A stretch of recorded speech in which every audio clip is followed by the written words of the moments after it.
Download TrueSurf to your mobile device and surf some barrels with some new graphics, new players. We've got new players on the water here in the way of Gabriel Medina coming up against Jake Marshall. Round of 16, heat number 2, overlapping heat format. Kuiper Burrow along with Flick Palmentier and Jesse Mendez on the call here. And Gabe Medina in another one of those heats that we're going to see a lot of them today in a must-win situation, Flick, if he wants to make it into that final 5.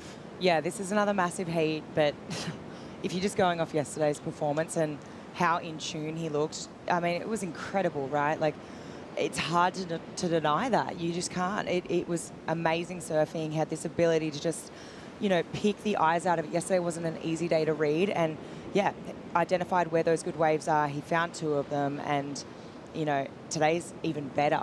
So good things in store, I'd say. Totally, Yeah. I totally agree with you. Like, I guess on paper, 99% of the times you have Gabriel against you, mostly in conditions like this, he's going to be the favorite. But I like to mention that Jake is not afraid to kind of swing against, you know, being an underdog and going against big names. We've seen him beat John a few times, and actually in John's prime conditions at Sunset before, and he's good at just picking the right waves and the good waves of the heat. So it's going to be a great match no matter what, and I can't wait to unfold. Your thoughts on the priority heat, Flick, out on the water? It's Seth Moniz on top of Griffin Colapinto currently. Oh, yeah, I mean, this is interesting, right? I mean, but 2 good friends going at it, and I feel like sometimes when you have good friends in the water, you kind of tend to go a bit harder. And let's get caught up with this replay. This is Griff. Big backhand belt there. Straight up into that second section. A little bit more lateral and gets the finish here. So 3 really nice timed backhand turns. What did you say, Jesse? I think what I really love about Griffin's backhand surfing, it's we don't see it so much because we have so much rippable rights on tour, but his bottom turn setups is just second to none. It's kind of almost reminds me like of Joanne on the woman's side, you know, have that type of bottom turn that is very calm, but drives through from behind and generates a lot of speed. So that's the setup. That's what's setting you up for a great turn. And he has that dive on his backhand. I love the position of his arms and everything. So I thought that was beautiful surfing because that bottom turn just kept hitting a good rhythm throughout the whole wave, and he did damage and getting rewarded very well. So Seth with a slight advantage right now on Griffin Colapinto, and Seth with heat control, Flick, with the priority and the lead. Yeah, he's got the priority in the lead, but I mean, the big score out there right now is that 7.67, right? And in the context of that heat, it's the highest wave. Griff's only looking to back up a 2.33, right? I mean, you've got to be thinking he's definitely going to do that. So right now is a critical moment for Seth because he's got to improve on this situation. I feel, obviously he wants to improve on the 4.33, but I feel like he's kind of got to keep at pace with Griff now that Griff's dropped this number. Colapinto. Nice hook off the top. Searching for more space. Finds it there for a second hook. And it's going to straighten out. Looking to get rid of that 2.33. I think he got the job done, Jess. I have no doubt on that. And once again, let's see Gabe up and right in this double up. Medina fades into this double up. Now, projection down the line. The white watery barrel, double arm drag, gets in the barrel again and tries to fight for the exit. And Gabe never gives up. Barely getting clipped there at the end, Flick. Yeah, I honestly thought we were going to see him flying out of that thing.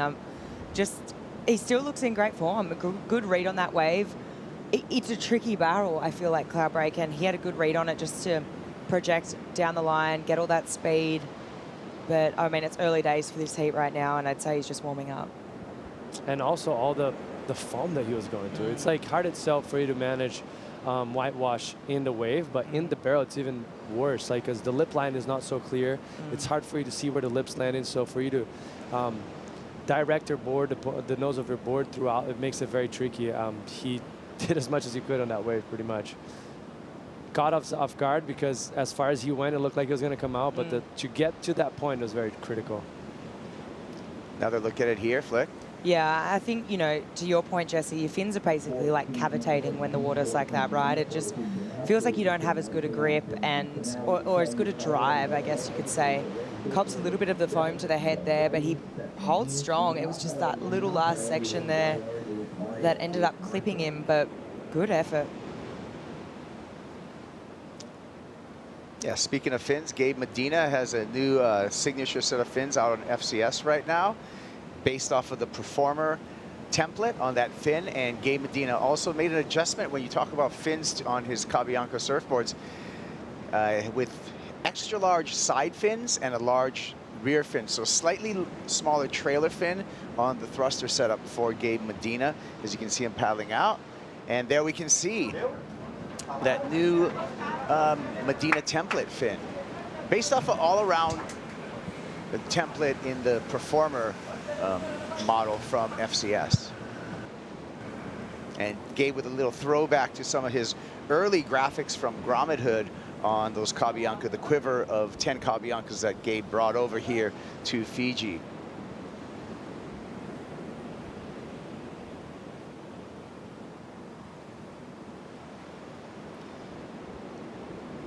And looks like it was Griffin Colapinto on that wave. Incomplete ride for Griff.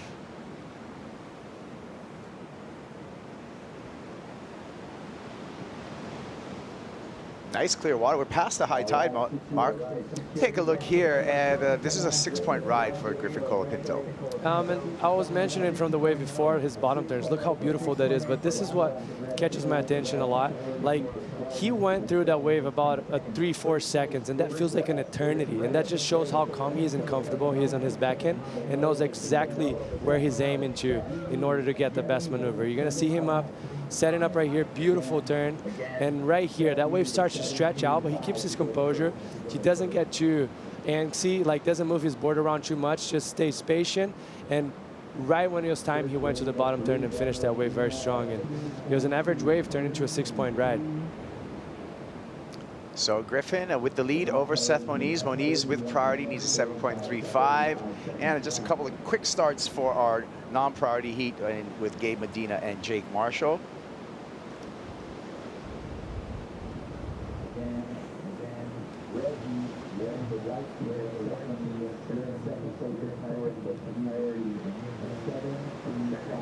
We'll see if we have any takers on this next series of waves here. Marshall with priority up against Gabe Medina to see if Jake can fire back.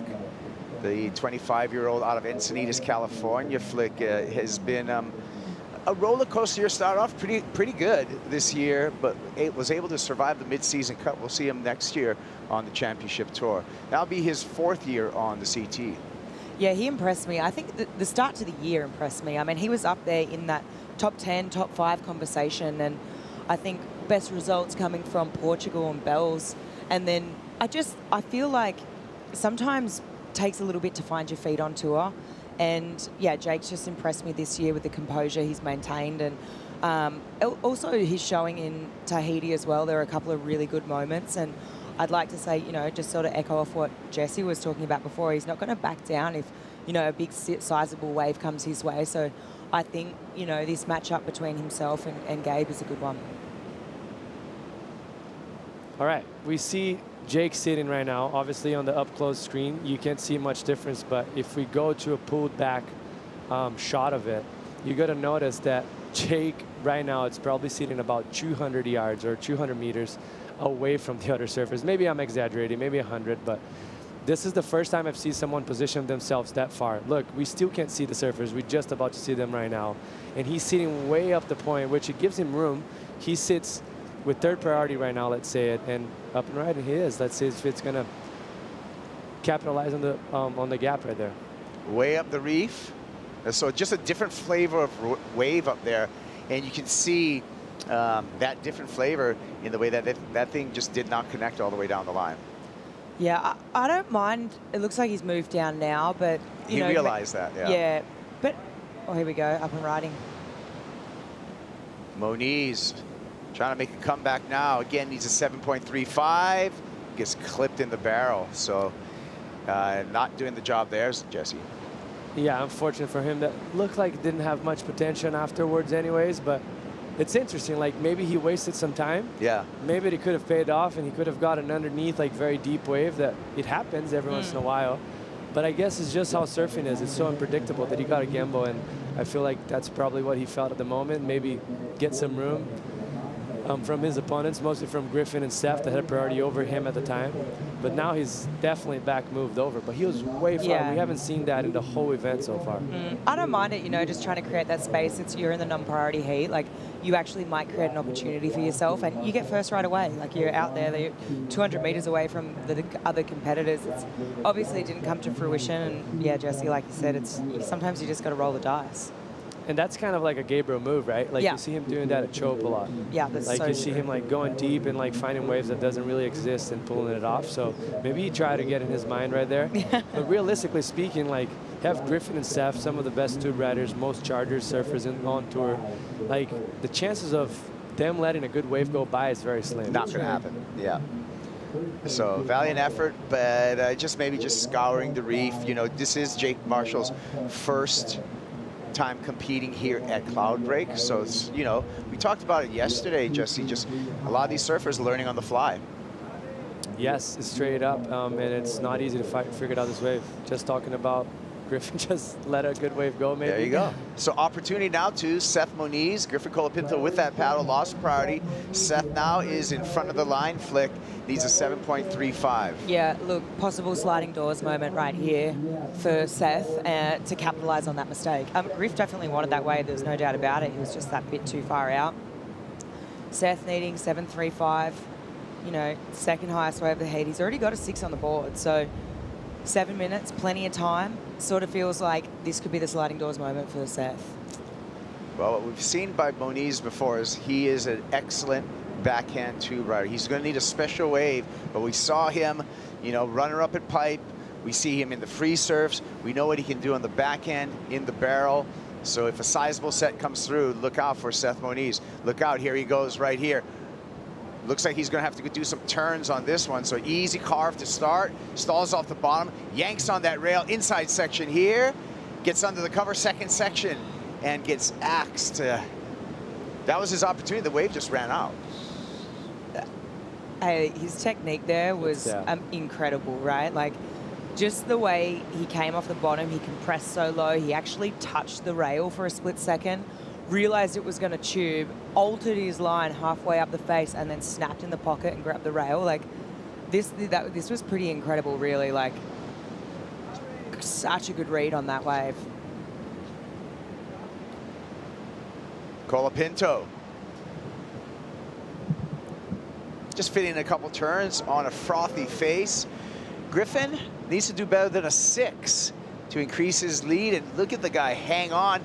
Gabe Medina stretching on out there, and Griffin signaling that he did hang on for a finish over some very, very shallow reef. So we're gonna have some scores to get caught up with. Medina still seeking a barrel, fishing, if you would, in the non-priority heat. Gabe Medina.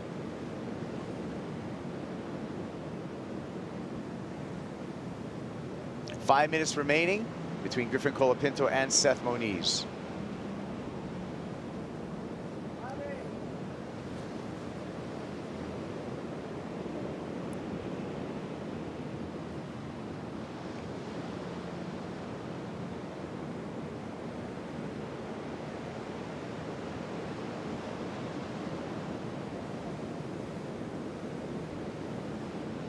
Gabe Medina still searching for a meaningful score.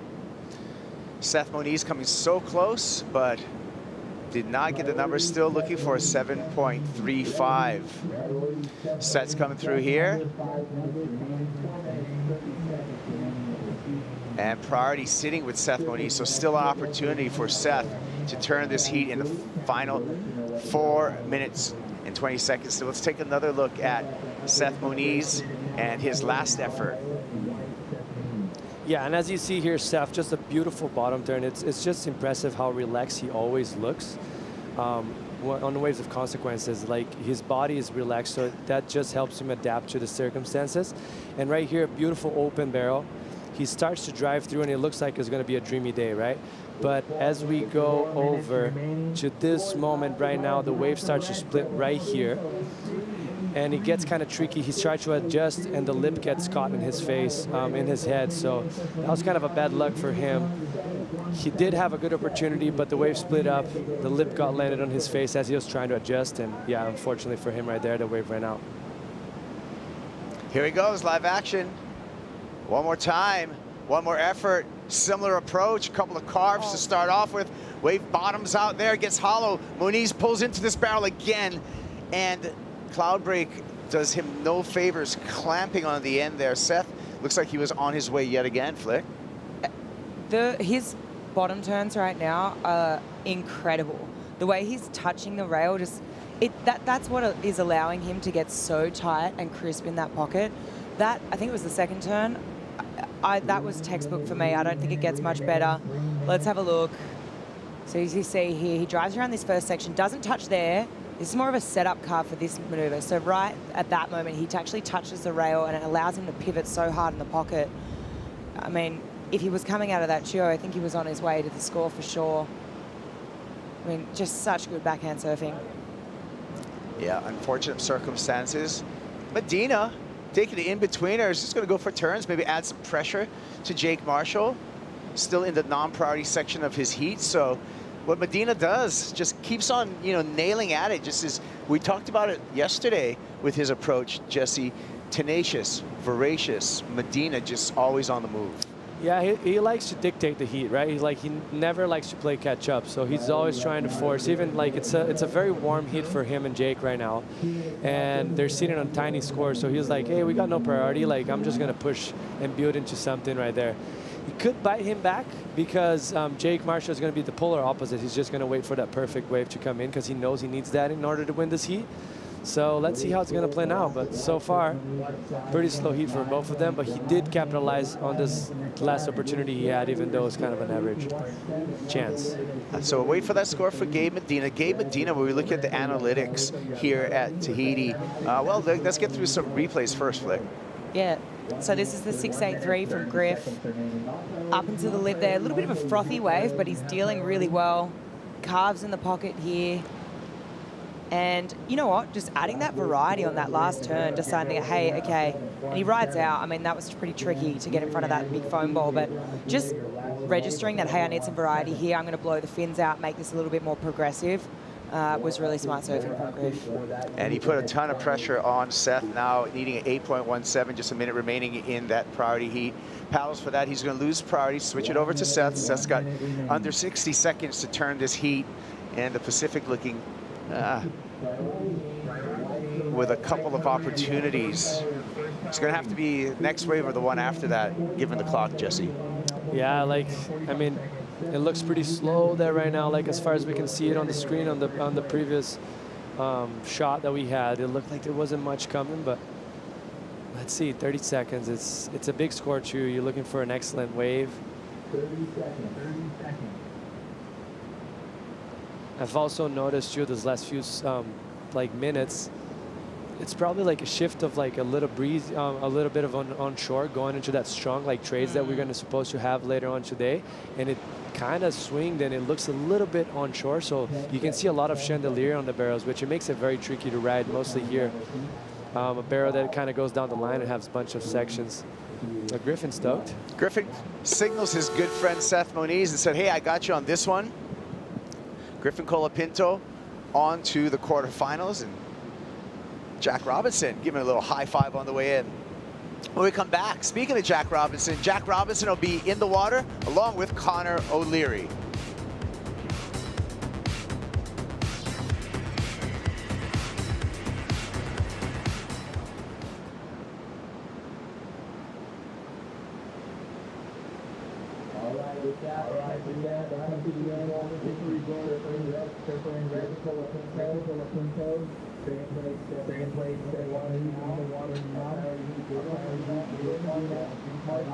Our non-priority In red, John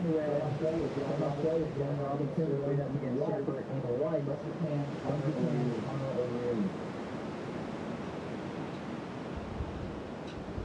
Situation for Coyote Heat. First place at the moment.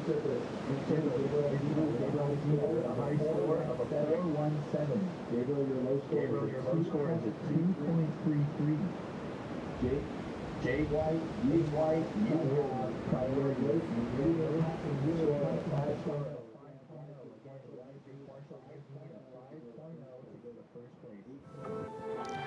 Get ready for the Bonsoy Pulse. Get you caught up with the women's elimination round this morning. Brisa Hennessy, first heat of the morning, takes a win over Sierra Kerr and earns a spot in the Final Five and the Lexus WSL Finals. Did that with a cut foot. Past champ, Joanne DeFay advances into the quarterfinals, defeating Betty Lou Sakura Johnson in the second heat of the day. Joanne DeFay looking sharp and in form on the backhand.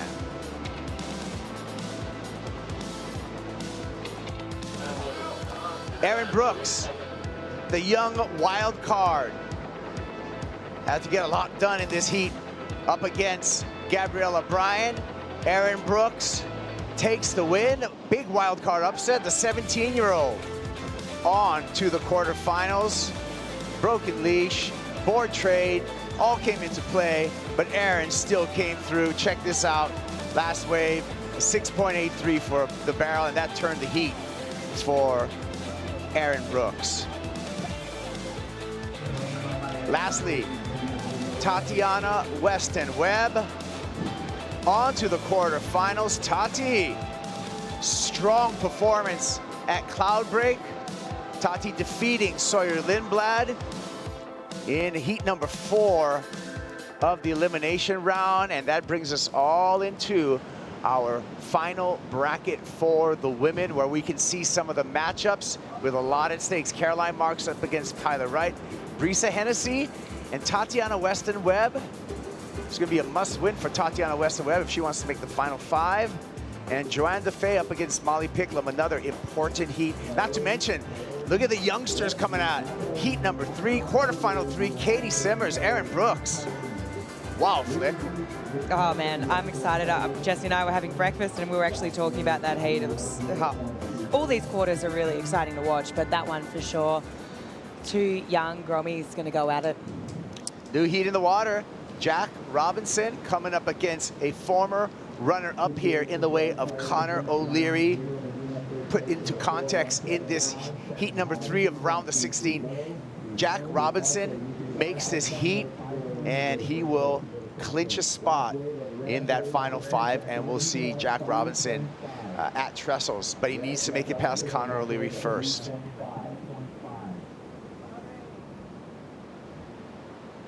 Here goes Jake Marshall. The Encinitas surfer. Just a smooth backhand approach so far. Comboing up some moves, inside section, tucks through there. Little lip on the head, but does not get knocked off. A nice completed ride for Jake Marshall. Just a 5-point ride will give him the lead over Gabe Medina. Non-priority heat, and Connor O'Leary finds the bubble and finds an exit. O'Leary yanks on the rail of the DHD and ends up with a nice vertical re-entry. Claps his hands as he should, and Connor O'Leary will apply some early pressure to Jack Robinson in a very important heat for Robinson. Jesse. Yeah, that was. I love how Connor actually has done this before previously in Fiji. He really finds waves down the shish kebab section and capitalize on, finds those barrels down the line, and he's doing that once again. You saw him kicking out just right in front of the caddies right there. That's going to be a great score to start a heat for him, mostly with the heat without priority. But let's not forget about Jake, like, once again, getting one of the best waves we've seen at the last few minutes. Just a beautiful, clean wave. 2 nice, beautiful opening up turns, and then got that kind of under the lip snap. Like, great effort for him. He's just that good at like knowing which waves to pull the trigger on. Jake Barshaw can play a huge spoiler role here up against Gabe Medina. Here's the replay, Flick. Yeah, this was a bigger wave, cleaner wave, and no doubt going to be the best probable wave of this heat. I mean, 2 big swooping arcs, grabs that rail, snaps under the lip there, and gets a little shampoo and finishes off with a nice tidy snap. So, you know what? Context of this heat, I mean, this is a really great wave. Going to be applying that pressure to Gabe. And just a really paced approach, you know, not over surfing anything, just, and like to what you said, Jesse, great wave selection, you know, the pace to this wave, obviously his surfing was good, but wave selection really played a big part in that. Here's the opener for Jack Robinson. This was a 3.5, Jesse. Nice opening turn right there for him. Great board control with nice release right there. Score on the lower side because it's just a smaller wave, but great surfing. And as we see right here, Connor just finding that Shishkabat section, just get throaty and nice for him. What I've mentioned, like we saw a little bit of chandelier, as you're going to see it right here, there's a little bit of a sea breeze right now, so it's making that barrel a bit crumbly, but he's still, that was a great wave for starting the heat, no doubt about it. He lost his rail a little bit right there, but good wave start for Connor. Yeah, Connor, another one who could play spoiler role here up against Jack Robinson. So both Gabe Medina and Jack Robinson in the hunt for a final 5 position. Here goes Connor O'Leary. Likely a backup score. Quick to react, the surfer from Cronulla. And a big whip there. Obviously, you can see his comfort at Cloudbreak, a place where he's made his only CT final in his career right here, Jesse. And you can see, what I'm seeing is a very comfortable Connor O'Leary. Totally. So what that does, like the more repetition in a jersey you have out here, the easier it's going to be, the more natural it's going to be for you to react to the situation. So that's what he's doing right there, finding that wave, that wide wave that was nice and throaty, got a nice barrel, and then getting a wave kind of underneath everyone and applying good turns, looks comfortable. His board looks great as well, very spicy, floating nicely and cutting the water well. So yeah, it's a good start for him so far. Yeah, second time surfing competition at Cloudbreak's Connor O'Leary. And he's got some impressive numbers, a 71% heat winning percentage and an average heat score of 12.31. So we're waiting for 2 scores for Connor O'Leary, and here comes Jack Robinson. Tucks into a small barrel there, but threads it beautifully. Robbo up in the lip, great board control there. A little warbly water, but doesn't bother Jack Robinson on the attack all the way to the channel. Yeah, I think right now, like, smart move from Jack. He has to keep it pace with Connor, right? And you got to take your hat off to Connor because he's putting so much pressure on Jack in the non-priority heat. We'll get back to that. Medina, the machine, looking down the line, way up in the lip there. Powerful carve by Medina, having to resort to turns. You could tell he's kind of wanted a barrel on this one before he decided, hey, I got to get some turns going, Jesse. Yeah, he was, I mean, he looks for waves like this that have a lot of intensity and speed down the line because it's just more critical. So, oh, he's going to get caught right there. Even the best in the world, that's only probably a 2-3 foot wave tall, but it's so shallow that you can't even duck dive pretty much. So he had to bail right there. Yeah, scrape your knuckles on the duck dive, ding the bottom of the board. For sure, but gets flushed out there right onto the Red Bull jet ski. Yeah, sorry, just back to what we were talking about, his wave. It gives him the opportunity to get a lot of speed and apply massive turns, and that's what he did. That first turn right there was impressive. Obviously, he was probably hoping for a barrel down the line, but it didn't happen. It was a bit crumbly, but he went down and did the most on that wave. Speeding back out, Gabe Medina. We look into the analytics with 7 starts here in Fiji. He's made 3 finals. He's won this event twice. 74% heat winning percentage with an average heat score of 14.12. He's way up there when we look at the numbers in context at competing here at Cloudbreak. Here's the replay, Flick. Yeah, just screaming down the line here. And I think what you said is true, Jesse. He's just kind of thought this wave might have barreled down the line at shish kebabs, but goes to turns, and even just the way he powers through that is it's not an easy wave. The way that wave was angled was almost like out to the channel, right? So to be able to bring your board back around and actually carve through that is really difficult. It's actually really easy to just like skip out, but he just, I mean, muscled his way through it. So also, I mean, you know, you got to be thinking Jake's now locked in, you know, that 3-turn wave from Jake, 5, 6, 7, kind of needs to keep it pace with him, and he's doing just that. Yeah, Gabe's going to turn the heat right now. He just needs a 3-point ride, and he gets a 5-point ride. So Gabe Medina on top of Jake Marshall. Marshall sitting with priority. Marshall, to turn the heat back in his favor, just needs a 3.5-point ride. So this is back and forth, Jesse, between these two. And Gabriel is making the most. Like if I look back right now as far as quality of waves, like if we compare the 5, 6, 7 of, I guess we'll get back to that after Jack's waves right here. Beautiful barrel from him, coming out clean. Kind of placed the board in an awkward position right there. Regrouped it and finished it off strong. It's a smaller wave in size, but beautiful barrel right there. You can see how stylish he is, how the position is always perfect. But right here, he's going to float that section, but you see how awkward he gets his body position on top of the board, almost going a little bit over handlebars. That's just the placement of the board was a bit wrong right there. But overall, like, way to manufacture a score. You know, that barrel was tight and kind of running down the line, and he made the most of it. Jack in this situation needs a 6.5, so he keeps on searching as he's trailing Connor O'Leary.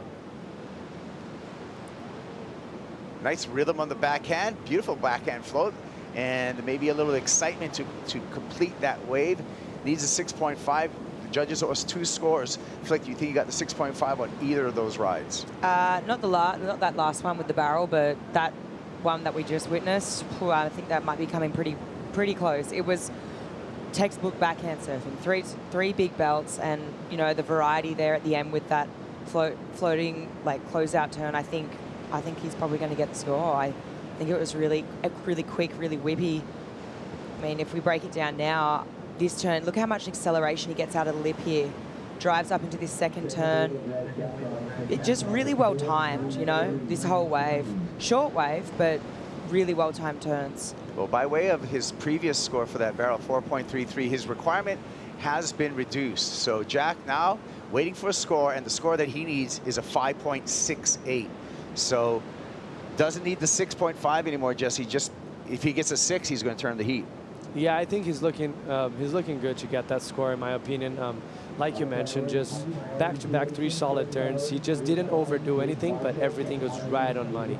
Like, it was on point, a lot of power, which usually he already carries that regardless. But yeah, good surfing for Jack. Griffin Colapinto on to the quarterfinals, and Griffin's with AJ. Thanks so much, Kaipo. Yeah, Griff, on to the next round here at Cloudbreak. I know it's never easy for you going up against Seth, but you told me yesterday you wanted to be all in this competition. How'd you apply that to today's heat? Pretty much just hung out last night with Seth, just had some laughs, shared some stories. Uncle Kelly was there, he was giving us all the stories from back in the day. So yeah, it was so fun, and I don't know, it felt super relaxed out there. We were just joking before the heat, and we're in Fiji, sorry. We're in Fiji, living the dream. So yeah, not very stressful, that one. Going up into the next round, into this quarterfinals, just what'd you learn about the first heat today that you think you could apply to help you in the next round? I kind of learned, I noticed out there with the high tide and there was like a reverse rip that started, and the barrels on the inside started to rip out and they went away. Like this morning we were surfing, we were getting drained, and then I was kind of planning on doing that again, and then almost just had to adapt to turns, and I kind of realized that halfway through, and that's when I got my 7. So yeah, just adapting, and every time I'm surfing out here, I'm learning something new. I haven't surfed here since I was 17, so it's like all over again. Learning on the fly. Congratulations, Griff. See you in the next one. All right, thanks, AJ. Oh my, Gabe Medina. What was that? That's right.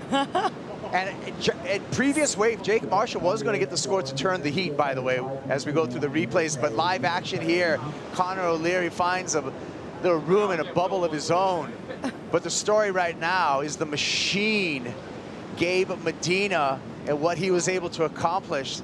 Like I said, likely Jake would have turned the heat. He just needed a 4-point ride. We saw him perform during that interview in the 2 box, but it was Gabe Medina that came out, Jesse, absolute fireworks again. I mean, stealing Christmas once again, right? Like, you think Jake is gonna, I mean, as soon as I saw Jake's wave, I was like, oh, he's always picking the best waves. That was amazing ride, like, critical as he gets. And then Gabe just coming the wave behind. And somehow, you saw how, like, if you look back, how many waves we've seen people not make the barrel when it was going too far down the line, and how Gabriel was able to identify the wave was way down in front and just pump through. Like, I mean, who does that? So this wave would have turned the heat right here with Jake Marshall flick. Yeah, this one here, of course, we're thinking, oh, right, Jake's on his way to turning the heat. Some nice backhand surfing. That was a beautiful turn. Blows the fins out. Gets around this section here and times this turn nicely. Definitely going to improve. He likes it too. I mean, we did.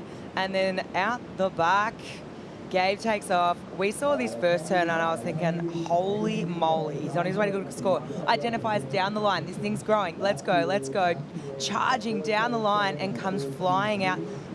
To have the foresight to just keep waving like that. No, look at, he's got nitrous in the tank. He's got a turbocharge right here. The speed that he gets, Jesse, is unlike anyone else in the barrel. Like, this is so impressive. Look at the fumble he's going through. He's just waiting right there to absorb that, but he's actually just in front of it. So that was the perfect time. And I mean, I'm with him. Like, I think this is going to be a perfect. Well, he's got two career 10s at Fiji. Will this be number 3? Hey, my favourite bit was the claim. I think the blowing the kiss to the judges was, that sealed the deal. I like Jesse calling Gabe the Grinch, stealing Christmas right now. all of the presents gone from Jake Marshall, because Jake was looking like a happy kid with a bunch of presents on the Christmas tree. And let's see, the number comes in. Oh, let's look at the spread. I think a couple of judges got it right there with the 2 10s. I mean, I agree with the 2 10s. Like, I don't think he could surf that wave better. The read, like, when you're taking off on a wave out here at Cloudbreak that is that big and that stretched out, it looks like a straight closeout. And the fact that he was able to go straight to the bottom turn, massive turn, and then cut it short just enough to get that speed down the line. And yeah, that was as good as a wave could be reading out here, mostly on a day like today. 5 judges in the tower, but we got a couple of judges in here. We both gave them 10s, but ours don't count. Here's Connor O'Leary, and O'Leary continues to perform out here. He's just so comfortable at Cloudbreak. Yeah, he is, and he's good. He's, like you said, Jesse, doing a good job down the line. I guess, yeah, he's just so switched on. He's obviously got that experience out here. He feels comfortable.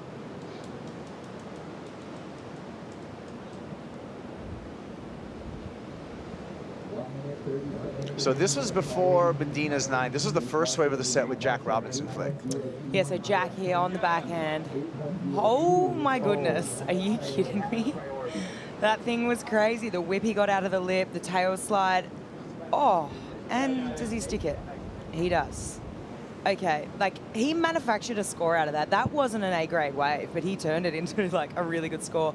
Then we see Connor behind him just getting a little tube time and finishes off here with that float. But back to Jack's wave, he's just sort of manufacturing scores. Like, his wave selection hasn't necessarily been the best. Like, obviously they're in the non-priority heat, but far out. I mean, the way that he blew the fins out the back of that wave, the acceleration he got out of that was pretty mental. Yeah, still trailing, waiting for Connor O'Leary and his number. Jake Marshall trying to fight back here, needs an 8-point ride and gets a nice tube and has to fight for an exit on that tube ride, but needs an 8-point ride to turn the heat at this moment.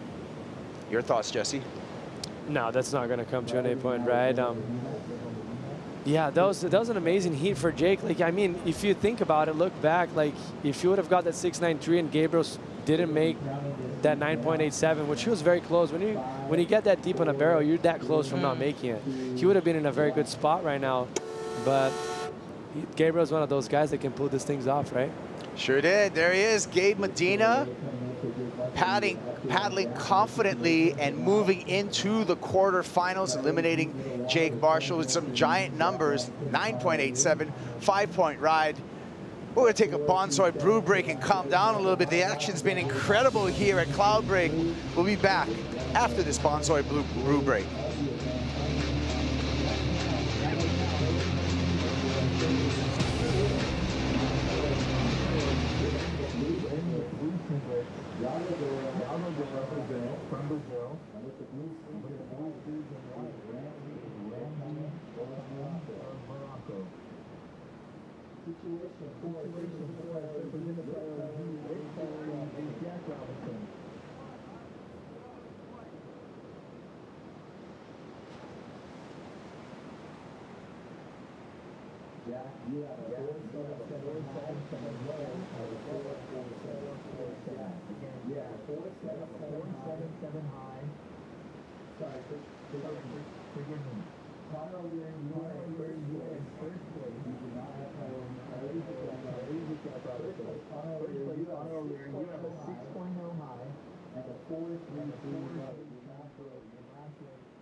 Bula.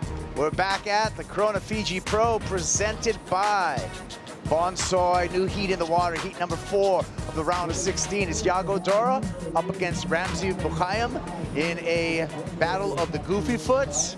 And you got a few Goofy Foots on the Fiji Marriott Resort Momi Bay host set. Kuiper Girl along with Flick Palmentier and Jesse Mendez, and that's right, we all surf with our right foot forward. That's why we like being here. Flick, your thoughts on this heat? New heat in the water, Yago and Ramzi. Another must-win heat for Yago Dora to hope to get into the final 5. Oh, mate. I just think it's another cracker.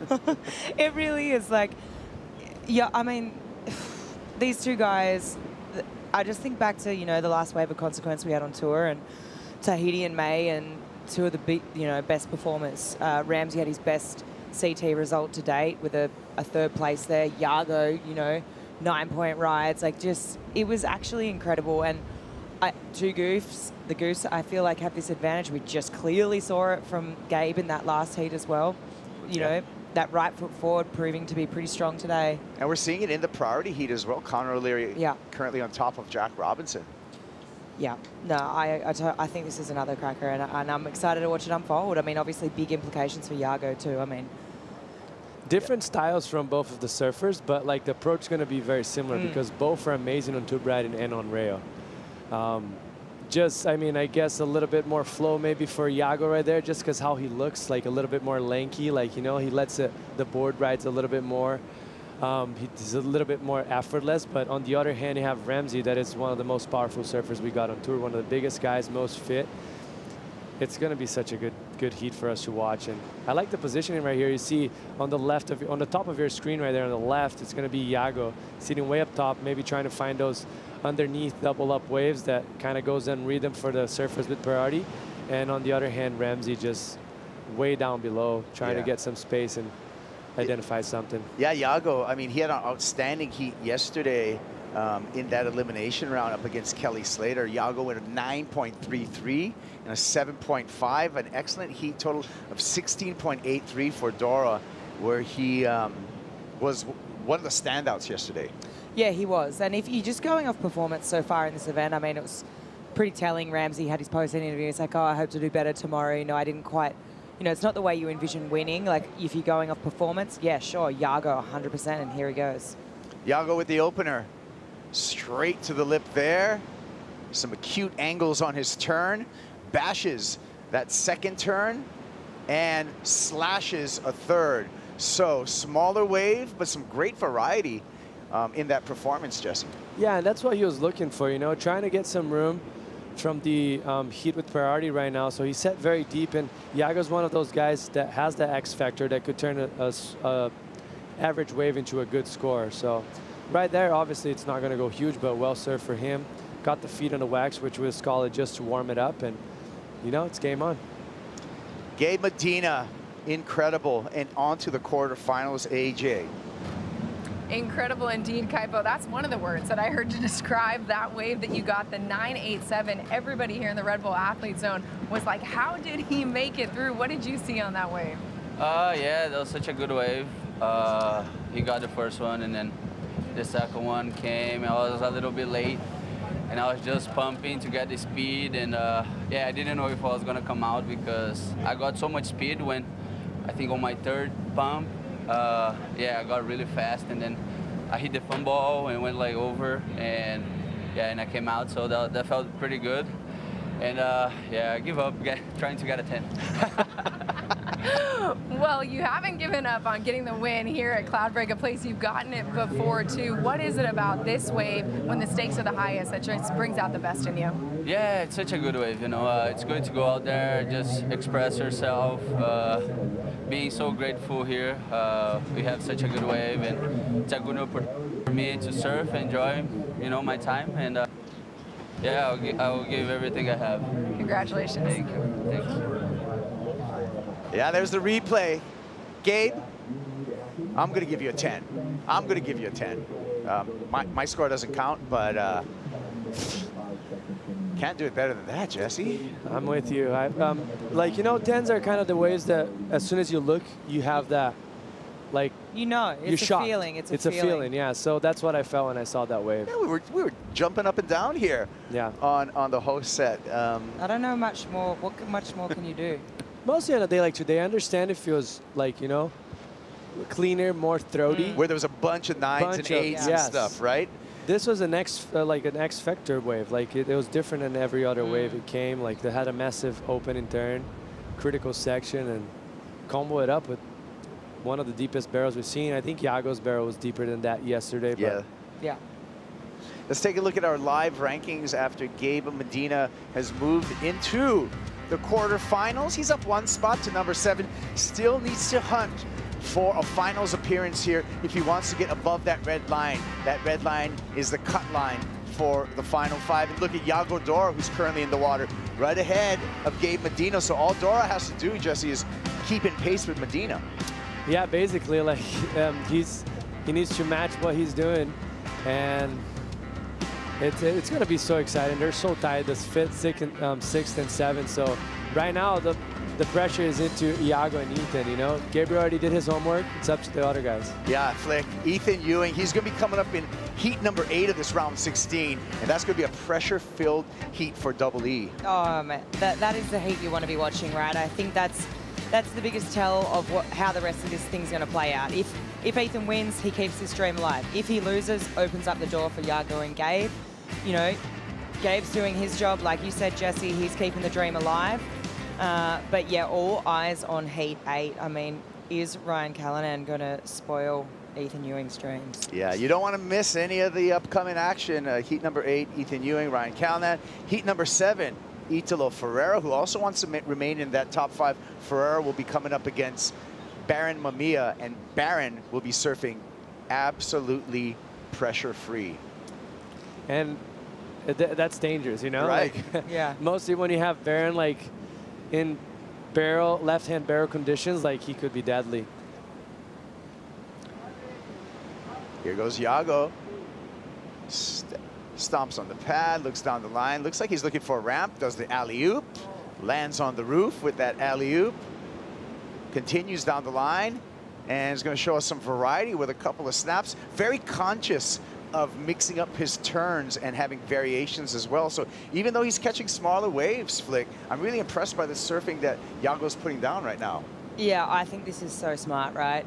Ramzi can go to the air, but I feel like the air is where Yago really comes to life. And I feel like, okay, he's taken off on a smaller wave, but he's identified that. He's like, let's just go straight to the air. Let's put this point of difference that separates me a little bit from Ramzi. Right now, I'm in the non-priority heat. Let's go. Priority heat, here we go with Jack Robinson. Extends through that first turn on the backhand, another extension of the body, looking for a 6.73, needs a little more on the end here. Settles for a lip glide and already is calling for the ski. Connor O'Leary right behind him, second wave of the set. Beautiful float to clear some ground there for Connor, late to there, and is going to pay for that. Not going to change the situation for Connor O'Leary, so all the focus is going to be for the score for Jack Robinson. You know, like, I just think back to those last waves of Jack's and similar sort of waves, and they're not giving it to him, are they? So I feel like Jack is going to need more. I really do. I think they're just... What about a Red Bull jet ski race? Is this fun? Yeah, this is really fun. You know what's really fun? Being a water boat, going fast on a jet ski. I don't know if there's any better feeling. Really? Like, who doesn't like to go fast? Do you like to be straight in the saddle or side saddle like Jack when you're the passenger? Depends on how big it is and what we're doing. No, I like to be straight on because you can go maximum speed. 100%. Hey, you don't want to be going side saddle. I mean, well, side saddle, look, you just go on and back out into the lineup here. Yeah. But if you want to hit maximum velocity, you need to be hanging on for dear life. That's right. And you need to be on your feet, right? not on your bottom on the seat, because that's how you jar your lower back. One more look at Jack Robinson. We're waiting for this score flick. Yeah, I mean, it's a cleaner wave. It is a little bit of a bigger wave. I just feel like those turns are a little bit out onto the shoulder, out onto the face of the wave, like forcing horizontal surfing. I think it's the wave selection is forcing that sort of horizontal surfing. I just think they haven't been rewarding that. So, yeah, unfortunately, I'm not sure. And then this is Yago's, Jesse. I mean, this is just textbook progressive surfing, right? Like, what he can do on top of the board is basically like an attachment. His board is an attachment to his body. Like, he has so much control, as you see right there, bringing it all the way around and kind of getting that tail loose a little bit in such a tricky section. But yeah, it's just fun to watch him on a jersey. Jack all the way back out and ready to activate again. Robinson on a large wave here, clears some chatter on the bottom, pulls into this barrel, travels through there, looks for the high line exit, gets the high line exit out of the barrel, going to some turns now. Jack Robbo, lip glide to finish, hangs on. The convergence is going to make him pay for it, but got the work done out the back. Again, Jack Robinson, with the last score that dropped a 6.67, just needs a 4.83 to turn the heat. I'm thinking he turned the heat just now, Jesse. Yes, I agree with you. Obviously, that first barrel that we saw was from the side angle, so it's hard to judge from that angle. You could see that he got very deep. The barrel is a little bit smaller, but he did damage afterwards as well. So I think that's going to be because he put his requirement way lower after that last wave, 6.67. So yeah, he's looking good with 6, kind of like a momentum shift right now, you know, like you see it, everything going kind of Connor's way in the beginning. As we see it right here, this wave is very chattery. You see how much his board is like kind of kicking down the line, and he somehow muscles through that barrel, comes out clean. It's actually pretty deep. Does a nice cutback setup for a strong finish. Very hard to do, unfortunately for him. Just when the wave converges like that, there's so much more energy on the back than on the lip in front. It's just almost impossible for you to ride out of it. You know what? The judges didn't give it to him. Needed a 4.83, and it came in at a 3.7. So he's hearing the news right now, and maybe a little frustration as I read the body language right now, flick of Jack Robinson. Oh, you can see it. He's fired up, right? Like 5.5, or, you know, just under 6 minutes, and he is definitely fired up. I mean, it's not over yet, and I feel like you could, I don't know, he's surfing good. I think it's just the wave selection, really. Like, even just his read on these sort of waves is great. Like, you think back to that last wave, just even the read to pull up high in that sort of like almondy, chandelier-y barrel, that was a really good read. You know, the technique on the backhand turns has been good. Just that wave selection, I feel, has been letting him down a bit. Dora just up and out, currently leading Ramzi in the non-priority heat. Look at this wave come through. Is anyone in position? It will be Connor O'Leary. O'Leary slashes off the top, so that's a nice start.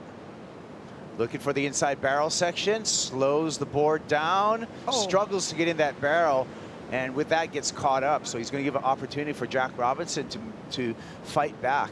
That's a missed opportunity for Connor right there. If you wanted to bet it at 5.5, and I would say that was going to be his best wave of the heat. Unfortunately for him, so like that first carve was beautiful, tight, like in a critical part of the wave, and then once he got in the barrel, just like he tried to slow down so much. So what you do, you put a lot of weight on your front foot, and he ended up nose diving. So unfortunately for him right there, the wave probably bottomed out a little bit more than expected. You see the frustration right there, hitting the water. He knows that was a good opportunity for him. Coming out of that barrel with the first big turn was would have been a great score for him. Well, let's get charged up. But with that, let's go out to the ocean to the Red Bull Athlete Zone with AJ. Thanks so much, Kaipo. So coming out here on the boat for this event, I was a little concerned because you guys know I love to take my notes. I love to stay charged, locked in with all these Final 5 scenarios. Thankfully, we have a fantastic Mophie portable charging station right here in the Red Bull Athlete Zone. Mophie is a leading manufacturer of portable power banks and wireless mobile chargers. They've got portable power banks, wireless charging solutions for phones, home, car, travel power solutions, wall chargers, cables. As you can see, Molly Picklum headlining their ambassador program, has been riding for the brand since June of 2023. And look, I've even got one on the back of my phone. So that way, the very latest scenarios, the very latest scores, I've got it all locked in all day long. All right. Thanks, Brickos. Live action here with Yago Dora. Yago looking smooth, contained, beautiful top turns. He's been showing variety in every single one of his rides. And surfing, you know, doesn't get the choice waves because he's in the non-priority heat, but he's making the most of it in this first 20 minutes of his matchup flick. Yeah, he is. He's applying the pressure, and I'm liking what I'm seeing. He's just sort of continuing that momentum from yesterday afternoon. So far, Yago Dora with a 5.83 and a 5.67 is way ahead of Ramzi. Ramzi's going to have to wait till the priority section of his matchup to try to mount a comeback here. Connor O'Leary is hanging on up against Jack Robinson right now with 2 minutes and 25 seconds to go. Connor nearly improved on his score. He's going to find another one. Oh, no, it's Ramzi has to give way actually to Jack Robinson. Robbo with a big snap on the backhand. Looking for clear face. One more snap. Finishing fist pump, 4.83. 4.83 is the need. Jesse, what do you think? I mean, I think that's the score in my opinion. Those are critical turns. I guess we'll see that back again, but like the first turn was very critical, and that's what comes to mind for me. Like the judges are kind of like expecting that first turn to be big, and that's what he did. It's a wave on the smaller side, but I think he did enough damage for getting the score on that one. I think it was almost a replica of his other two flips. Yeah. So I think in my eyes, yeah, it's the score. I thought the 4.77, the very first one, was probably going to be a little higher, so maybe they'll get on this one. But look how much that was very critical. So a lot of power. Second turn right here, just very smart, kind of aiming down the line to finish it off strong. Critical, like the 3 turns, like I see him getting the score. He got the number. He got a 5.67, so Jack Robinson turns the heat on Connor O'Leary. O'Leary now only has a minute to respond. Connor, who's been leading the entire heat for 38 minutes, now he's a 6.35. And it really all came down to that mistake. I think we have a replay from Connor. So this just happened. Let's see what happened. Oh, wow. Okay. Only 2 turns, chasing a 6.35. I don't think it's it. And the sliding doors moment is the moment when Connor used that priority, took that big wave, nose peaked in the barrel, and left the door open for Jack Robbo. That was the big mistake, because I seen that wave of Connor that he nose dove. With the first big turn, he got a 3.1 just for the first turn. Had he came out of that barrel, which was a decent barrel, maybe combo it up even with something else, would have been a great score for him. Unfortunately, Connor, that little mistake cost him so much, and Jack just taking the advantage on that situation. Yeah, Jack coming through in a pressure situation, and Jack Robinson is 5 seconds away from clinching his spot in the Final 5. And with that horn sounding, we can congratulate Jack Robinson. We'll see Jack at the Lexus WSL Finals starting September 6th at Lower Trestles. Congratulations to Jack Robinson.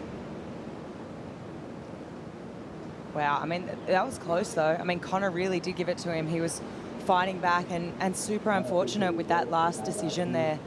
But I mean, hats off to Jack, because what an incredible year, 2 wins. And I mean, it felt right? Like, you got 2 wins on the board.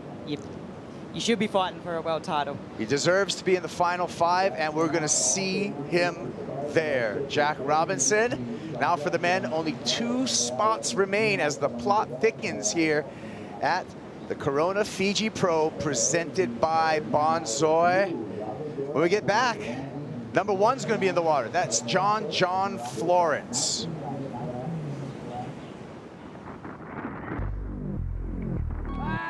Jack Robinson going straight into the barrel. Mr. Auto Magic.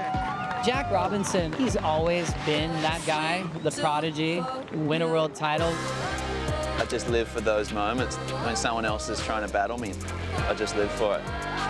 Honestly, the decision-making under pressure there, just insane. He'll enter that space, and he has such a present moment in himself where he is there. Here comes Robinson laying down that rail. Transitions in the barrel. Jack Robinson punches free. Oh my goodness. 2 wins this year since you became a father. Is that dad power? Dad power for sure. I need to be a world champion because it's just the ultimate feeling, and I will be one day. Jack is back and will compete for a world title this September at lower trestles.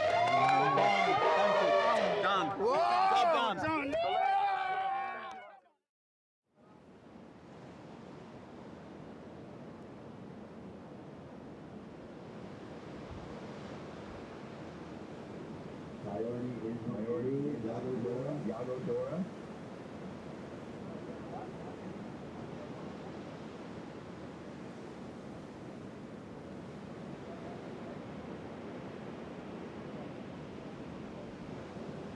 First wave John Florence, John Florence, 417. Yago, John Florence, 417.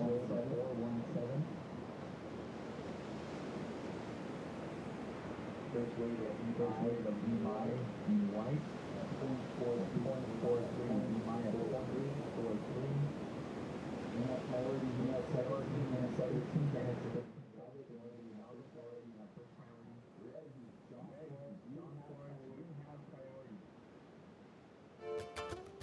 The Corona Fiji Pro, presented by Bonsoy, is brought to you by Shiseido, official sunscreen partner of the World Surf League.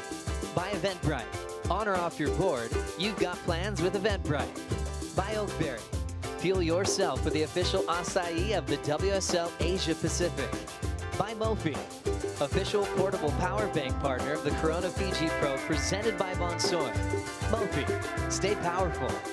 By Fiji Airways, official airline partner of the Corona Fiji Pro, presented by Bonsoy. And by Tabarua Island Resort, celebrating 40 years of surfing in Fiji. The overlapping round continues. John Florence, Imai Kalani-Devalve just entering the lineup at Cloudbreak. Dora and Ramzi Boukhiam are the priority heat. What a day, and congrats once again to Jack Robinson, clinching his spot in the Lexus WSL Finals once again, and he had to come back against Connor earlier in that matchup. Joe Turpel with Richie Lovett, longtime CT standout, surfing in over 100 championship tour events, including this one at Cloudbreak. 2005 was the last, bringing up a lot of great memories. Yeah, absolutely. It's crazy to be back here again, and you know the wave hasn't changed. It's still as fun and perfect as ever, and our surfers are absolutely tearing it to pieces the last couple of days, and there's more to come. So sit back, relax, get yourself a cup of tea or coffee, and enjoy the show. Here we go. Goofy foot matchup is Dora and Boukhiam. Yago with a lot on the line today, chucking that mayhem into the pocket and just trimming his way through this inside. Next Goofy's Ramzi. Super hollow, disappears for a moment, drives that JS into daylight. And they have a ton of time to enjoy these beautiful, gorgeous conditions. Yesterday, we had some giant sets, still solid out there today. Immaculate conditions.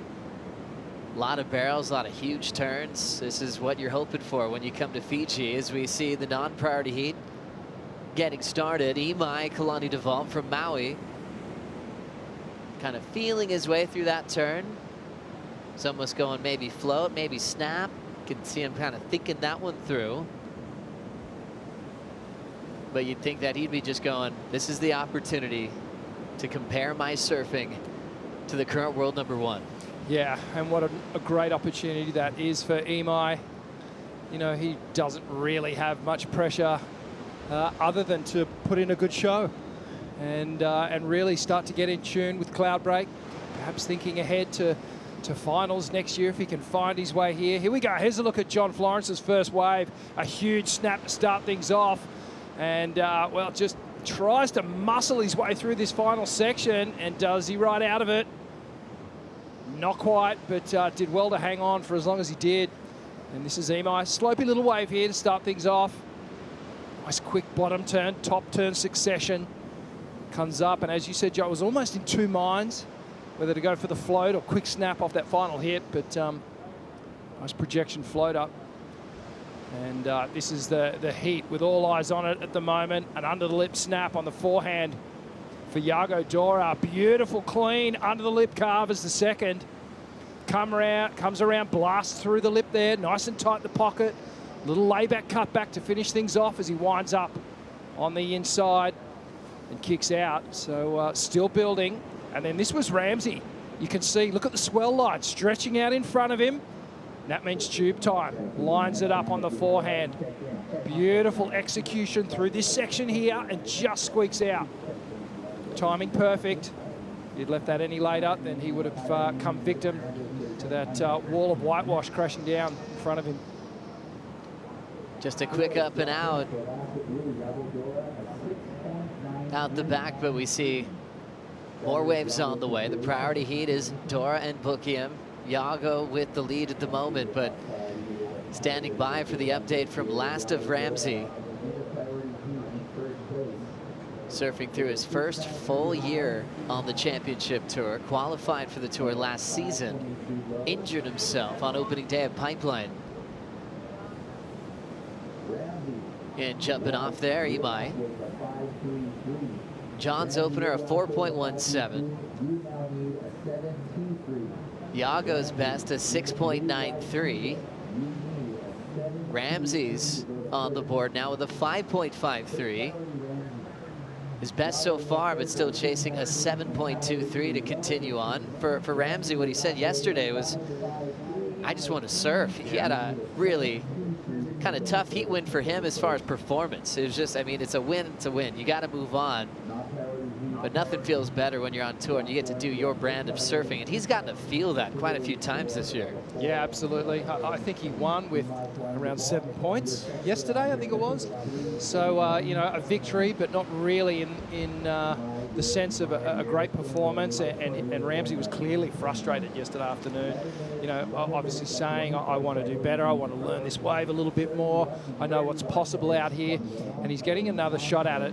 It's only just 11 minutes on the clock for Ramzi to try and find that 7.23. Yago Dora, well, he's been building, establishing a relatively modest scoreline. 12.76. We know he's capable of more, and Ramzi's capable of more as well. We're just trying to find that little gem. Yago Dora coming off probably one of the most memorable heats of his career yesterday. As we see Ramzi in motion, throwing down a hook, bottom drops out, he's ready to pull in, doesn't quite get barreled. Back to a beautiful carve, throwing some power through the lip line. Tracking down on that nice wrapping section on the forehand. Ramzi riding boards from JS Industries. He's 6'1" himself, riding a 6'2" today. Very clinchful day. Very clinch your thirst, huh? Oh, I clinched my thirst on that one. Yeah. Well done. See you on the ladder. That was, hey, it says good. I passed you and I went, good job, and then it was good vibes. Yes. Big heat. Hey, that you love those last finishes, don't grind it out. Oh my goodness, I love it. That was a congrats, but whoa, there's a little, there was the rivalry tension was there. simmering there, huh, Rick? I don't know. Did you feel that? Oh, I felt like it. There was congrats, but there was, it was like two like North magnets. Just they were kind of pushing apart. at the same time. And that was a pretty cool moment. But yeah, Jack's obviously still in that heat moment, that post-heat moment where you're fired up and the adrenaline's running. And Griff, obviously, congratulations from him. Here's Yago traveling super deep now. The Brazilian looking to make it out and still fighting for it. What an effort. Wow, travel time. Oh, the glory of Cloudbreak. If you can surf as fast as Yago and have the ability to shapeshift through all those sections on his front side, you can go a long way. Even though it won't be a big score to affect his top two. Really entertaining. See how much depth he has in his game, from barrel riding, giant airs, great backhand. He's really taken over one of the most popular surfers on tour from a lot of his peers as well. You know, even with that heat with Kelly. Kelly's like, hey, he's like my favorite surfer on tour at the moment. Yeah, absolutely. I was just noticing that whitewash line, which is sort of fading on the screen now, but it was almost a perfect line on that barrel that Yago was riding. That was the remnants of it, but I think shape-shifting was a really good way to describe it. He had to just sort of keep crouching lower and lower and lower as he was driving through that barrel. That was a fun one to watch. 8 minutes on the clock. Let's get an update on the caddy situation out there in the water. Strider, what are you seeing? Yeah, well, we got Leo Fioravanti out here, and you know they're going back and forth about what the waves are looking like and what his performance is, and I could hear Leo in French that he was saying that the waves look a little petite, telling him get a bigger wave. He needs something that matches his surfing. So Ramzi looked over, nodded, said, "Okay, let's do this. I'm gonna wait for a set." So that's the game plan right now for Ramzi. Get out there on a bigger wave that matches his style of surfing, how big and strong he is, will match up with a big, strong wave. Hey, Strides, I feel like we haven't seen the best from Ramzi Boukhiam now. Perhaps having Leo, fellow competitor, fellow tour buddy, as a stand-in coach. How do you think that's going to play out?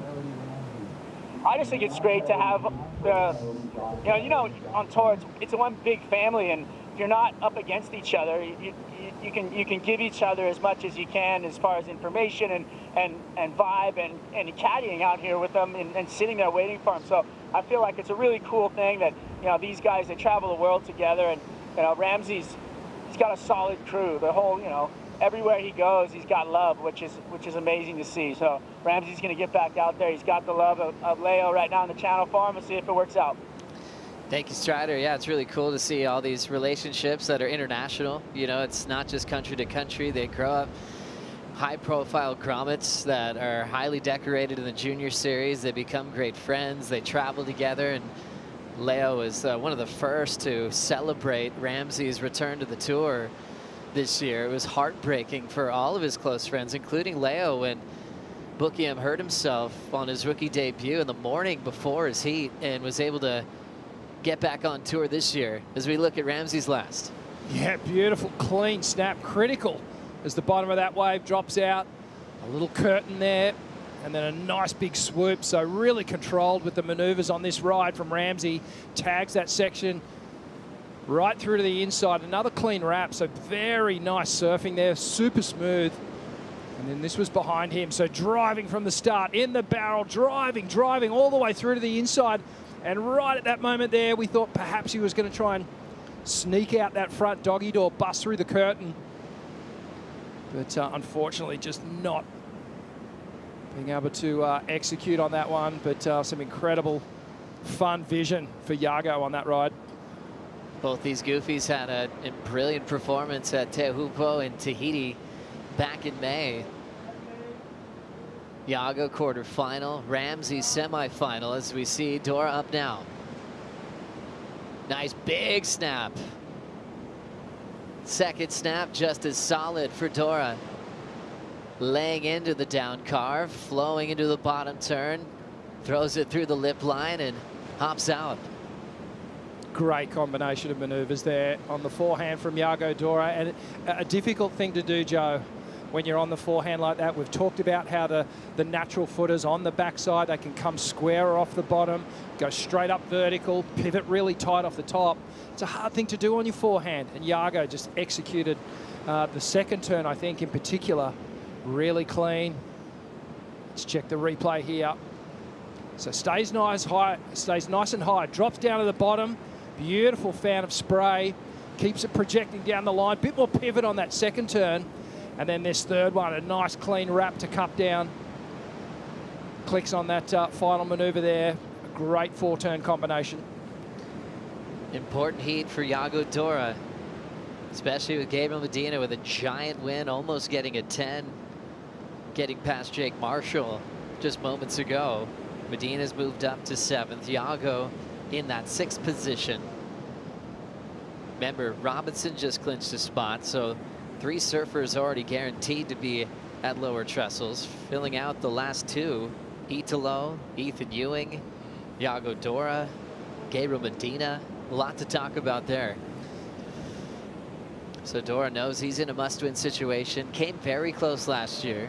The whole story for Yago is just brilliance in the back half of the season. Finished on the cut at Margaret River after a 33rd.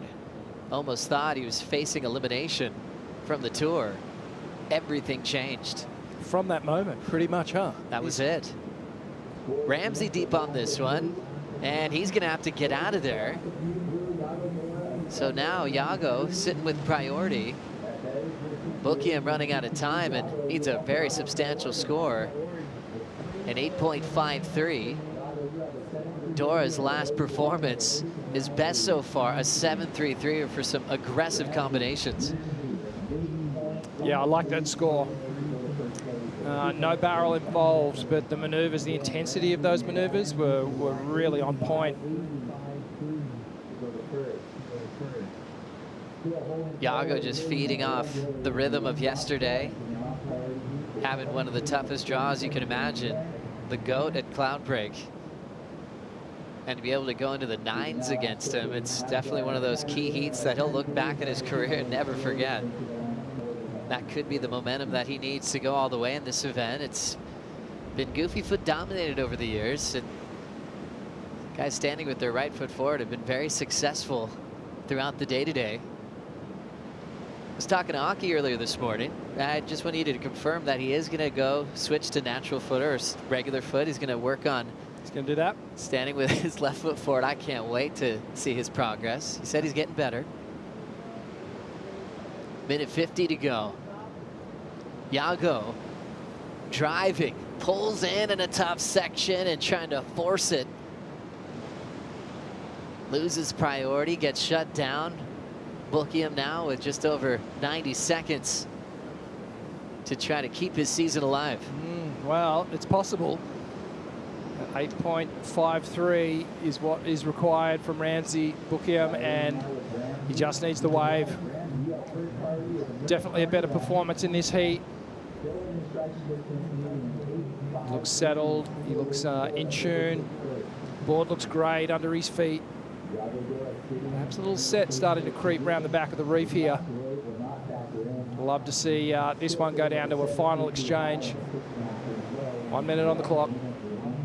Yeah, the 2 classic goofies on tour that still feel like they have at least a decade in the tank to battle it out on the championship tour. Ramzi a bit bigger, a bit heavier, is just under 200 pounds, about 90 kilos.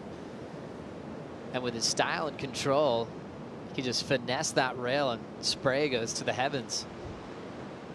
Famous for his backhand growing up in Morocco, but so well-rounded. We got to see that in Tahiti twice this year, the Olympics and at the championship tour level, where he did get past Kelly there as well. So these goofies have some celebratory moments with the GOAT this year. But we're down to 15 seconds.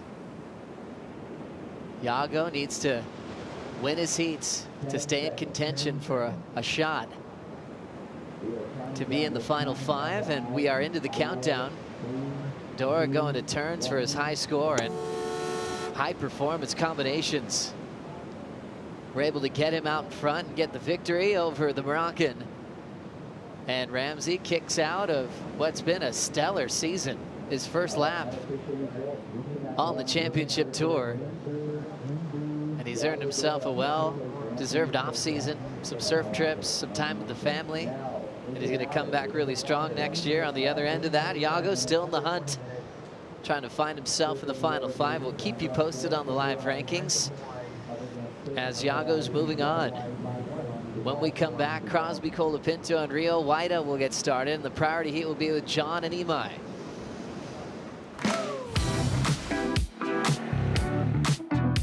I feel like when you come to Fiji or you think about Fiji, you like think of Cloudbreak. You don't realize there's lefts, rights, anything from a knee-high wave to double overhead waves, and pretty much anyone can come here and like find something to surf. If you had some friends coming out here, what would you be telling them to do? You just get in the water. You can surf, snorkel, dive. It's kind of like water world. Then after that, go explore. That's like a dream destination. It's been fun.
It is time to crack open the WSL vaults going back to 1999. Aki won a world title. We also won out here at Fiji. What an event it was for Mark Akalupa. Remember, he took a hiatus from the tour, and this was one of the greatest comebacks that the sport's ever seen. Yeah, it was an incredible year for the Ock, and everyone was hoping for it. He's been such a favourite for so many, and really in tune with the waves at Cloudbreak. Just, you know, all this work that he did in the off-season and in those years when he was going and surfing reef breaks in Indonesian remote islands. All came into fruition here. Ock just taking apart these walls here at Cloudbreak. He had won Tahiti right before this. What he said right after this moment, he never ever thought he'd win both. Cloudbreak, Tahiti in that same season. Was able to take on Victor Ribas in the final. Took out the title, and asked Ock this morning. I was like, well, what do you remember about that? What's the thing that's popping out right now? He's like, the boat ride and the sunset, heading back to Namotu. Yeah, with the trophy. It was another mild celebration over on Namotu Island. I think Luke Egan was actually in the channel caddying for Ock for that final, and Louis still in the channel. We'll see him sitting on Caroline Marks' board pretty soon. How cool. What a history at this event. So happy that we are back. During the break, we got some action from Imai Kalani Devault. Wow, Imai just extends that first turn. Now he starts to find a bit more rhythm. Just a huge turn. Really critical ending to that one. And he's able to ride out of this. Just staying nice and low in the whitewash. Just sort of that single highlight moment. And then this is Rio. Nice clean turn off the top, deep on the reef.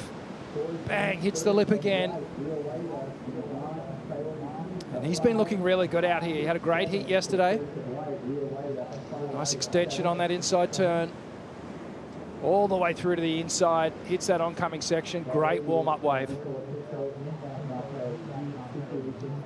Winners out of this round go to the quarterfinals. Griffin, Colapinto taking on Gabriel Medina. Griff already guaranteed to be at lowers. Medina fighting for that chance. And that scenario that we felt last year is going to happen again. Jack Robinson and Yago Dora, two good friends, both coached by Yago's father, Leandro. Had to deal with that in Tahiti last year, which was the final event of the season. And here they go again. Yago, the one that's chasing a spot in the final 5. Jack's already clinched his position in the final 5. Last wave for Imai Kalani. It was good enough for a lead change. The 5 takes him to first. World number 1, John Florence, is now up now, fighting for his lead back. Little connection off the top from the channel. We see this thing filling up very quickly. A lot of foam on the face here. He's gonna try to force it, but he gets stuck and has to eject. John has great natural instincts when it comes to being in the ocean, so it felt like a peculiar wave choice right there, Richie. Yeah, it did feel a little bit odd. He obviously saw something down the line, but I think just by nature of the wave in front and all that foam that was on the face, it just, well, it wrecked that scenario. So nice and clean from the takeoff here. First connection, just up and over the lips of that one. Just steering down the line, and from here, he was really snowboarding from this point, and really hard to engage that rail. Back to the drawing board. John's been working hard on his own business, his company, really making purposeful things to use in the water, and hiking and in nature, as we look at Imai now driving into this section, and just slipping off on that first turn. So John taking a wave that was tough to surf, and then Imai quickly falling, where Duval had a big opportunity to try to get another keeper score as they paddle back out. Let's catch up with Yago with AJ. Thanks so much, Joey. Yeah, Yago, we were just talking about a lot of medium scores, and then you found that 7.33 at the end. How'd you break through? Yeah, that was a hard heat. It was kind of fun for me. I had a lot of waves, but I couldn't really get a wave that offered me like a lot of scoring potential. I just had to work with what I got. We saw a couple barrels in the heats prior, and now waves looks like it's changing a little bit, so we kind of had to adapt and go for turns, and that's what I did, and I got a couple scores. It worked out well, and now you're on to the next round here at Cloudbreak. How do you prepare, reset for an important one? Yeah, I'll go back to the hotel now and rest a little bit and come back a little later. We'll see you then. Yeah, thanks. Great job to Yago moving forward. Back-to-back finals, El Salvador to Brazil. He's hoping to make a big final statement here because he knows he's got to go a long way. First, another matchup with his good friend Jack Robinson in quarterfinal number 2. He's been here before. He had a wild card back in 2017. That was the last time we had the event at Cloudbreak. He earned it because he made the semifinals at Saquarema that year. Got past a lot of world champs, from John to Mick Fanning to Gabriel Medina. Phone rang. Yago's like, yep, I'll go to Fiji. Ended up losing to Joel Parkinson in a close decision in round 2 back then. Did a surf trip last year, a strike mission to Cloudbreak, and he just feels right at home now, as we need to check in with the live rankings for the race for the final 5. John's already going to be world number 1 when we get to lowers, working out seeding. Griff's clinched a spot, so has Jack. Look where Yago has found himself after that heat win. He's just jumped into the number 5 spot. Ethan Ewing down to 6, but he is surfing later today in this round. So Ewing coming up against Ryan Callanan, and obvious with that cut line, Richie, he's in a must-win situation. Wow, this is really just who can hang on and who can keep progressing all the way through to the final of this one is going to be the last man standing when it comes to this final 5 situation here. But drama, you know, we're already seeing surfers shift in and out. We saw a quick wave there from John again. Not an ideal wave. So only 10 minutes on the clock, and a surprising scoreline from these guys right now. Now coming down the line, we've got Crosby Colapinto swinging hard in the pocket. He had some just deadly backhand blasts in some big chunky conditions yesterday to accomplish Rookie of the Year.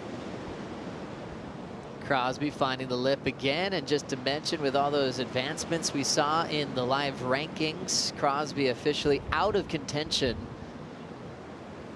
for the WSL Finals.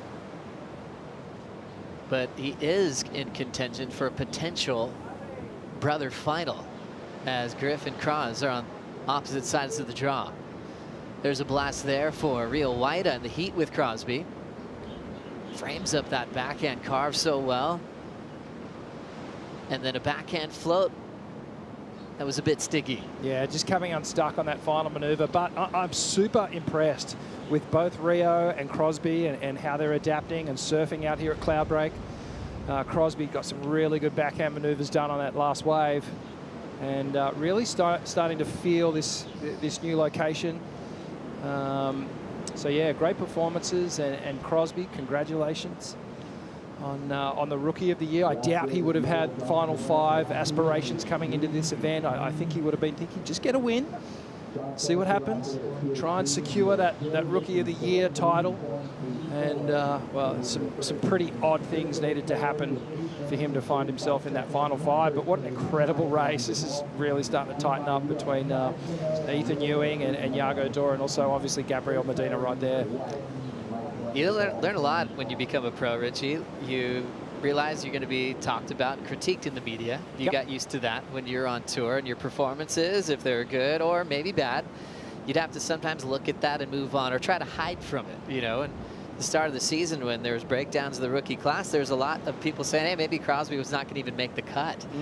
You know, and it's the days of social media, it's hard to avoid it. Sometimes it's a tag, it's an alert, it's in your hand, and you got to look at that as an athlete and going, whoa, no one's backing me. So I think that's awesome for Crosby to find that space to believe in himself, lit a fire underneath him, and got Rookie of the Year. So we see some work on the backhand. Imai Kalani to vault, trying to find control. John going upside down and sinks again. Another wipeout. A lot of mistakes happening. It's 3 in a row for John. That heat. That's odd. You don't really see that too often. Looks like we've got a board change here from Imai. So he heads for his caddy, or heads for the jet ski. So Imai resetting on the Red Bull ski. We'll see if these guys can find their feet with 7:15 to go. One human we have found, which is loving life in paradise on the Taparua live cam, our good friend Stace Galbraith. Stace, how's it going over there? It's going really good. Got some good company, that's for sure. Who's right next to you? Who you got? Bring them into the pic. He'll appear soon. Everyone's hiding. I'll give you a hint. He was in that hockey clip. There we go. We found you. Hey, What's up, Kelly. Kel? Congrats on everything. Love your work. And yeah, I'm going to blame Kelly for the leg rope debacle that I had this morning. I wasn't even going to bring that up. He was supposed to caddy for Aaron. I jumped in. Okay, well, Stace, give me the whole breakdown. What happened with Aaron Brooks in the leash? Yeah, look, I think it's one of those things where, you ever seen that movie Hand of God? Yeah. No, look, honestly, I think that equipment preparation is a really important thing, and I take full responsibility for that one. It was a proper shocker. And I think that, you know, it's an important thing for surfing your heats, but also safety. So deep down, I apologise to Aaron, but I'm stoked to see her get the win. And wow, what a performer. Yeah, what a so relief. Cool to see her doing her thing, and just, yeah, really cool heat to be a part of. And I mean, got to be careful how loud I say it here, but there's no reason why she can't go all the way. Totally agree, Stace. Yeah, with the wild card moment, creating an upset, Gabby Bryan out of the final 5. How was her energy, though? I mean, because it looked like she stayed focused, even with losing her board, to keep herself in that heat. I mean, what does that say about this 17-year-old? Yeah, I think she had some really good indicators, like the 317 was 1 turn, Gabby's 2 turns was 6, and, you know, I kind of explained that to her, and she knew that she was in the ballpark, and then she had a few really great waves that she didn't make, and that's the kind of how you got to surf as a wild card. You want to see her go for it, and she did that. She got a chance at the end, and it worked really well. Stace, how's the energy shifted as we go into a big day where we could finish today with our final 5 set? There's been some heartbreak moments already, but how's the vibe changed from what we felt yesterday? Yeah, it's definitely a lot tenser. Still a lot of high fives going down, though, and some really good surfing. I think even when you lose, as long as you get your opportunities and you're surfing well, it's a little easier to digest, but still never easy. Like Gabriella Bryan, obviously very disappointing. and we'll see that later on this afternoon in the men when we go to more rounds. Pretty wild too, Stace. Not everyone can win. We are getting a rematch of Jack Robinson and Yago Dora again. It's like a flashback from what they went through last year in Tahiti. Yeah, it is. Kelly, your thoughts on that? I don't know if I had any thoughts. Hey, Kelly. Yeah, I don't know if I had thoughts. Hey, guys. No, obviously, Jack, he seems like he can't put a foot wrong in critical situations. He gets these pressure heats, high pressure heats, where sometimes he's even the underdog, like against John at Margaret's, where everyone's seen what John has done out there, and Jack has put it to bed a couple times against him. And he gets these heats like the final at Chopra last year against Gabe in the back here, where so much is on the line and he just nails it. So he's been the most clutch guy the past couple of years in those heats. Also looking at Gabriel Medina, almost getting a 10 today. Now with Griffin, Colapinto as a matchup in quarter one. Medina is looking like he's in beast mode once again. What have you seen from his performance? Yeah, well, you see all those the top 5 guys and the guys you expect to have a shot still in the event. It's going to be a fun quarterfinals on to see how those things all play out. But yeah, Medina has been also, he had a tough end of the year last year, just missing out on the top 5, but he worked his way into the, through the ISA, he worked his way into the Olympics. Obviously medaled, but didn't quite do what he wanted. So I think he's just, there's this carrot that's dangling out there for Gabriel that, you know, he has this drive that's beyond what he can even think about. He just goes out and gets it done and performs every time. Kelly, quickly, just I know it was frustrating yesterday with the conditions and going out and seeing the waves today, how clean they are, but we can't thank you enough for all you do for professional surfing, and always great to catch up with you, and definitely want to continue to celebrate your career forever. So thanks so much for all that you do. Thanks, guys. It's really fun. I didn't quite get in sync yesterday, but some good surfing's been going down, so it's fun to watch. Awesome. We'll continue to catch up with Kelly on the Tabarua live cam if we find him on the bar there, gracious enough to be surprised with the headset, as he always is. A great ambassador of the sport for, gosh, over 4 decades. As we look at live action now, Crosby Colapinto finding a bigger section to play with. Draws off the bottom, netting nice and hollow, and just packing a closeout. But I love the tradition from a big hammer and then flowing into a wave that's getting more critical, more shallow, more hollow down the line. Yeah, really quick moment there, an adjustment, especially on the backhand as you're coming down from a critical backhand hit to get straight back on that heel side rail, set that line and find yourself in the barrel. And as we've seen, I guess over the last sort of hour and a half, a lot of these barrels running off and clamping down. The wind has shifted for sure. It's coming from around the point a little bit further now. Just pushing the lip of these waves down. So not the barrels aren't as cleaner as they were earlier. But some great surfing from Crosby. I mean, I've been so impressed with him over the last couple of years, just how much he's improved. And he spent a lot of that time in Hawaii around pipe and backdoor and off the wall, and really feeding off his brother's energy. But you know, those guys were just really on it and really dedicated. But Crosby in particular, his improvement has been exceptional. John Florence still fishing at the moment. He's in jeopardy of getting knocked out here in the round of 16. Needs to find a 7.16. Getting close to the countdown. And he's taken a lot of looks out there. He's been searching. He's caught now 9 waves. And his high mark of 4.17. Yeah, that just doesn't compute, right? It's not what you expect. You know, unfortunately, Fiji Pro title is going to elude John Florence in 2014, but looking at the positive, he will go into the final 5 situation as the #1 rated surfer. And congratulations, Imai Kalani Deval. What an incredible heat, put together, managed it well, did what he had to do to get through, and well, he's beaten one of the best. Imai moving on to quarterfinal number 3. When we come back, we'll kick off the heat with Italo Ferreira and Baron Mamiya. Bonsoy Brew Break.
Do you know that Fiji has more than 300 islands?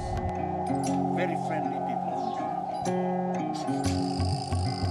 Fiji is located on the South Pacific, about 3,000 miles southwest of Hawaii. It's amazing Fiji, you know, like if you don't have money, you still can live. If you don't have job, you still can live, 100%. This is our resources, ocean. Diving in Fiji's coral reef is like entering an underwater paradise. It's a truly unforgettable experience for any ocean lover. And we have mangroves, which is protect the shoreline as well, the coastline. I'm so blessed to be a Fijian, to be surrounded by all these things. It's amazing.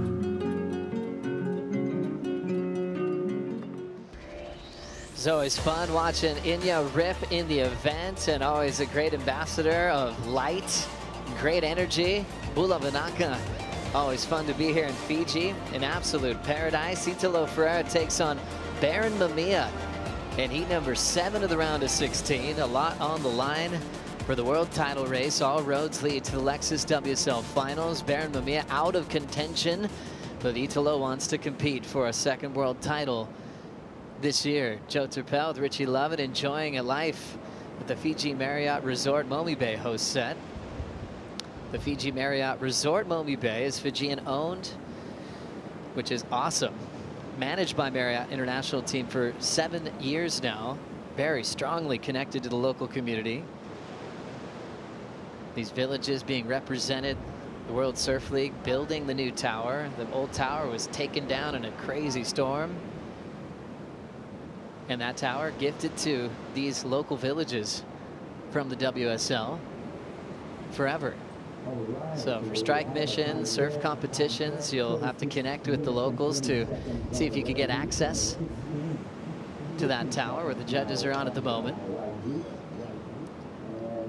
You've got the local Fijians, a part of the Water Patrol. We got to see Tavita once again represent this year. Multiple-time wild card into the main event on the championship tour. Got nice and barreled, and let's get caught up here. Italo, of course, already finding a start. Ah, Mr. Busy, here he goes. Tags the lip there. So a 2-turn combination. Didn't even get his hair wet at that point. And then behind him, this is Rio. Slides into this one, streaks down the line, a bigger wave. Sets up this inside section, connects well. Sort of drifts the fins ever so slightly at another critical turn. So only 2 turns, Joe, but they were intense. They had purpose behind them. Really good surfing there from Rio. So much growth in Rio White, working with Glenn Micro Hall in the last couple of seasons on tour. They started off early this year.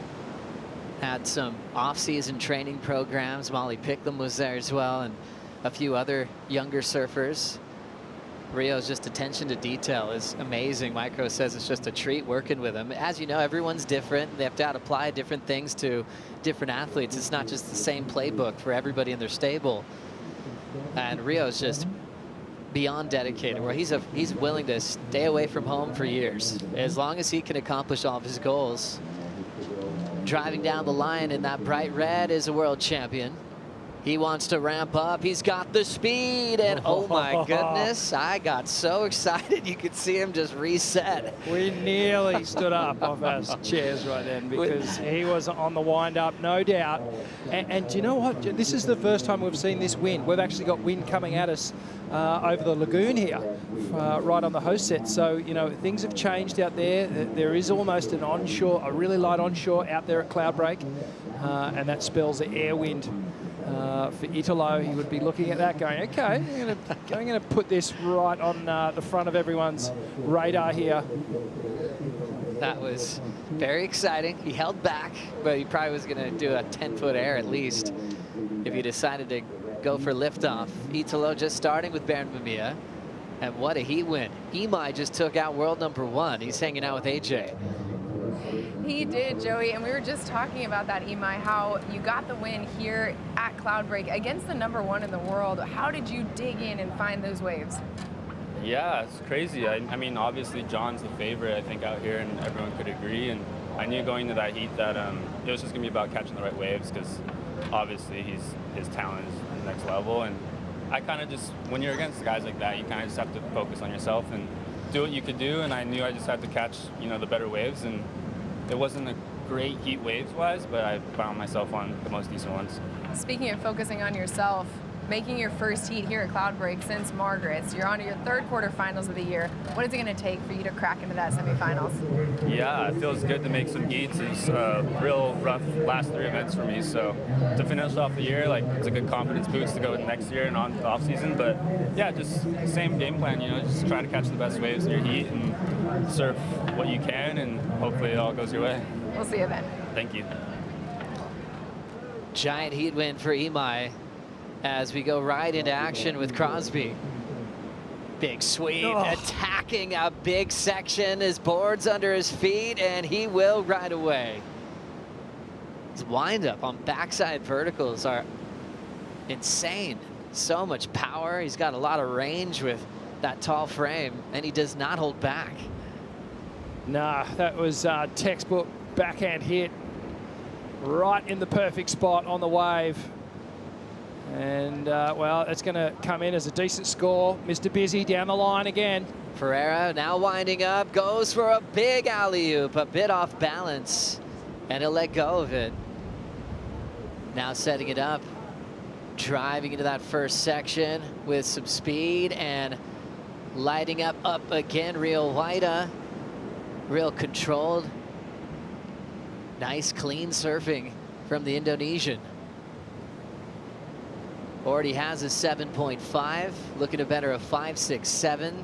Crosby should be throwing away his 4, so the priority heat building on their numbers with that light breeze picking up. You can see how big this playing field is at Cloudbreak.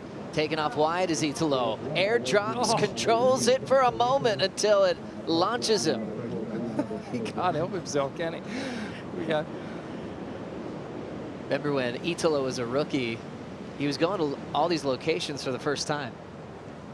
There was a session all of a sudden at restaurants that was going down. All you heard into the sunset was just, you, all these hoots. And you're just going, what's going on?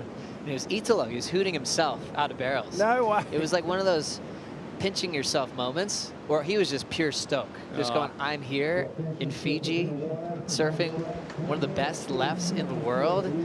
And it was so pure. It was so real. There's no one filming. As you see him catching his breath there. Yeah, I think that wave might have just punched the wind out of him a little bit. He's taking in a couple of breaths here. But no, to your point, you know, surfers, people save up a year's wage to come and surf here, you know, and have a surf trip here. And we're having a tournament, a World Tour event here. It's one of the sort of bucket list destinations for any surfer. As we see setting up a backside snap is Bernd Mamiya from the North Shore of Oahu. Belts it, gets caught and falls. Mamiya kicking off the season with a giant win at Pipeline as we go to the IC replay. Yeah, this was Rio drifts over that first section. Beautiful hit of the lip, well-timed second turn as well. Perhaps just a millisecond late to the party, but nice and clean on the finish. And then this was Crosby, deep bottoms turn, nice and vertical, up over the foam on the first one, but this second turn clicks and connects with it perfectly. And again, that treacherous final section as that plume of whitewater crashes down behind him. He's able to maintain stability. But just that pivoting action off the top of the wave, beautiful from both these surfers in this heat. Crosby had to write down all of his goals and dreams when he was a young kid. His dad Mitch had recently found this piece of paper in his room. Crosby wrote down, train 3 times a week, surf 20 hours a week, and surf every morning, no matter what. Just, you know, feel the ocean. Just get that routine down. Work on technique and work on getting low and more a rounder bottom turn. Just seeing him take off on that wave, he's so low and compressed with that big frame. And tricky for a taller guy as well, taller surfer. You know, it's kind of hard to get down low when you think of sort of Italo and those guys that, you know, they're pretty stocky and not as tall as these guys, so they've got that lower center of gravity. And these guys have, you know, they play on that advantage, but these taller guys, they've actually got more leverage that they can lean on, but they have to stay low. They definitely have to stay low. A lot of giants on tour these days. Yeah, there's some tall surfers for sure. You think of Ramzi, you think of Geordie, plenty of them there. Yeah, Crosby as well. It seems like the average height has increased significantly on tour these days. And with that comes a lot of power. They're building body strength, purposeful training to get bigger and bigger. 7:50 to go here in the priority heat.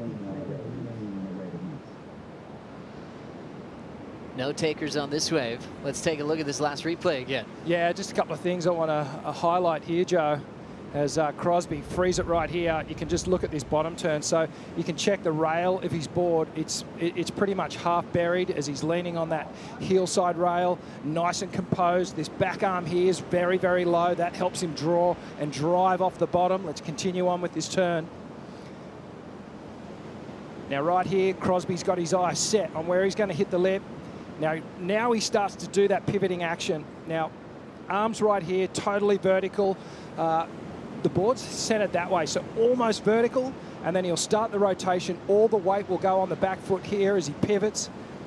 And look at that, so tight, and look how compressed he is. That body is pretty much compressed, arm on the hand on the rail again, and at this point, total, yeah, he's going to go drop out. The wave at the bottom of this wave is going to drop out, and he's going to just negotiate this landing.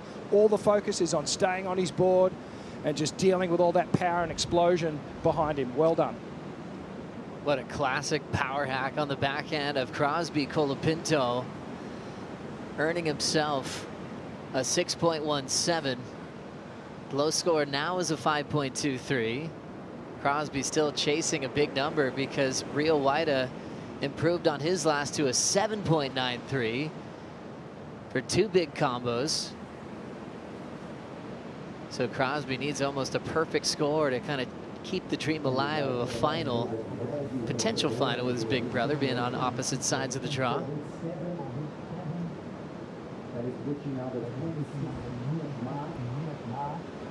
Rolling in now. Backhand float. Barron going up and down. So we kind of came off a low-scoring heat with Imai and John. We're looking at a similar scenario in the non-priority heat at the moment, but Italo didn't just get this wave. Yeah, big outside swoop. Nice deep bottom turn, mid-face slash. Italo pulls into the barrel, travel time, and just can't bust out the curtain. But yeah, staying very active in this lineup under priority. And at the moment, it's falling in his favor. Still relatively low score line. But I like that he's giving himself the chance. He's staying busy, and here we go, live action here. Now setting up a fun-looking leopard, looking real casual, wanting to set up the barrel. Rio Waida changing gears, but a misread. And nothing changing to his top 2. Doing a great job to really explode at the start of the season. Well, more specifically, Bells Beach had a great run into finals day. Was a bit more comfortable towards the midseason cut than the year previous. Seems like you just see an improvement every time he puts the jersey on. Well, just even looking at how relaxed Rio was on that last wave, just sort of tells you where his mind is at and how comfortable he is out here and how comfortable he's feeling just in this moment in life on the tour. You know, he's eyeing off a quarterfinal berth here on the men's side in the final event. He obviously can't make the top 5 in the ratings at the moment, but you know, this is all good confidence building results that are happening for Rio. Yeah, semi-final bells, quarters, and Tahiti sitting in the top 10 at the moment is Rio Waida. Italo rolling into a fun left. Redirects off the top, deeper bottom turn, attacking the lip, and ends up throwing him into an airdrop. And man, he's taken some heat in this one. And now crushing a big section with an airdrop, and running out of room is Baron Mamiya. Well, interesting that Crosby did not take that wave. It did stretch out down the line, but Crosby in need of a score here. And it's a solid one. So it's a particular wave that he's after. 9.26 is what he needs, what he requires. And, you know, he's done some great surfing in this heat, Joe. Some of those backhand hooks have been amazing. But Rio, he's been able to stitch a few more together on the one ride, and he's got some decent scores in his tally. Some good sets approaching here, so we could get an exciting finish to this priority heat with Rio and Crosby. Be interesting to see how Crosby approaches the 926, what type of wave he'll choose. He's got a couple of minutes to try to figure it out. Meanwhile, Baron just took the lead off Italo with that backhand snap. Baron's last wave, the single turn option, 3.97. And now it's decision time. The world-class left at Cloudbreak. The first wave for Rio Waida. Gets out in front. Throws down a carve, meaty section, connects well. Transitions out of it perfectly. Already has a couple of big sevens. And now locking in. Crosby choosing this wave. Nice pace. Touches the rail on the bottom turn, and looks like his board exploded. He's been hitting that section so hard. His board just in 2 pieces that could just take him out of this heat with just 90 seconds left. Now setting up the tube ride, Baron Mamiya locks in. End section disappears on him. And tough for Kraz, still trying to give it all he has with the time on the clock. So is Rio going to give him his board? Oh, they're shaking hands. It's the white flag. Well done. From Crosby. And a great gesture from Rio there just to... What a wind-up, though. Can I see that again? I mean, he's been crushing sections. Just tough that his equipment exploded on this turn. Yeah, it's a real long, deep bottom turn here. Grabs that rail just for a moment there, hits the lip, and there's all that torque right between the feet. Real leverage point. And we see so many boards just break in that sort of 6 to 12 inches in front of the fin area. You think about how much power output these surfers are producing, and these little pieces of foam and fiberglass, a little bit of wood in between them. No chance of survival sometimes, especially in waves like this. So much power, even though it is only, you know, it's sort of head high, maybe twice overhead, but the power of Cloudbreak over the reef, yeah, it packs a punch. Yeah, you'd think even Crosby could do that on a brand new board, but you almost think for him at a wave like this, you might want to switch out your equipment after every heat, let alone every turn, because he doesn't hold back. Congrats for Crosby, Rookie of the Year this year. He'll be backing his brother at lower trestles as Griff is going to compete for a world title. And way to go for Rio Waida in another quarterfinal this year. He's accomplished a lot. His personal best, a semifinal this season. Let's see if he can go further as action continues in the round of 16. Ewing and Callan will get started. We'll take a Bonsoy brew break, bringing Kaipo, Jesse, and Flick for the call.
Dinner in the Cabana was one of those sort of pinch me moments, like, does a place like this really exist?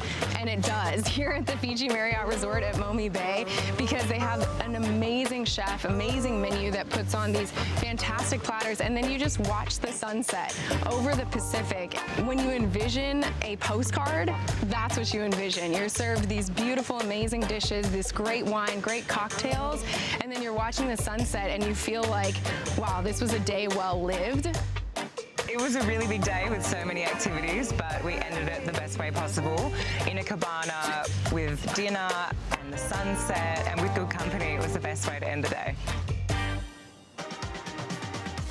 Back here at the Corona Fiji Pro presented by Bonsoy, and welcome to the Fiji Marriott Resort Momi Bay host set. It's pretty nice here, isn't it, Flick? Oh, it's not bad. It's not bad. No, honestly, it's paradise here. It's so beautiful. I mean, we've been really spoiled, just looked after so well. And I can't wait to dive in after we get done with this contest a bit more. Well, it seems like you came here early and you've already dove in once. This would be the second dive for you. Yeah, it will be. And I deserve it. All right? I'm a lady of leisure. Let me live. It is beautiful here. Thank you to all the staff that has looked after us. It's been wonderful. I've been averaging about 25 bulas a day right now. Bula, Jesse, what do you think about this this matchup here in the final heat of the round of 16? Ethan Ewing, again, another must-win heat up against Ryan Calnan. I mean, this is a very tough heat for Ethan to draw. Like in a left-hander like this, Ryan Coleman is just going to open up, and the advantage is going to have on Ethan is just the variety, right? Like, he's with the right foot forward, facing the wave. He's going to have that beautiful canvas to just apply whatever really he wants and be creative. On the other hand, I mean, Ethan is just lethal. His backhand is amazing. He's so sharp. Probably the sharpest surfer on tour right now, the one that lays the most on Rio. So it's going to be a great match. I can't wait to unfold. Yeah, and really interesting stuff going on right now because we have Italo Ferreira. He's currently number 4 in the live rankings. We have Ethan Ewing, who's fallen to number 6 in the live rankings. And looks like there's a board change up for Italo Ferreira, who's trailing Baron Mamiya, Flick. Yeah, it looks like... Oh, no, they're just taking the one. But, yeah, board changeover right now for Italo. I mean, he has been going really hard, let's be real. I mean, he's been taking a lot of chances, had a couple of hard falls, so maybe a buckle on the board. Yeah, he's definitely... I think that has to be the most busy heat we have in the first half right now. Like, we see, like, Italo with 10 waves ridden and Baron Mamiya with 9 waves ridden on the first half of this heat. So that's very impressive for both of them. And just trying to keep busy and maximize the opportunity. Baron actually started off pretty decent, you know, for a 5.5 and 4.67 in the last 2 waves, building up some momentum.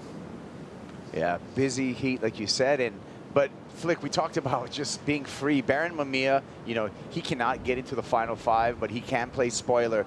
He knows he's on tour next year, so this is a heat for Baron that has not a lot of downside and only upside for him. Oh, for sure. And also just getting more reps on the board here at Cloudbreak. I mean, it's absolutely pumping. Look at this set just rolling through the lineup now as we see Italo. Ferreira on the Patterson. Smooth carve there. Board looks good. Let's see. Barrel seeking on the inside. Has to put on the gas pedal.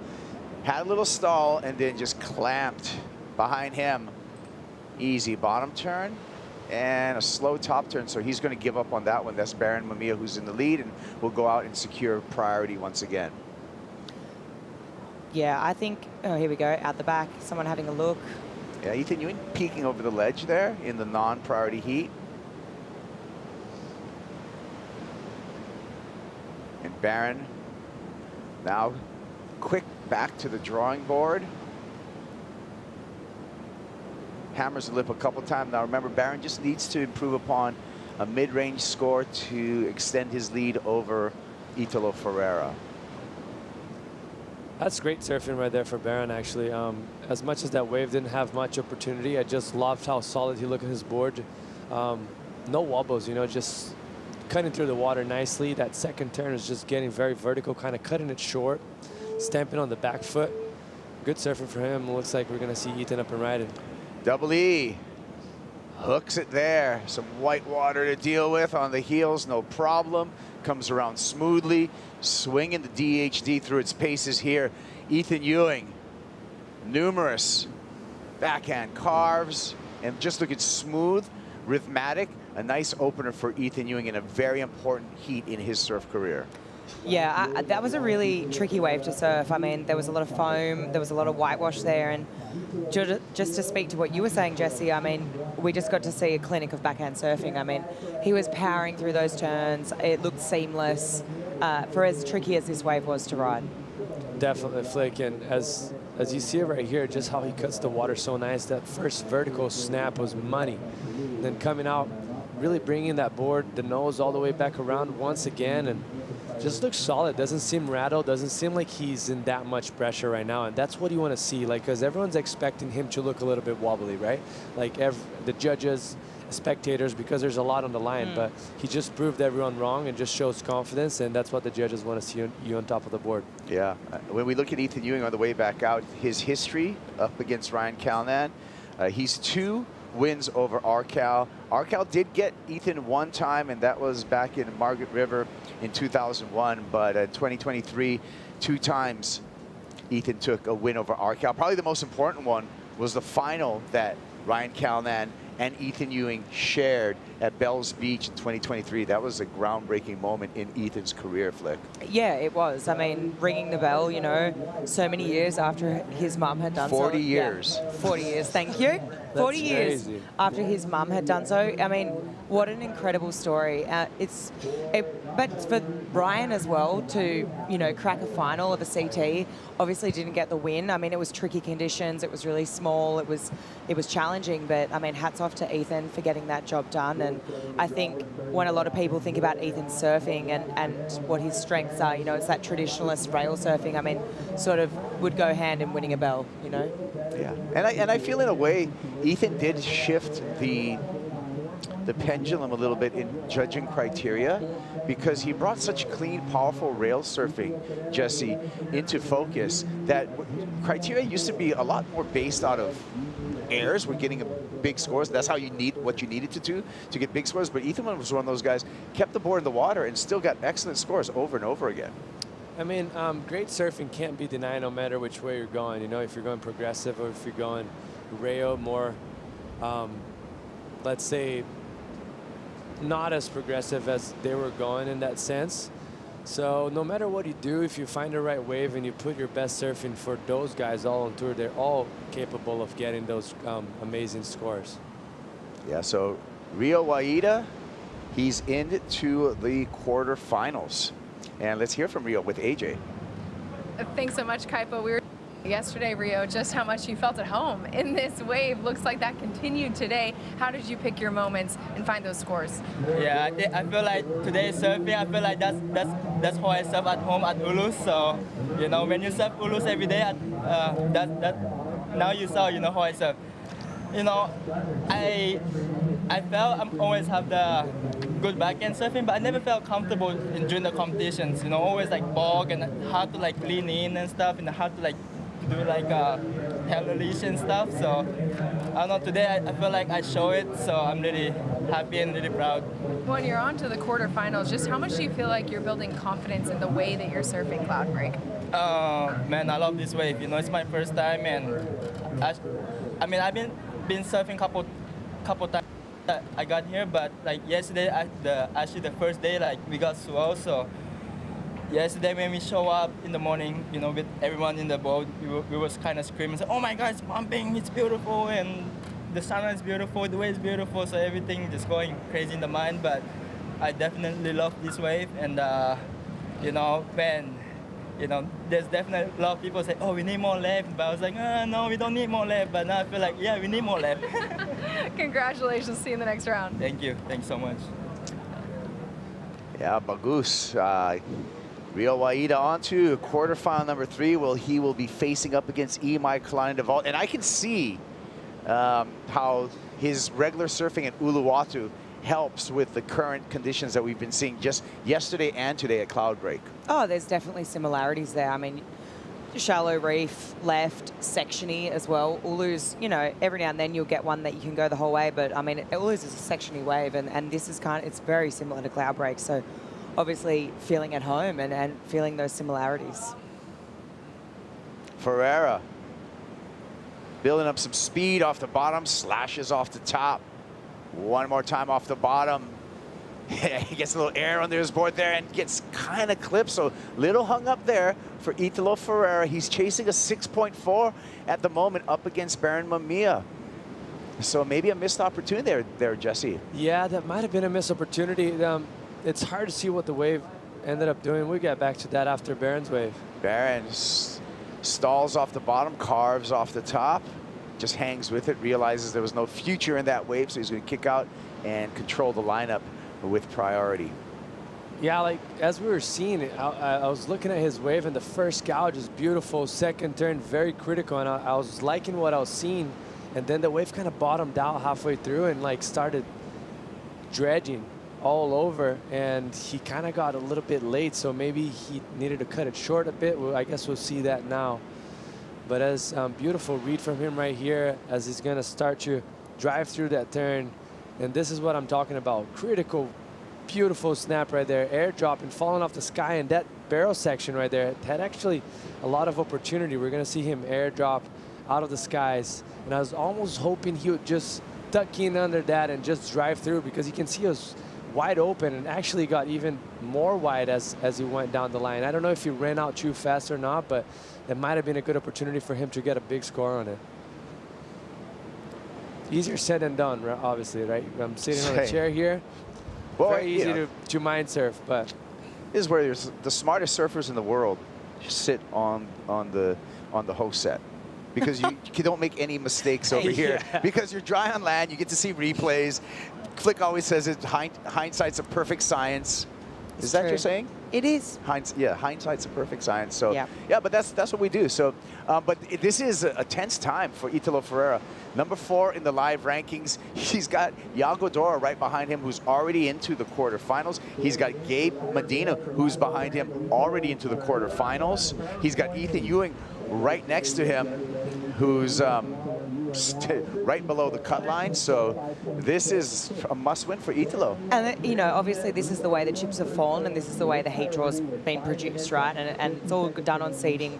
But there's something to be said about surfing first and already having that momentum, as opposed to, you know, Italo and Italo and then Ethan, who are surfing at the end of that round, already watching those people progress, right? Like, surely you're doing your best to keep that out of your head, but it would be playing, it would be factoring in for sure.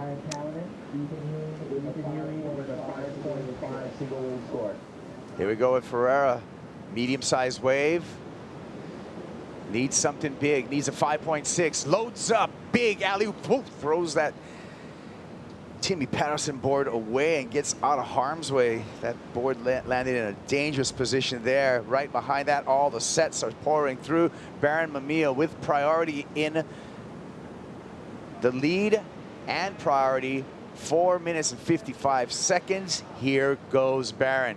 Good size wave here. Carves off the top for the Hawaiian. Delays that bottom turn. One more snap off the top there. Throwing a ton of spray right in the lip. One more time. Great rhythm and tempo by Baron Mamiya throughout this entire wave. Mamiya just needs to improve upon a 4.5. Ethan Ewing, second wave of the set. Ewing parks it in the barrel and squeezes out. Manufactures an exit there, and we see Ryan Calnan just with a quick punch out. Ferreira takes this one on the inside. No future in that one. He just kicks out. So a big exchange, but mostly for Baron Mamiya and Ethan Ewing, both leading their heats and probably going to add to their scoreline.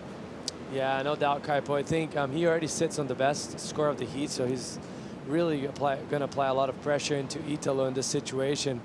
In my personal opinion, that's going to be looking and a healthy score, probably the best score of the heat that he's got, like able to apply a few of very critical turns that we see right here. Here's a sketchy alley-oop. Oh my. Whoa.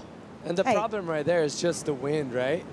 The wind's blowing a little bit from the back, so it pulls that board away from him. But as we see here, Baron up and riding. Yeah, this I've got to agree with you, Jesse. I feel like it's going to go in that best wave of the heat so far. I mean, that second turn through so much spray.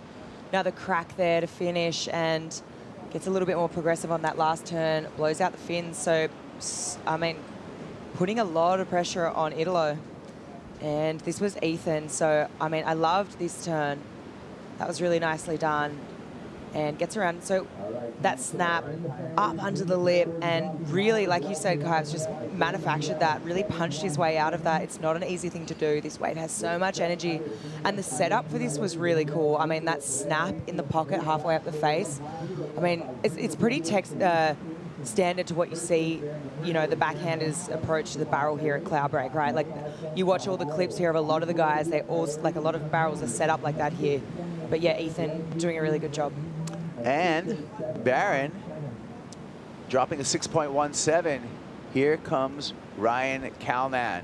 Calnan with that delayed bottom turn, snap into the barrel, no problem, straight through the tunnel with that one, then throws it away. Unfortunately, the finish would have been really good for Arcal on that wave. Looks like he was doing everything right, but fins got loose at that last turn. But Baron Mamiya back to the priority heat, because we only have 2 minutes remaining in the priority heat, applied more pressure to Italo Ferreira. Ferreira, Jesse, now needs a 6.87. Yeah, and that's what we were expecting, right? Like, that wave from Barrow was very well surfed, solid, didn't overcook anything, just perfect timing, and got rewarded the best score of the heat so far. A lot of waves ridden. Italo Ferreira with 14 waves, Baron Mamiya with 13 waves. But Flick, we talked about just pressure-free, and an illustration, if you really think about it. You put a 2x4 on the ground, and you walk across that 2x4. That's very easy. You take that same 2x4, you put it 20 feet up in the air, and all of a sudden that 2x4 seems a lot more difficult to walk. It's the same exact thing, but what's different is the pressure, and I feel that's what's happening to Italo Ferreira right now. Great analogy. Great analogy.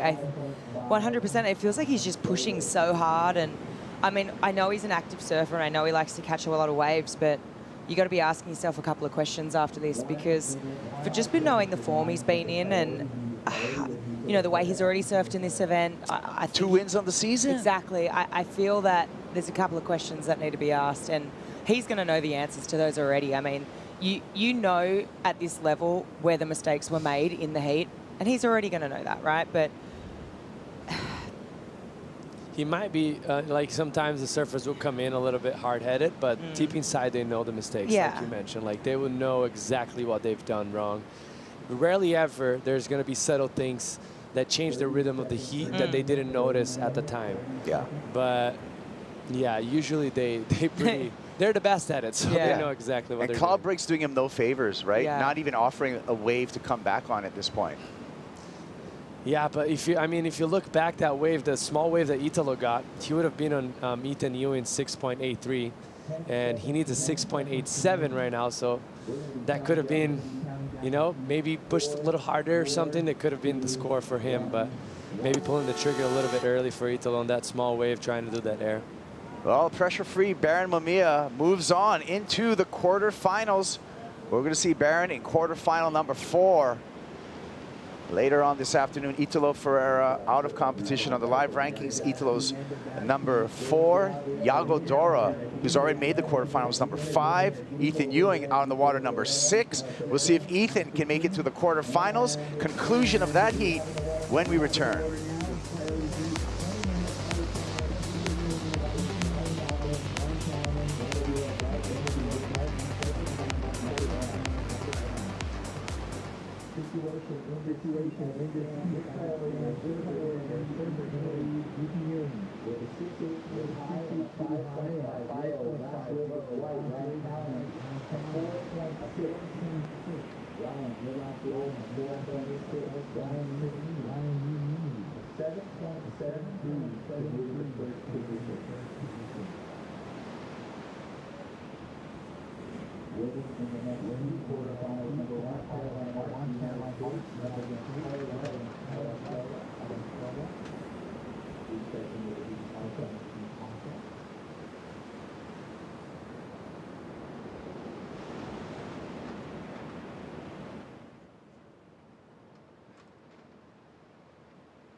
One more spot in the quarterfinals here at the Corona Fiji Pro, presented by Bonsoy. A happy Hawaiian, Baron Mamiya, is into quarterfinal number 4, taking out number 4 in the rankings, Italo Ferreira.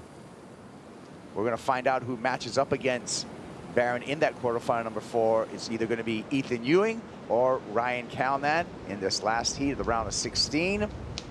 Kuiper Girl, Flick Palmentier, Jesse Mendez on the call, and Ethan Ewing with heat control out in the water. Jesse, he's got the lead and he's got priority. Yeah, and he does have a good gap right now. I guess that 6.83 was clutch for him. Mostly in that situation of the heat, you know, before his heat even started with priority. And Ryan had priority on top of him, so he was able to sneak a little bit wider, that the set look a little bit bigger. So I think Ryan on the screen was sitting a little bit deep, wasn't able to reach out. He tried to catch that third wave, but he was too deep for that third wave. So right there, just good effort for Ethan, identifying that wave and making the most of it, and now sitting with priority and the two best scores of the heat. I like what I'm seeing for Ethan Ewing, Flick, in that his big wins, his big career wins have been in right-hand points, bells, J-Bay, but he's just showing his versatility and his range, because his backhand surfing has been really, really impressive, especially that 6.83 that Jesse was talking about. Just the rhythm that he had on the backhand was incredible. Yeah, I agree with that. And I think, you know, I mean, there's been similarities drawn from his surfing, you know, to the greatest surfers of all time. You think Joel Parker, you think Andy Irons, you know, even a little bit of Mick Fanning in there. And I mean, it's reminiscent. You see him on this, you know, big left-hander, wave of consequence. And I mean, that's why I love that this wave's back, right? We're getting to see this style of surfing that we haven't really seen showcased, which is awesome. So, yeah. Yeah, love it. Performance lefts on tour. Thank you for having us back, Fiji. AJ, hey, AJ's out on the Red Bull boat, the Red Bull Athlete Zone. Let's see what AJ's up to. As you guys know, I am loving being on the roof of the Red Bull Athlete Zone, but in order to do that, I have to make sure I keep my skin protected with Shiseido. This is a really great sunscreen, water resistant up to 80 minutes, and recent studies show that surfers are so much more likely than the general population to have things develop like melanoma, like skin cancer, and so really important that we protect our skin, and shout out to Shiseido for making that so much easier to do out here in the middle of the ocean. Yeah, Shiseido, and you can feel good about the packaging there. 90% plant-based plastic packaging on those Shiseido products, and Shiseido's been a great partner with us, not just on the championship tour, but also with our efforts with WSL One Ocean, and the Shiseido Blue project has done great stuff at every single stop on the championship tour. Well, 14 minutes out in the lineup, Ethan Ewing sitting comfortable. Ewing's happy to have a lull right now. Happy to have the clock burn down because he's in the lead up against Ryan Callanan, Flick. Yeah, this is exactly how you want it to play out. It's so funny. It's the opposite for Ryan, though. He's thinking, you know, I go back to that barrel of Ryan's, and then when he came out, he fell on that turn. I feel like if he would have made that, I feel like he would have been a little bit more at pace with Ethan. I think that, obviously, a mistake, duh. But, you know, right, and also, you know what? I feel like the texture on the face of those waves, I mean, it's pretty evident in this drone shot right now. Like, you can sort of see a few more rivets. Things are slightly changing out there, but yeah, Ethan right now, full control, priority, and wonder if anyone might have a look at this one. Let's see, Arkel's going to keep him honest, goes for a paddle there. Ethan decides to use his priority. Swings an opening turn, a little bit of ruffle on the face, another beautifully timed just hang up on the backhand, like you would say, Flick, and puts it through there. Did he improve upon his heat total, though? Was that better than a 5.5? I'll go for you, Flick, first. Look, it was a few nice backhand hangers, Kites. However, I'm not sure. You know what I will say is I just feel like with all the pressure, it doesn't look like it in the way that he's surfing. He looks so solid on his feet. Let's have a look here. So just beautiful surfing. I mean, carves through that first turn. There was a rivet at the top of that face of the wave that he just powered through again on the second one. And I mean, this wave, unfortunately, just forcing him a little bit out into the shoulder. That last turn there was a bit nicer. I think it could be right there, like pretty similar score, to be honest. So we're waiting to see what the judges decide upon with the last of Ethan Ewing on the paddle back out here. Double E on his 5th season on tour. He was a runner-up for a world title just last year, representing North Stradbroke Island there in Queensland. Has been compared to some of the best style and biomechanics in surfing in the world. And it's just at such a young age, you know, just 25 years old, Jesse, and already making such a big impact in professional surfing. Yeah, the way he approaches, how he surfs, it's beautiful to watch, and it's really second to none. The way he cuts the water nowadays, I don't see anyone actually being as sharp as he is, mostly front side, obviously backhand the same way as we just saw in his last few performances of him. Ryan Callanan's going to take his turn. Arkel sets up off the bottom, carves off the top. Nice hesitation there to set him up for a big top turn, but again, fins break free and he goes down. And meanwhile, Ethan Ewing did improve slightly on the heat total. He replaces a 5.5 with a 5.57. Ryan Callanan now at this moment needs a 7.8 to turn the heat. That was another missed opportunity for Arkel right there. Beautiful first carve, and the second turn even better. That was going to be, in my opinion, no doubt the best wave of the heat. Like, if you look back to a few waves that he's done it before, the 4-point right, that he had the barrel and came out and ended up getting stuck on the lip. That was a great wave. Missed opportunity. This one, he went even bigger and missed it again. So those are two waves that would have probably put him in the first position right now as we were talking. Yeah, you even think back to yesterday, right? Like, I know it's a different day, different context, different scale. However, he was dropping like 6s and above for just those 2 big crazy turns. Ethan Ewing. Couple of nice turns there for Double E. Oh, and he's just going to have to bail out of that one with that slip. So not going to change the scoreline. Ethan Ewing will remain in the lead. Priority will go to Ryan Callanan, however, and Arkel will have a chance. Here he goes. Callahan fading that bottom turn again. Cutting it short on that carve, looking for a barrel on the inside section, has to duck out. So now it's going to be a race for priority at the 10-minute mark. Yeah, both surfers actually giving each other a few opportunities to either close the gap or get away from it, and both didn't capitalize in this moment. Ethan on that second turn, that was massive. Feet kind of got unglued right there, and he wasn't able to fit that third turn in. Unfortunately for him, because he'll probably be looking for a great score on that wave. Looks like they're not going to paddle. It seems like there's a good gap in between them two, and Ryan's like, it's not worth the pushing and wasting energy right now. So Ethan will go back out to the peak with heat control. Baron Mamiya into the quarterfinals. It's here from Baron. He's with AJ. Thanks so much, Kaipo. Baron, we were just looking at the total waves ridden in that heat. 27, 13 for you, 14 for Italo. How'd you surf your way into a rhythm? I don't know. I feel like in the middle of the year, like pipe, I had a good strategy. And then all the way until now, I feel like the whole in-between, in my heats, I would just sit there and not catch waves. And then I remember I was in El Salvador, and Britt Merrick was with me, and he's like, dude, if you're going to go on a heat, you have to actually surf. That's how you're going to make the heat. And I was like, yeah, you're probably right. So I just totally changed my strategy. I just catch a bunch of waves and try and surf my way into rhythm. That's kind of like, I'm a rhythm surfer, and that's just kind of been my strategy my entire life. I don't know why I tried to change it up through the middle of the year. But yeah, I'm just trying to get back to that. Well, and getting back to it would obviously be something you'd like to get back to the result that you had at Pipeline, making it to your first quarters since then. What do you think is the thing that's it's going to take to punch your way into the semifinals round? Just, keep doing what I'm doing, just catching waves, be on the good waves, obviously, surf them good. I don't know who I'm going to be coming up against, but I mean, at this stage of the event, everyone's super, super gnarly. And yeah, you just got to bring your best surfing and be on the best wave. We'll see you this afternoon. Thank you. Well, Baron, you're either going to surf against Ethan Ewing or Ryan Callahan, and I'm sure it doesn't matter to Baron, who's just been gaining momentum throughout this entire event. I like the fact that, he's a rhythm surfer, and he's recognized that.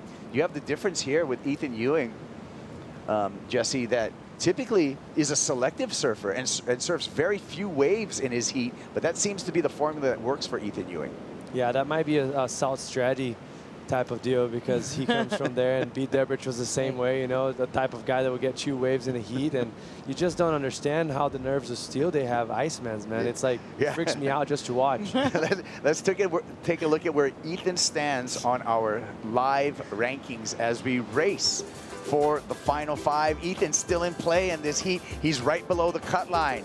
And there's an opportunity for Ethan Ewing, as you can see, grayed out. Italo Ferreira out of competition, Flick. Yeah, grayed out. However, he has got a couple of event wins, right? So that means something. But, I mean, for me, the fact that Gabby is still in the mix and keeps powering through with the kind of scores and decision-making he's making in heats, I mean, that's really exciting for me. Well, we only have 2 more spots, as we have John Florence, Griffin Colapinto, and Jack Robinson all clinched. So it's going to be a battle between Ethan Ewing, Yago, Dora, and Gabe Medina at this point, Jesse. Yeah, this is a great battle. Like, you see it right here on the live rankings. Yago already jumping. So the pressure is definitely in Ethan. He's actually out right now if he doesn't make this heat. So. And he doesn't want to hear any of that. There he goes, straight up. And just 1 turn. So not going to improve upon his score line. Ryan Callahan, again, needs, you can see in the need column, a 7.8. That's a giant number. So that would have to be some large hammering turns, Flick, or that tube turn combo that he nearly pulled off at the beginning of this heat. Yeah, you know what? Ryan is in good form. Like, I even, even in the free surf this morning, we saw him getting great waves as well. I think just unfortunately, as that tide's dropping, right, that inside section, the bottom is dropping out so fast, and I think you can kind of underestimate it and go up so critical and not realize when you're coming down that it really is that steep.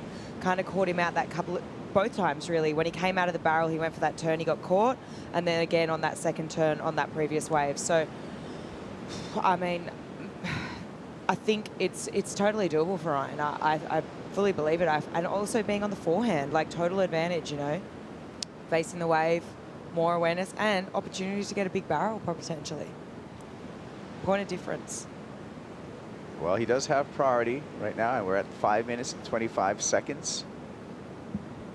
For fans watching on YouTube and Facebook, those live streams will be stopped at the end of this round of 16. So at the end of this heat, it's going to be stopped. A new live stream will start for the quarterfinals and beyond. So for those of you in Brazil, you can continue to watch the coverage live on worldsurfleague.com, on the WSL app, and on Global Play.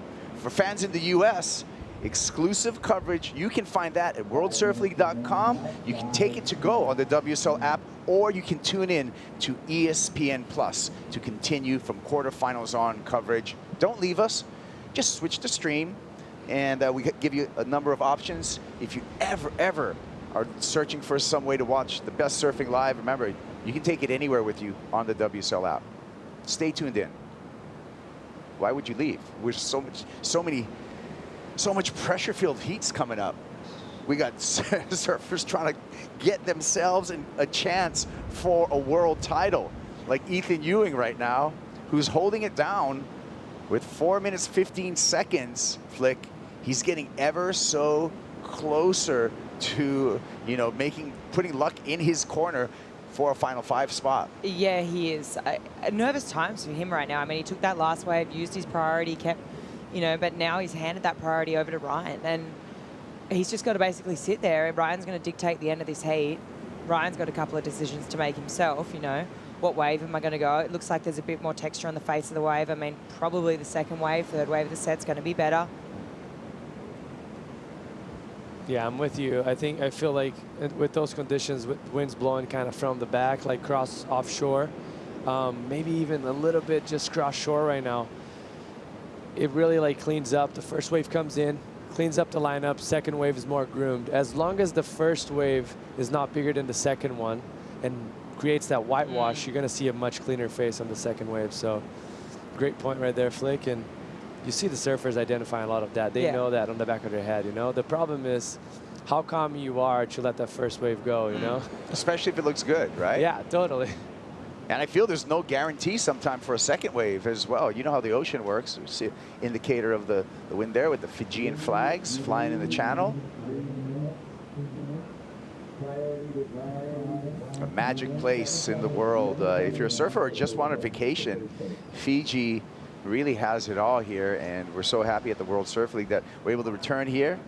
2025, we're going to crown a world champ here, and beyond the relationship with the Fiji tourism and the local government that's been giving us so much support looks really, really bright. So, pro surfing. Talk about the Dream Tour. The Dream Tour is in full effect. Of course, we'll release the schedule for the 2025 Championship Tour. That's going to happen after the conclusion of the Lexus WSL Finals. That's going to be next on our calendar. That's going to start September 6th through the 14th, that one-day event to crown men's and women's champions. All happening, again, worldsurfleague.com, or you can take it to go anywhere on that WSL app. Caroline Marks is coming up against Tyler Wright when we switch gears into our women's quarterfinals, Flick. Yeah, big heat coming up, and you know what? Caroline, obviously, I mean, she wants to win, of course. She wants to put in a good performance, but Tyler has nothing to lose. I mean, Tyler, similar to Barron in that previous heat, can kind of spoil, you know, and take that dream away from Caroline. She's so, you know, I just think both surfers, though, they've, you know, Caroline, let's just think about the momentum she's had, right? Like, world champ, Olympic gold medalist, really. I mean, she's on a roll. She's feeling good. So I think really overall as a matchup, this heat should be pretty good. Just both surfers feeling loose, feeling free. Caroline's clinched. Tyler has nothing to lose. So let's see a good performance, ladies, I reckon. I think so too. I think it's going to be a special one because contrast of surfing, regular goofy footer, and Tyler has a lot of experience. Previously semifinalists out here. So it's going to be one to watch. That sure is. So we're going to switch gears to the women's quarterfinals, where we will be ditching this overlapping format. It'll be just normal 35-minute heats for those upcoming quarterfinals for both the men and the women. 40 seconds on the clock. 40 seconds away from Ethan Ewing getting that much closer to clinching a Final 5 spot. Ethan Ewing, 30 seconds away from entrance into the quarterfinals, and he's looking pretty calm, Jesse. Yeah, impressive from him. I think the display of surfing, he showed us how solid he was. No wobbles, just cutting through the water. Very nice, making the right decisions.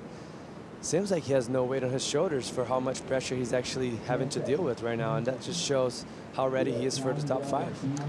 Yeah, I've got to agree with that. Also helps when you're looking out to the horizon, you know, there's hardly any time and there's no sets. You're like, oh, thank God. Well, there you go. There's the numbers. Ethan Ewing on to the quarterfinals. Ryan Calnan eliminated. And a reminder for fans watching on YouTube and Facebook Live, those streams will stop at the end of this. He's going to stop right now for a new live stream when we start the quarterfinals and beyond. For those of you in Brazil, go to worldsurfleague.com, the WSL app, or Global Pay. For fans in the USA, go to worldsurfleague.com, WSL app, or ESPN+. See you in the quarterfinals.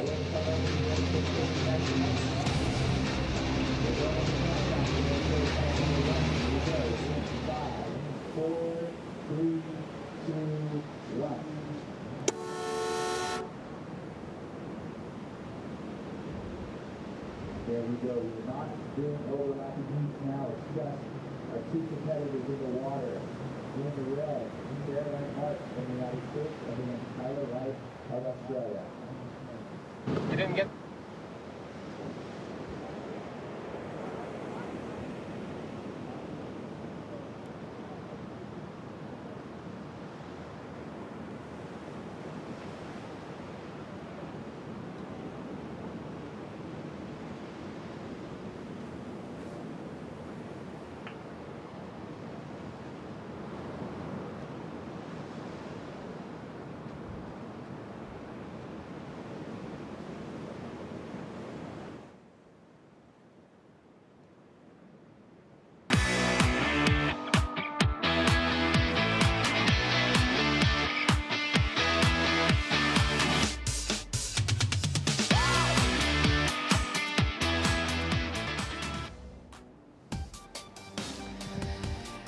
Time to download TrueSurf if you haven't played it yet. It's a super fun game to play. You can download it now in the App Store, Google Play, and surf all these same spots that the world's best do and try to compete like your heroes at waves like Cloudbreak and real life type conditions like we're scoring here today. Groomed out the back, world class left. The stage is set. World champions going head to head. The reigning world champ Caroline Marks taking on 2-time world champ Australian legend Tyler Wright. Joe Trappell with Richie Lovett here for the call. Now we're into the final series, so we start predicting favorites going all the way to the final. But I guess this first edition is all about the tale of 2 different generations and world champions going head to head today. Yeah, absolutely. You know, Caroline, well, she's our defending world champion, and Tyler Wright, she's got a couple of them in her back pocket. So, you know, Tyler, you know, she's not in the running to make the final 5. This is more of a performance. She's had an up and down year. A couple of health issues and, you know, just trying to surf her way back into form. Her initial heats in this event have been amazing. You know, she's been surfing really, really well, but obviously coming up against an informed Caroline Marks, coming off a gold medal at the Olympics. You know, she's on a heater, so this is a great matchup, and we're into the quarterfinals. Life is good right here at the Fiji Marriott Resort, Momi Bay, host set. Let's dive into some numbers. The race for the final 5. You can see Joanne DeFay getting the win earlier into the quarters, jumped up to 5th. We lost Gabby Bryan because of a wild card upset. Aaron Brooks under priority getting the job done. So we're really focused in on Tatiana Weston-Webb, Sawyer Lindblad. A couple of heats might just settle things for the final 5. You look at Brisa Hennessy, she's already clinched. Just like Caroline Marks, Tyler's out of contention. So for Brisa versus Tati, Tati's in the must-win situation. If she goes down in that, she's out of the world title race. Also a very significant heat is quarter 4. Molly Picklum versus Joanne DeFay. DeFay just jumped up into that 5th spot. Molly Picklum right ahead of her there. So there's a little bit more work to do to round out the last 2 spots that will be at lower trestles this September. Yeah, so quarterfinal number 2 and quarterfinal number 4 there, you know, real consequential heats, both of those ones. as we got women just vying for their chance to go for a world title. And then the other quarterfinals equally as entertaining in their own right. And, well, Tyler Wright out here. I wonder if she's going to be wearing that unique wetsuit she's put on display over the last couple of events. Yeah, she kind of custom fabricated a new suit based on the art of tube riding. Has a longer left leg and a short right leg. Very different when you see it for the first time. And she was really open with it. She's like, I didn't know if it was going to work. It was an idea. And she's like, yeah, I'm running with it from here on out. Tyler, two-time world champ, winning in back-to-back seasons, same years that John was winning. And it's really interesting that they both took a lot of time off, you know, due to injuries and illnesses over the years, and they've since to repeat another world title. Tyler got to feel the format last year at lowers, but she ran into a fired-up goofy foot from Florida, Caroline Marks, who was in devastating form. Yeah, Caroline just really put on a show at lowers final last year, 2023 world champion, and really had such a young age. We forget that she is just so young still, and got so many years ahead of her. Big career paved out in front of her, and you know, just so comfortable on the forehand here. She's one of the strongest goofy footers. We've obviously, you know, often said that Cara Lupo, she has shades of Mark Occhilupo there, and well, she's one to watch in this event for sure. We always talk about, okay, what's the best seed to have going into the Lexus WSL Finals? And for Caroline Marks, she proved that a little runway into the title match seemed to be an advantage for her. She's going, hey, I'm number 3. I've got nothing to lose, all to gain by taking down these big names. So she started off swinging and went into every heat, closed it out, shut it down over Carissa Moore in the title match, and 2 straight victories in a best-of-3 series. Yeah, so that gave her a 3-0 match record, perfect record, and she'll be looking to do it again, obviously backing it up. There's nothing better than being back-to-back world champion. There's 4 other women who's going to have something to say about that. You start adding up the pressure, and you know, for Toledo, he's going, I'm confident because I'm wearing yellow, and he was able to showcase that in back-to-back seasons. And you also can see the pressure being world #1 and going, I have something to lose. Yeah. And sometimes that's very clear. For Caroline, she's going, wow, hey, you know, my season ended number 3. Now I can just roll into this world title showdown in one day and take it all. It was a big celebration for herself, for her family. Recently picking up a gold medal as well at the Olympic Games in a medal match over Tatiana Weston-Webb. It was a very, very close heat. Came down to the wire. She's been to Paris since then. A lot of media responsibilities. I think Caroline had to wake up early and get on the Today Show about 4 a.m. Wow. Okay. And then just they kept on coming. The phone's ringing. And she's been enjoying every second of it. Oh, that's just all part and parcel with being the world champion, being an Olympic gold medalist, all the media obligations, all the external parties that want a piece of you, and well, that's the life you live. That's the life you choose when you want to be the greatest at something. Ah, it's so cool. I hope she got to hang out with Snoop Dogg. Yeah, that was pretty cool, huh? Snoop Dogg. Yeah, he was hanging out Olympics the whole time. ambassador. Yeah, how cool. It was amazing. Exciting heats to come and look forward to. I know that silhouette. Molly Picklum. You little legend, you. Having a great time in paradise. Enjoying her day. Probably pinching herself, a little bit of a vacation. Competing on a world-class wave, which would be one of her favorite things in the world. She's looking for a heat win at the end of the quarterfinals. A lot of scenarios unfolding in front of us. If Brisa wins quarterfinal #2, then we'll see DeFay and Picklum both qualify. And then the final 5 would be done, so it could end as quickly as Q2 for all those scenarios. We'll stay with that until we get past the second quarterfinal and give you more updates just setup work. Now we transitioned into normal heats, not overlapping the quarterfinals today. Goal is to finish the men's quarters, have the semifinals set for both, and maybe even crown the champs tomorrow morning. Yeah, it's a high possibility, Joe. Of course, we need to wake up and have a look at the ocean and see what Mother Nature has dished out for us. But this swell, it's hung in well all day long. We saw some amazing waves this morning. It was actually a little bit bigger than what we expected. So perhaps anticipating that this swell is sort of dragging out this second surge of energy through this swell overnight. It's gifted us with some amazing canvases here for our world's best. And we've seen some huge scores today. We certainly have, and a great, comfortable performance from Ethan Ewing, who's with AJ. Thanks so much, Joey. Ethan, you and Ryan Callanan were just talking about the difference in waves in your heat versus the one that was surfed before you. How did you figure out how to make that adjustment? Yeah, it was pretty tricky with the overlapping, as it always is. But I was just lucky I kind of got the start and got a few scores on, and he kind of was, a bit slow to that. So I was, and then just kind of just picking the eyes out of it after that. I didn't actually better my score, but yeah, it worked out. It worked out. You're not only on to the next round here at Cloudbreaks, but that was a must-win heat for you to keep that final 5 hope alive. How do you balance just knowing what's at stake while taking each wave as it comes?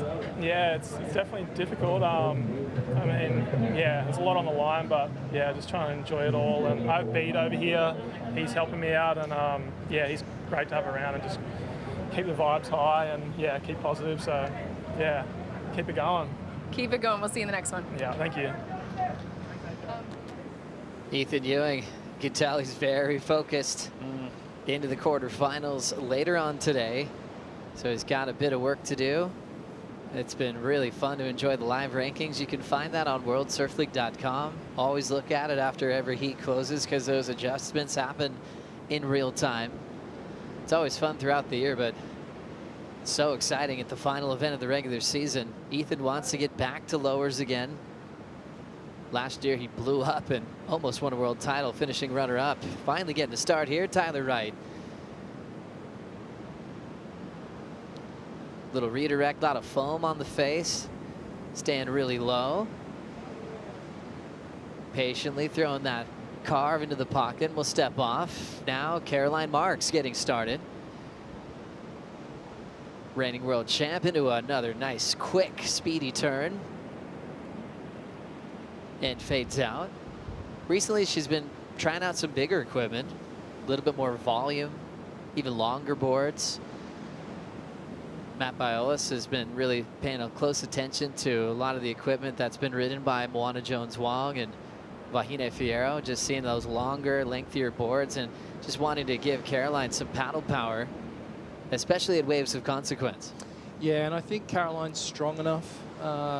She's got amazing leg strength, and I don't think going maybe a little bit longer on the board in these type of conditions is a bad move because she can handle it. You see some surfers when they go a little bit longer, and that extra length sort of trips them up a little bit, and they can start to catch rails.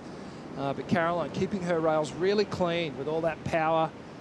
She's got quite a narrow stance, really sort of back-footed through the turns. Drives through it, putting all that energy and torque through the rail of the board, engaging the fins, powering through. She does ride a very raked fin.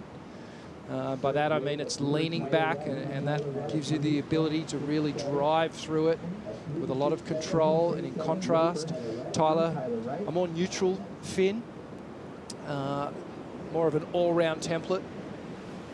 I believe it's the Philippe Toledo template that she prefers. Interesting exchange here to open up. Caroline Marks, she's dropped a score, 5.67 as the opener, 3.67 for Tyler Wright. So a 2-point spread in the opening exchange with the advantage going to the American Caroline Marks, the world champ, out in front.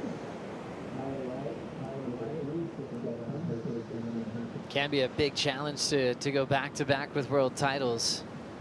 Tyler was able to accomplish that. And you think about the era where Tyler fit hers in, it's all about Carissa Moore and Stephanie Gilmore. just owning an era. It was a tough era. Tyler snuck in there.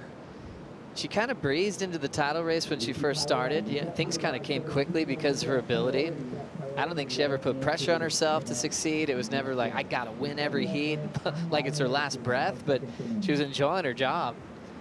Remember a couple title races that came down to the wire with her and Carissa, and she kind of just walked away. She was just like, way to go, Carissa, and it was just like another day.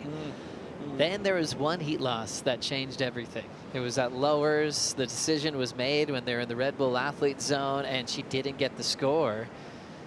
And Tyler was like, that was the turning point that she needed to feel. And she wanted it with everything she had as we look at the IC replay. Okay, deep bottom turn for Tyler. Quick step to start things off. Comes through to this foamy section here down the line. But really, that opening maneuver on this wave was where the majority of points have come from. Then hits the eject button, and let's have a look at what Caroline did. So she had to do some work to get into it. Sort of double pump off the bottom, quick flare off the top, and then a more aggressive snap. So for me, it's the board rotation and the amount of pivot that Caroline got on her turns that is perhaps what the judges have highlighted to be the better of the exchange. Although I did, on reflection, looking at Tyler's wave again, I probably only saw maybe a point difference in it rather than 2 points. But still a long way to go in this one. Great Tyler. time to download TrueSurf for free from the App Store or Google Play. There's updated graphics, waves, and cams. So you can check it all out now if you download TrueSurf, and you can surf Cloudbreak virtually from your home as you watch the world's best at the same time. Great way to multitask during the final stop of the regular season. Caroline Marks, very busy season this year, has had some fun battles with Tyler Wright in her career, even a final in El Salvador. As she got on tour, she was just such a young teenager. Tyler was able to get the first couple of wins. Caroline finding the winning feeling over the Aussie vet more recently. But it's fun when you see this playground return after a 7-year hiatus. You know, for Caroline, she's figuring out a lot on the fly, where Tyler's one of the vets that has been here before. Yeah, very comfortable out here. But you know, Caroline has, she's got that type of style, and I think she's so comfortable on the reef break conditions now. She's just spent a fair bit of time in the last couple of months in Tahiti. So really coming to Cloudbreak, it's very similar in the power. It's a different wave, obviously.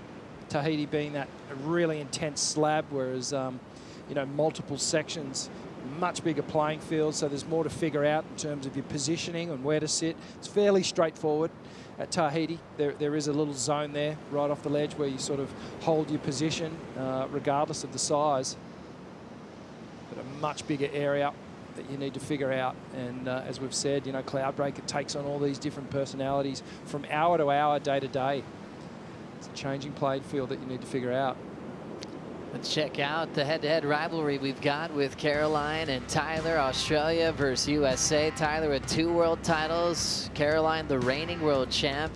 That last win that Caroline had was probably the most critical in their careers, because it was at the WSL Finals last year. 17.4 combined total. See that max heat score? That was at lowers when Caroline was swinging for the fences with that backhand attack and went all the way to that first world title. Their first matchup, you go back to 2015. That was at lowers when it was. Tyler won that. Caroline was just 13 years of age. Just a baby. Wonder if she was predicting years down the track she'd be world champion this quickly. Tyler now in motion, looking to get a nice clean wrap into the pocket. Nice flow, looking comfortable, tagging it quickly. Just keeping those turns nice and short when she gets to the top of the lip so she can continue down the line. Tyler, nice flow and form. Remember a foam ball ride she had out here, no hands on the board. One of the best barrel rides that was complete. I think that would still stand maybe in the last 10 years. always talking about her brothers pushing her in heavy water conditions. Like Mikey Wright and Owen Wright. Owen with the record of 2 perfect heats in the same event and a champion of this event in the past. So they'd be out there in the water together on some bigger days, and Mikey would often look at Tyler and say, hey, if I can do it, you can too. And she would push herself into the wave of her life. As we look at this one. Yeah, nice bottom turn, quick snap off the top, stays with this power source. Again, sort of stretched out bottom turn there before the snap. All the way through to the inside, then just hits the eject before that final part of the wave closes out. She's looking good. I like the form of Tyler on the backhand here. Looking connected with the wave. Board looks good under her feet.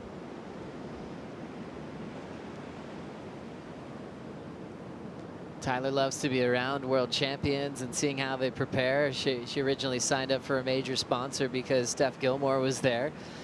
She was like, I just want to see how Steph prepares. Steph with 8 world titles.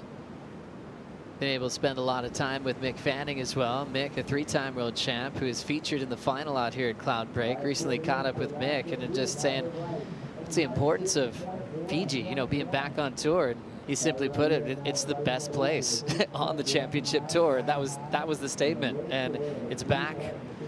I just remember back to my years doing the tour events out here, and I used to stay on Namotu, and it was basically populated on Namotu and Tavarua at the time. And you actually felt like you were on a bit of a surf trip or on a bit of a holiday, and then this event sort of got in the way of everything. You had to make sure that you were, you know, well prepared. Obviously, you know, you were still trying to focus on what you were doing, but I just, yeah, it's hard not to get caught up in just the relaxed nature and the good vibes here. And I think a lot of the people that are staying on both islands have said that through the event. Tyler Wright leading over Caroline Marks. Just 3 waves ridden, hitting the halfway mark. We'll take a Bonsoy brew break and be right back.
Cheers for WSL coming back to Fiji.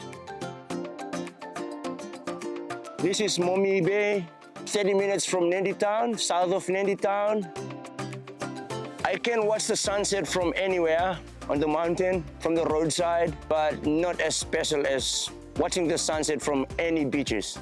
Because watching the sun set on where I normally spend my days, in the ocean, you know, my heart is full of joy and peaceful and so thankful to the Mother Nature for the opportunity to see all these things, you know. Binaka!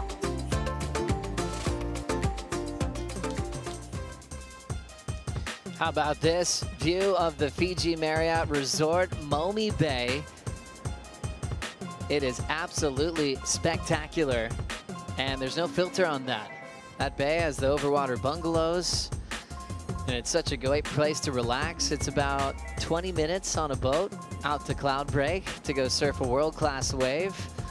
You're filled with Fijian culture. They say bula vanaka on every corner, meaning the good life. You could find yourself out on the channel watching the world's best compete if you line it up with the WSL Finals next year, because they'll be crowning the world title right here in Fiji next season in 2025. Exciting stuff. And we've been hammering the buffet. All day long. Rolling in is Tyler Wright. Wow, she's got some speed. Leaning in and just, you know, filling in the gaps. Well, now it's opening up. Critical section. Just hits it just under the lip. Getting down the line again. Throws down a snap and hops on top of the roof for a float. Styles her way out. Digging in is Caroline Marks, one of the best competitors in the business. Whips it off the lip line and sneaks out of the closeout section. Before they took off on that last exchange, Tyler was already out in front. Trying to better a 3.67 as she's on the reef. And Caroline looking for a keeper to go with her 5.67 as she hops on the Red Bull ski. Yeah, well, I feel like on that last wave, Tyler's going to she's going to get rid of that 3.67. Some good surfing as she just makes her way off the reef here. I think this is what Caroline was trying to avoid.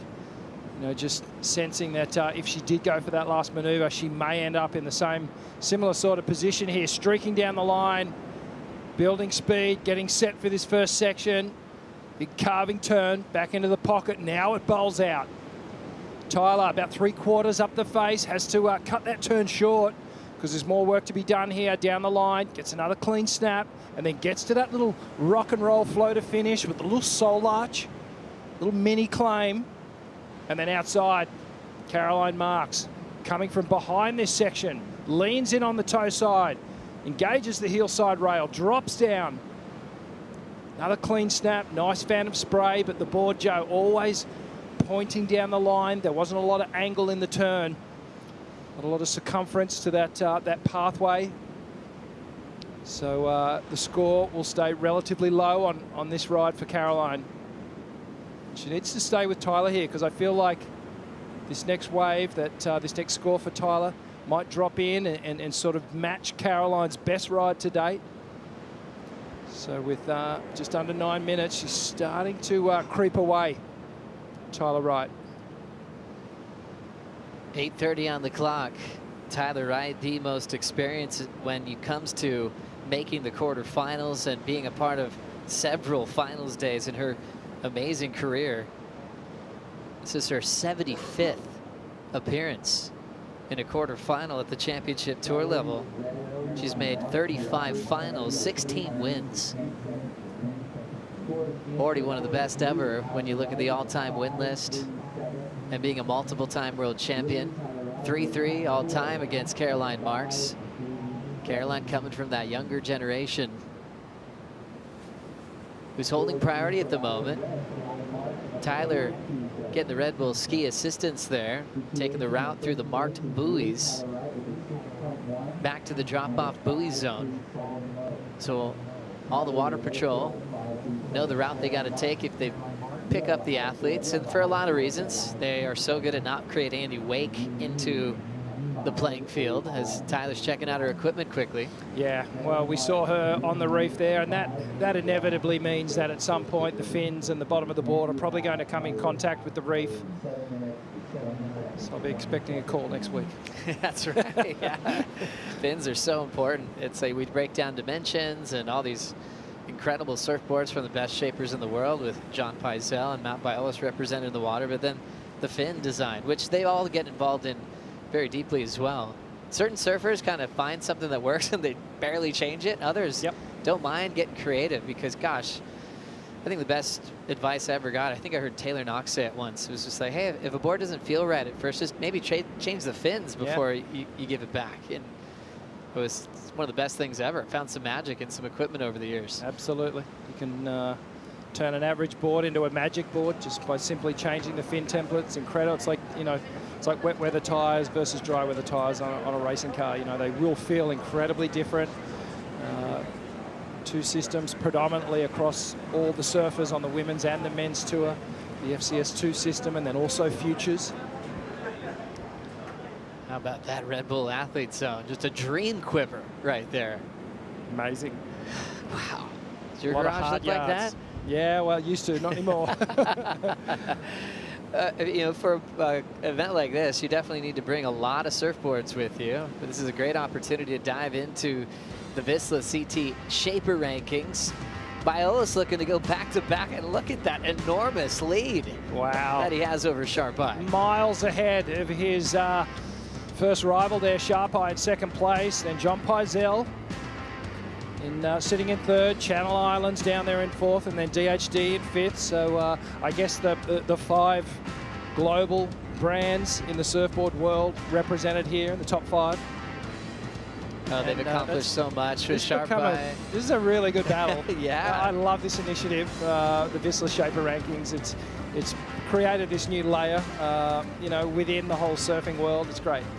Yeah, with Sharp Eye winning world titles, with Felipe back-to-back, he's definitely the team captain, and then all of a sudden the world started following. So many surfers were switching to the Sharp Eye program, and Pizell, he keeps it pretty simple, you know, with Tyler, with John mix, you know, he's been mixing things up with Betty Lou a bit this year. Yeah, I guess the one brand that's not really represented in that top 5 list is JS Industries, who's, you know, he's got a lot of surfers on tour as well. So. And coming off a gold medal with Cali Vost. Of course. Jason Stevenson, well done.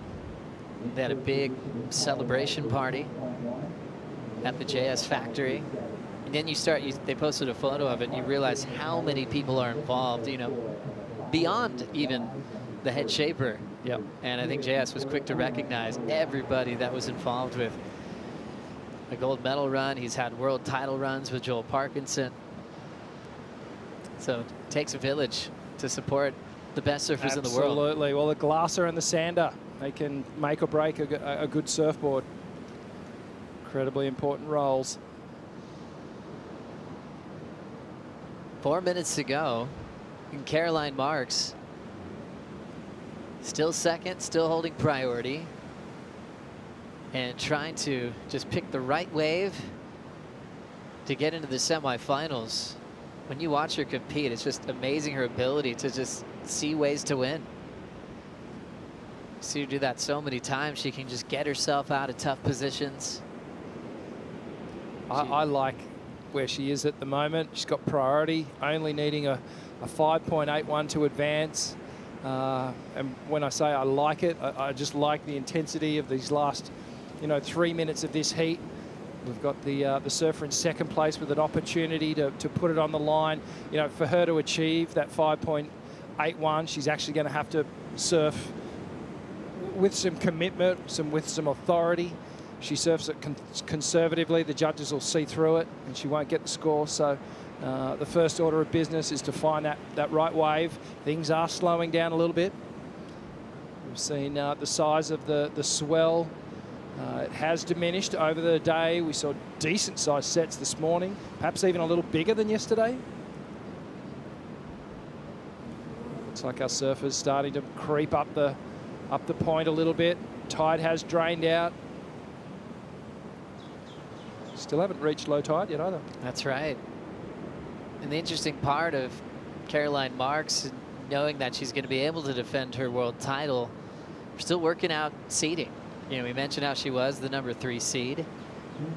Right now she's number 2, so it might not make a difference for Caroline, but it is an extra heat, another extra matchup where you could get tripped up on the way to the title match. Last year she got past Tyler, got past Katie Simmers before entering the best of 3 series with Carissa Moore. Katie Simmers guaranteed to be in yellow. She was able to clinch that number 1 seed due to a lot of ripping, but also 3 big championship tour wins in 2024. Yeah, it's been amazing, no doubt about it. And just coming into the tour with a slightly different attitude and a way of doing things, which I like. It's definitely a character. Just about 90 seconds for the reigning world champ to try to find a 5.81 to continue on here. Things are starting to slow down a bit. Renato Hickel telling everyone in the final series that there's no restarts in the quarterfinals, which can really just set your game plan in motion. You move out of position, trying to hassle, you're not going to get a fresh clock. Up next, Brisa Hennessy and Tatiana Weston-Webb. A huge heat. The outcome of that will play a big part of the final 5. 52 seconds to go. Caroline only with 3 looks in this heat. Tyler with 4. Caroline doesn't even actually look like her hair's wet at this point. It looks completely dry. She's had a couple waves and hasn't even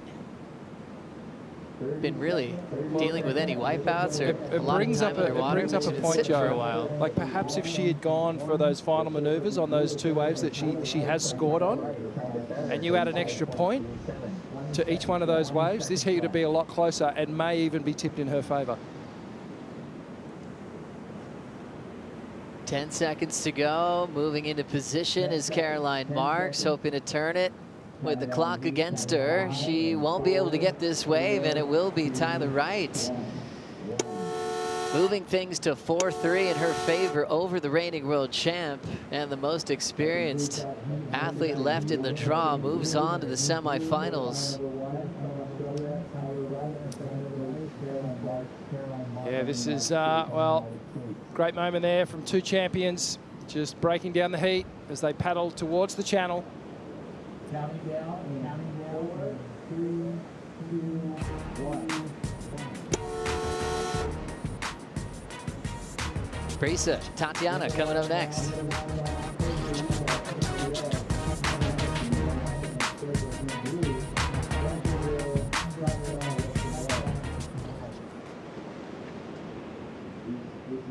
Number 2 of the quarterfinals, 35 minutes. There will be no restarts in this round.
Quarterfinal number 2 starts now. Brisa Hennessy, Tatiana Weston-Webb. What a battle this is. They just had a wild matchup in the Olympic Games where Brisa had an awkward interference, a drop-in that took her out of the heat. Tatiana moved on and went to the next one. So now they're back at it again. A different type of left, a bigger playing field at Cloudbreak, and things just got started during the break with Brisa Hennessy getting the first wave. Yeah, decent sized set to open up this heat. Brisa just attacking that section on the backhand, staying nice and low.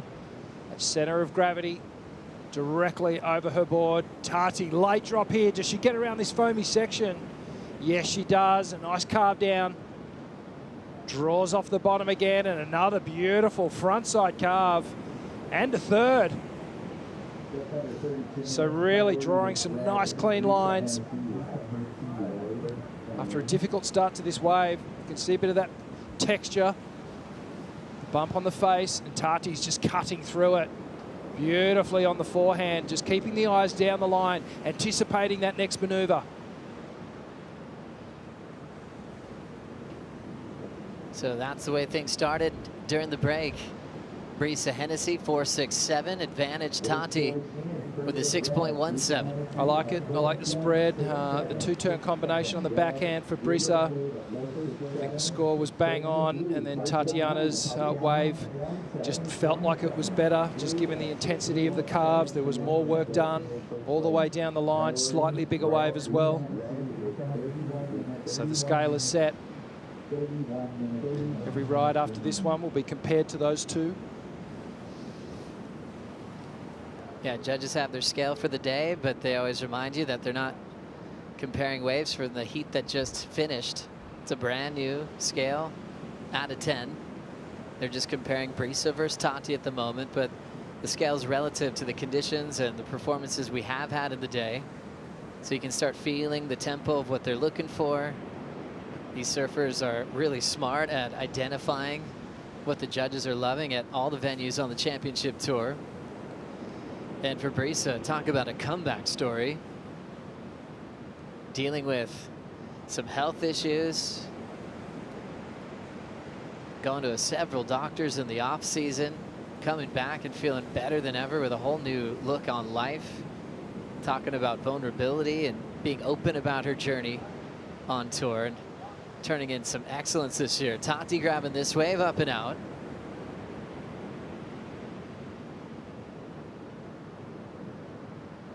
Weston-Webb just searching for a quick backup for the 617. But yeah, for Brisa's start this year, constantly in the semifinals. The one thing that disrupted that run was when she burst her eardrum in Portugal. But she looked like she was on her way to another huge result. She looked so confident, got more powerful.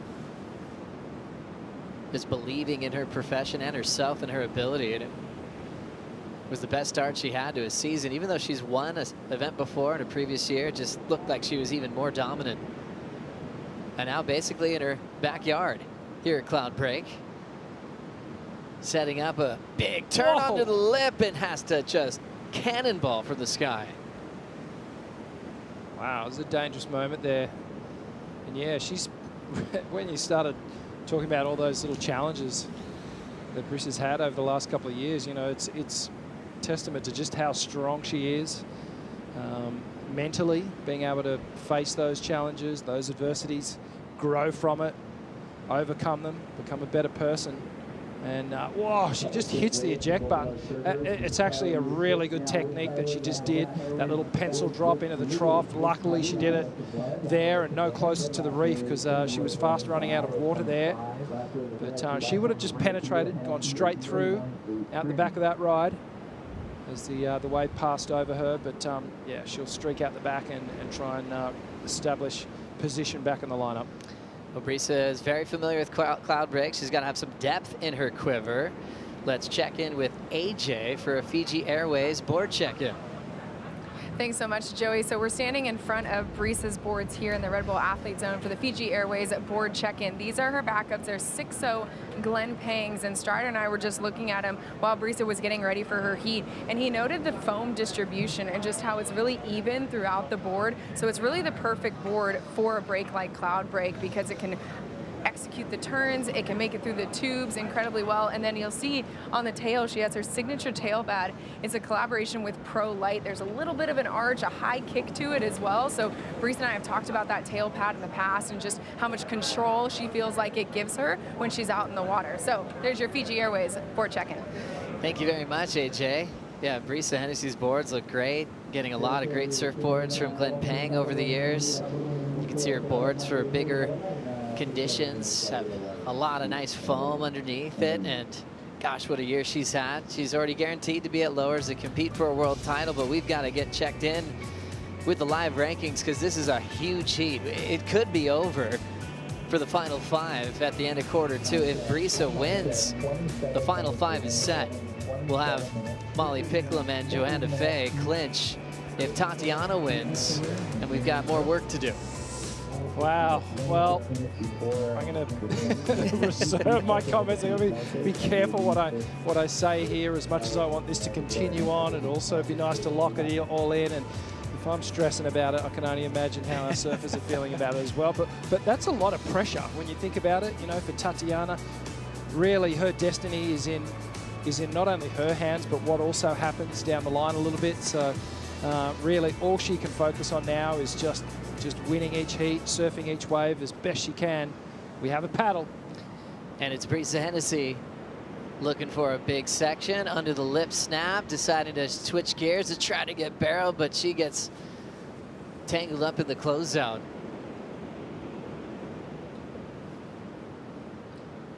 No more injuries, please, Brisa. Yeah, she's already been dealing with the reef. She's gotten really comfortable with it, though, over the years. She released a movie after that COVID season, and it was unbelievable the wave she got, surfing Cloudbreak with nobody around, staying on the Motu when the world shut down.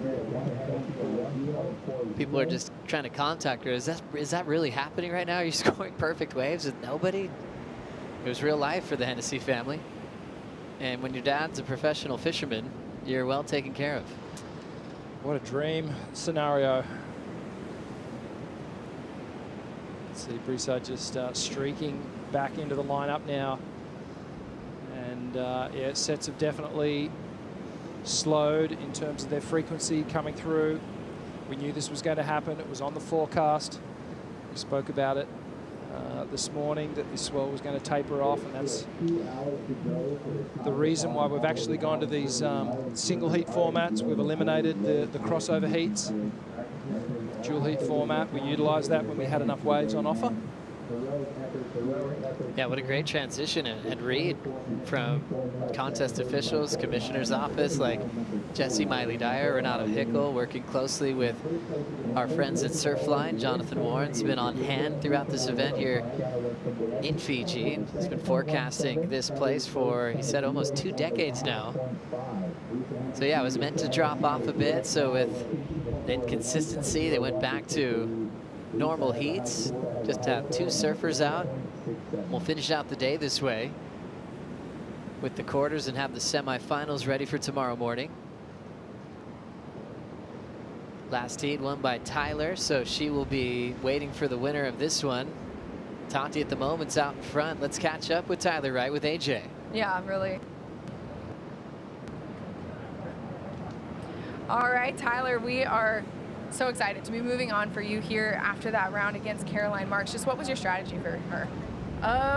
I kind of, like, I looked at her game plan, or kind of like guessed what she was going to do, and then tried to play to my advantage. Like, going left is something, and like her on her forehand, she, like, it's a really fun if you're a goofy footer out there. So I just tried to play to my advantage on what I could do. I probably undersurfed my 6-1 a little bit. Like, I could have finished it, and so I finished the 5-3 after that. So I was happy with that and happy with the game plan and how it all kind of worked out in the end.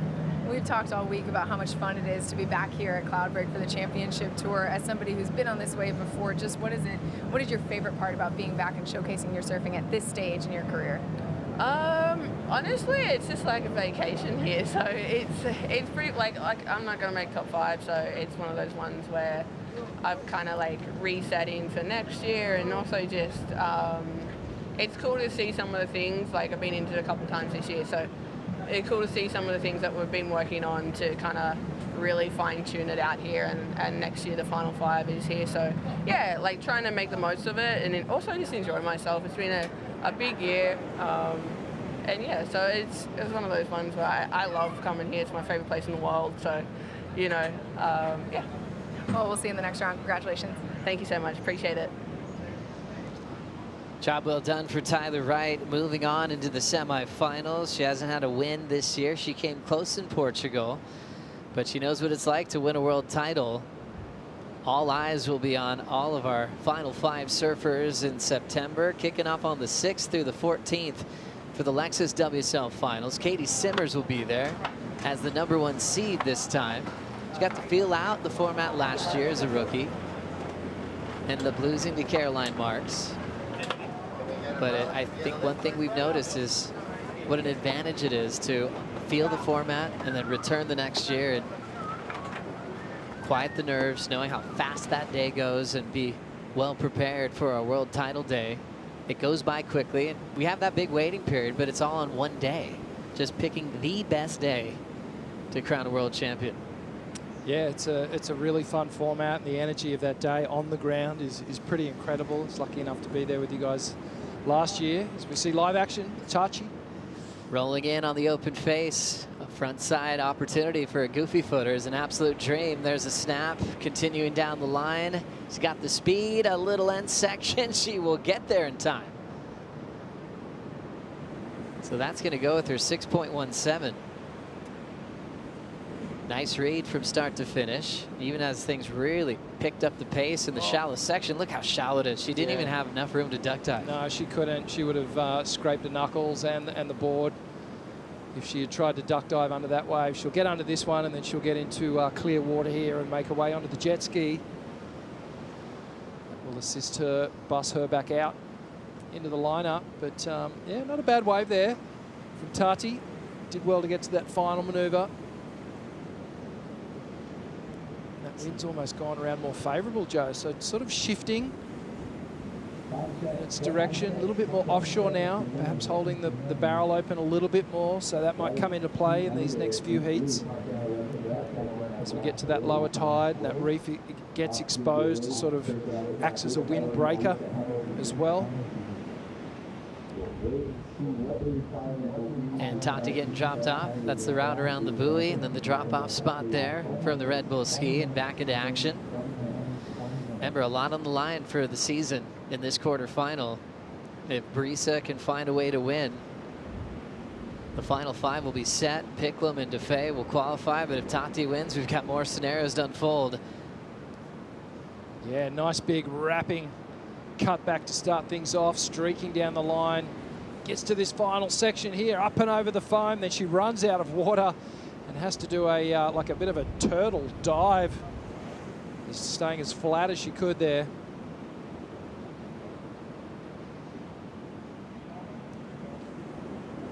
Yeah, it's crazy to see the technique as well when it's shallow, just trying to pretend you're a starfish. Don't go too deep. We've seen everyone getting taped up and stitched up even with that shallow reef. It was a heartbreaking wipeout years ago, and Nikki Van Dijk had to get airlifted out of here. That's right. When her rookie season. Nikki still ripping on the Challenger Series these days. Was part of the same rookie classes. Dimity Stoyle, Joanne DeFay, Alessa Quizon back in the day. Here comes Tati on her way back out. Just wanted to check it out. She's got pocket 617s out in front. Brisa now chasing a 7.67. Well, we're back at that one wave v two wave scenario for Brisa Hennessy, and as a competitor, as you go through the heat, you're starting to play out all these different scenarios depending on where you are. So at the moment, Tati's going, okay, yeah, I've got the two best waves of this heat at the moment. Now I've just got to work on improving so I can start opening up. She's in a sort of mental power advantage at the moment, whereas Brisa Hennessy, she needs to stay positive in a situation where she's kind of going, okay, well, I've got a lot of work to do here. I've actually got to think about this as a two-wave scenario, because I'd have to expect that Tati's actually going to better one of those sixes. So I don't really want to leave it to one wave. So she's got a scoreline to build here. So this next wave for her, as we just come down to the 17 mark, is going to be incredibly important, and will be a telltale sign of how this heat's going to play out. Still pretty wild, Rich, when you think about a live broadcast in a place like this, just in the middle of the ocean, covering surfing, and passionate camera people. Just they're dedicated to world-class surfing and bring it to everybody's homes around the world. A big task to get set up to show perfection at Cloudbreak, deep in the South Pacific. See, a few miles off of Namotu.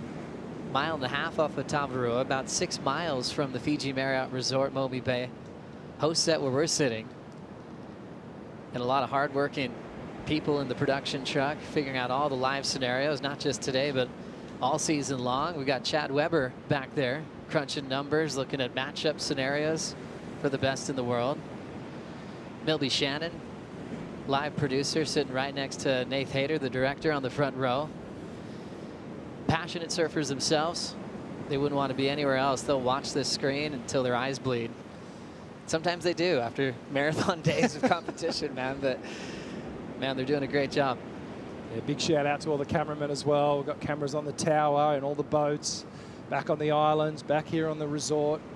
And we were at dinner last night, and a lot of those cameramen were they were sort of rocking in their chairs at dinner because they'd been on a pretty bumpy boat. You know, there's a lot of wind and surface bump yesterday, and that channel, you know, was it was an interesting spot to be.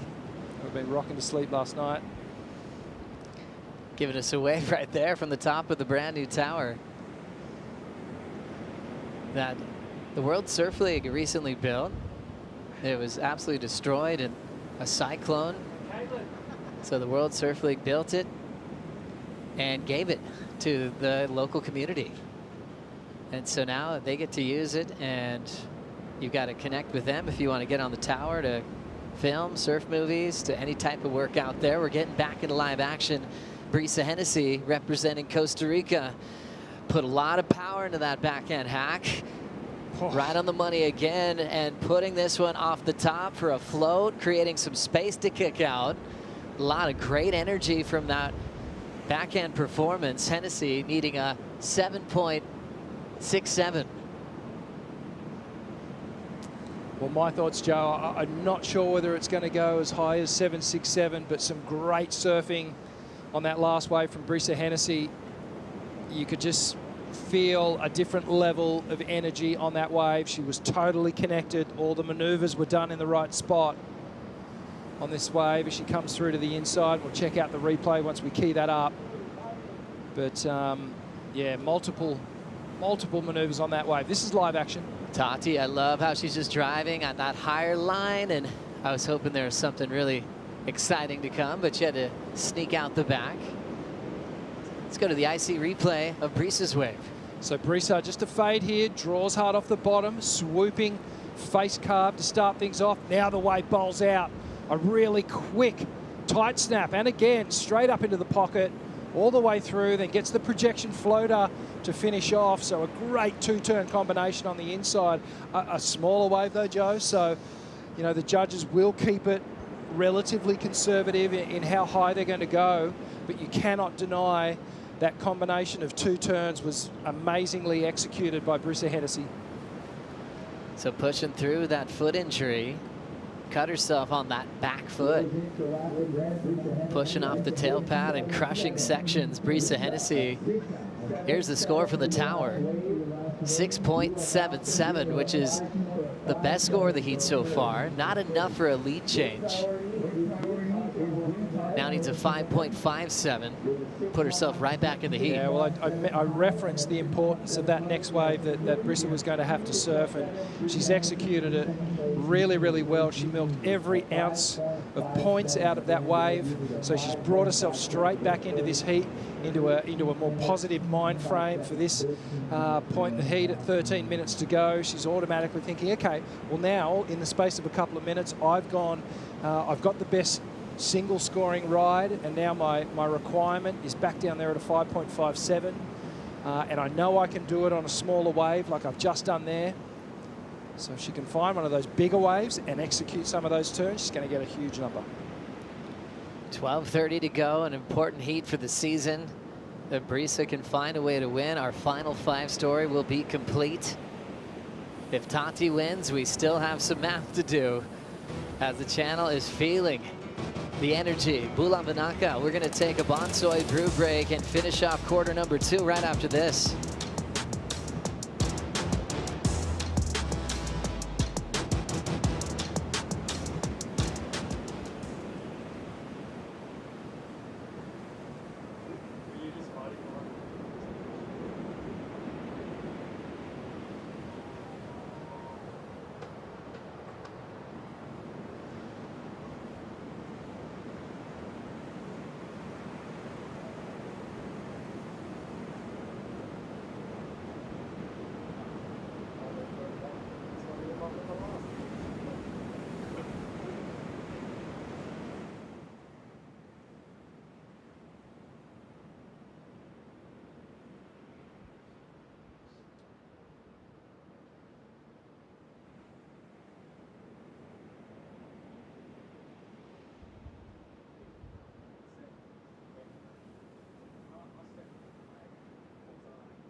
My love for the water is something I can't quite put into words.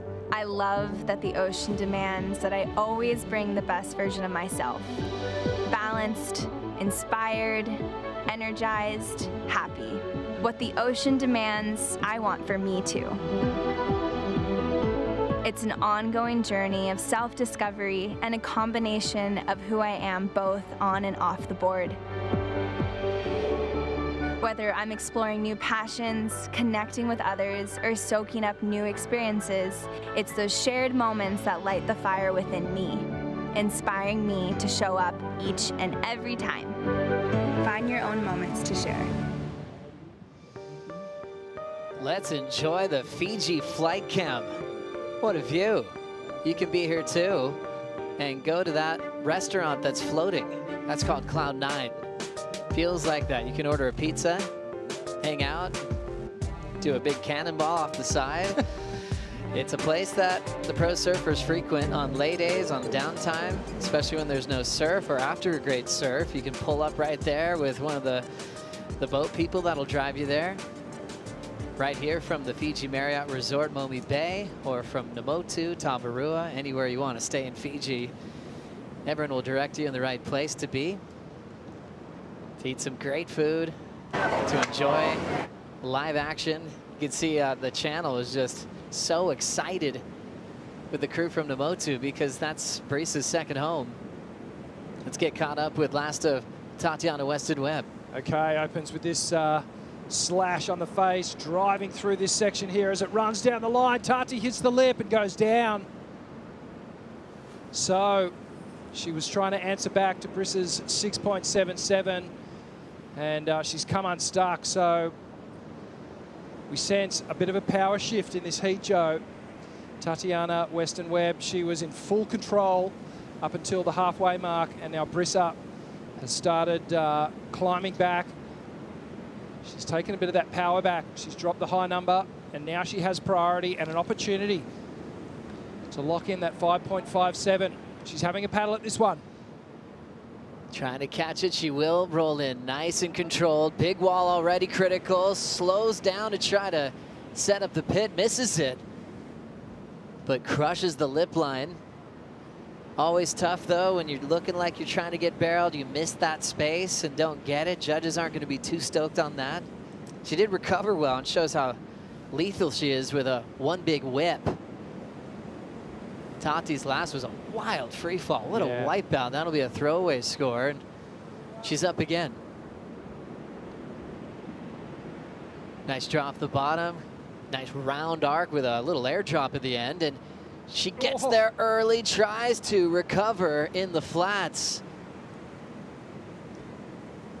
You could kind of realize what she was trying to accomplish after feeling the wipeout from the wave before. She's like, I'll get there early, but still, man, with the tide bottoming out, it is pretty reckless in there. Yep, and the power of Cloudbreak, we keep talking about it. This is, you know, any other wave in the world, there's not many that can really match the power of Cloudbreak.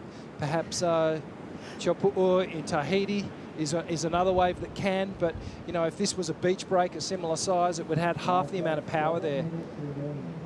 And, you know, we've talked about, Felicity's actually brought it up. You have to match the power of this wave. Sometimes if you're tentative with it, it will overpower you and it'll push you around. But let's see what happens with Brice Hennessy here. In 2 minds, she kind of went for that barrel.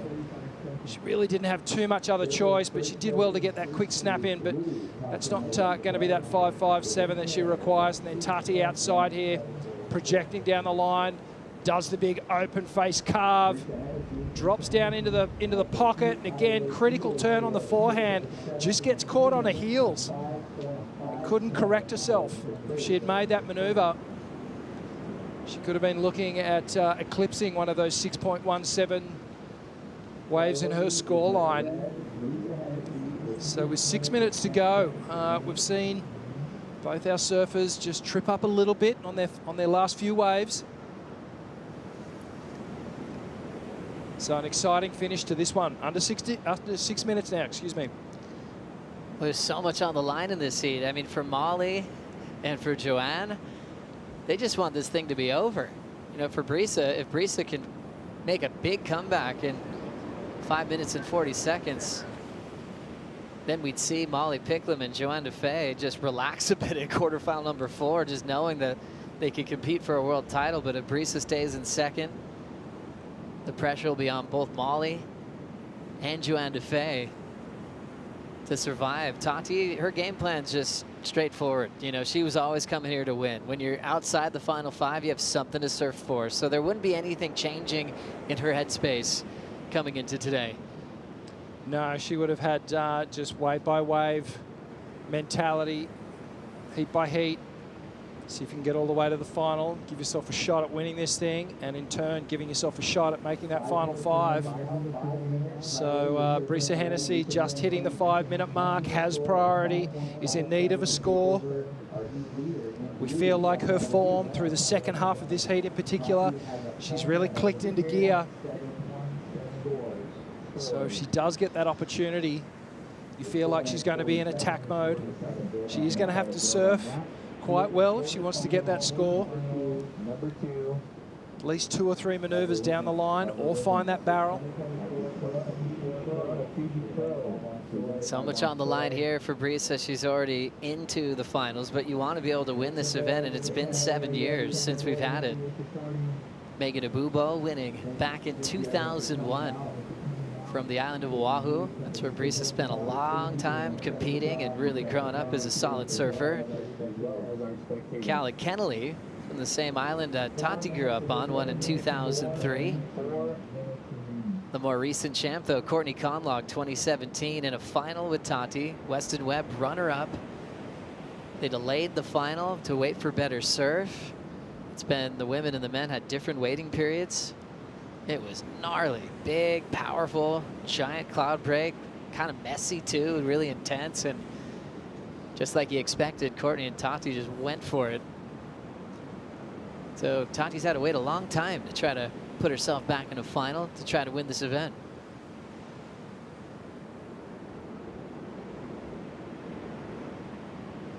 Yeah, just a very tentative look there from both the competitors.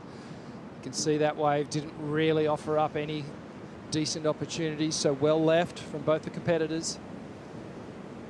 And with 3 minutes to go, it's a stressful situation. It's that moment in a heat where you need to calm the nerves, stay focused. Brisa will just be sitting there, just give me a chance, set me a wave, and I'll do what I need to do. As Tati's probably just willing the ocean just to go flat for the next 3 minutes. Good time to check out the live rankings. Race for the final 5 continues. Katie Simmers guaranteed to be world #1. She'll be in yellow. Caroline Marks just fell out of the draw to Tyler Wright, so we're still working out the seating there. Brisa Hennessy is also going to lowers, but we'll see if she can hang on to that #3 spot. At the moment, still losing to Tati with 2:24 to go. Molly Picklum and Joanne Defay have a matchup together in quarterfinal number 4. So if Brisa can win, final 5 discussions over, and Molly and Joanne would be there. If she can't find a way to win at this point, we'll have to wait and see on the live rankings. In 2 minutes, you can actually refresh that on worldsurfleague.com and see how much movement Tati will get if she does get to that semifinal. She's been doing well against Brisa lately, including that heat in the Olympic Games with that awkward priority mistake. She also got her earlier this year in Rio de Janeiro, the last stop of the championship tour. Tati won that quarterfinal heat. Her heat before that was J-Bay. Tati got that one, so it's 3-1. Tati's favor on the championship tour level.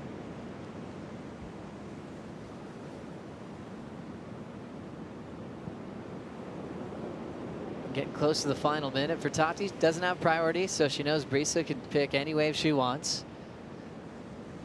Brisa's 6.77 earlier was actually lifted on the way she attacked that left. It didn't have the size in the wave that helps you get big scores, but how much power and quickness.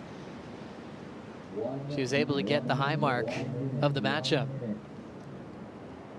1 minute to go. See a faint swell line coming through, so maybe a chance here. That swell's just hitting the buoy outside now. There's actually a swell line before it. So decision time here for Brisa Hennessy.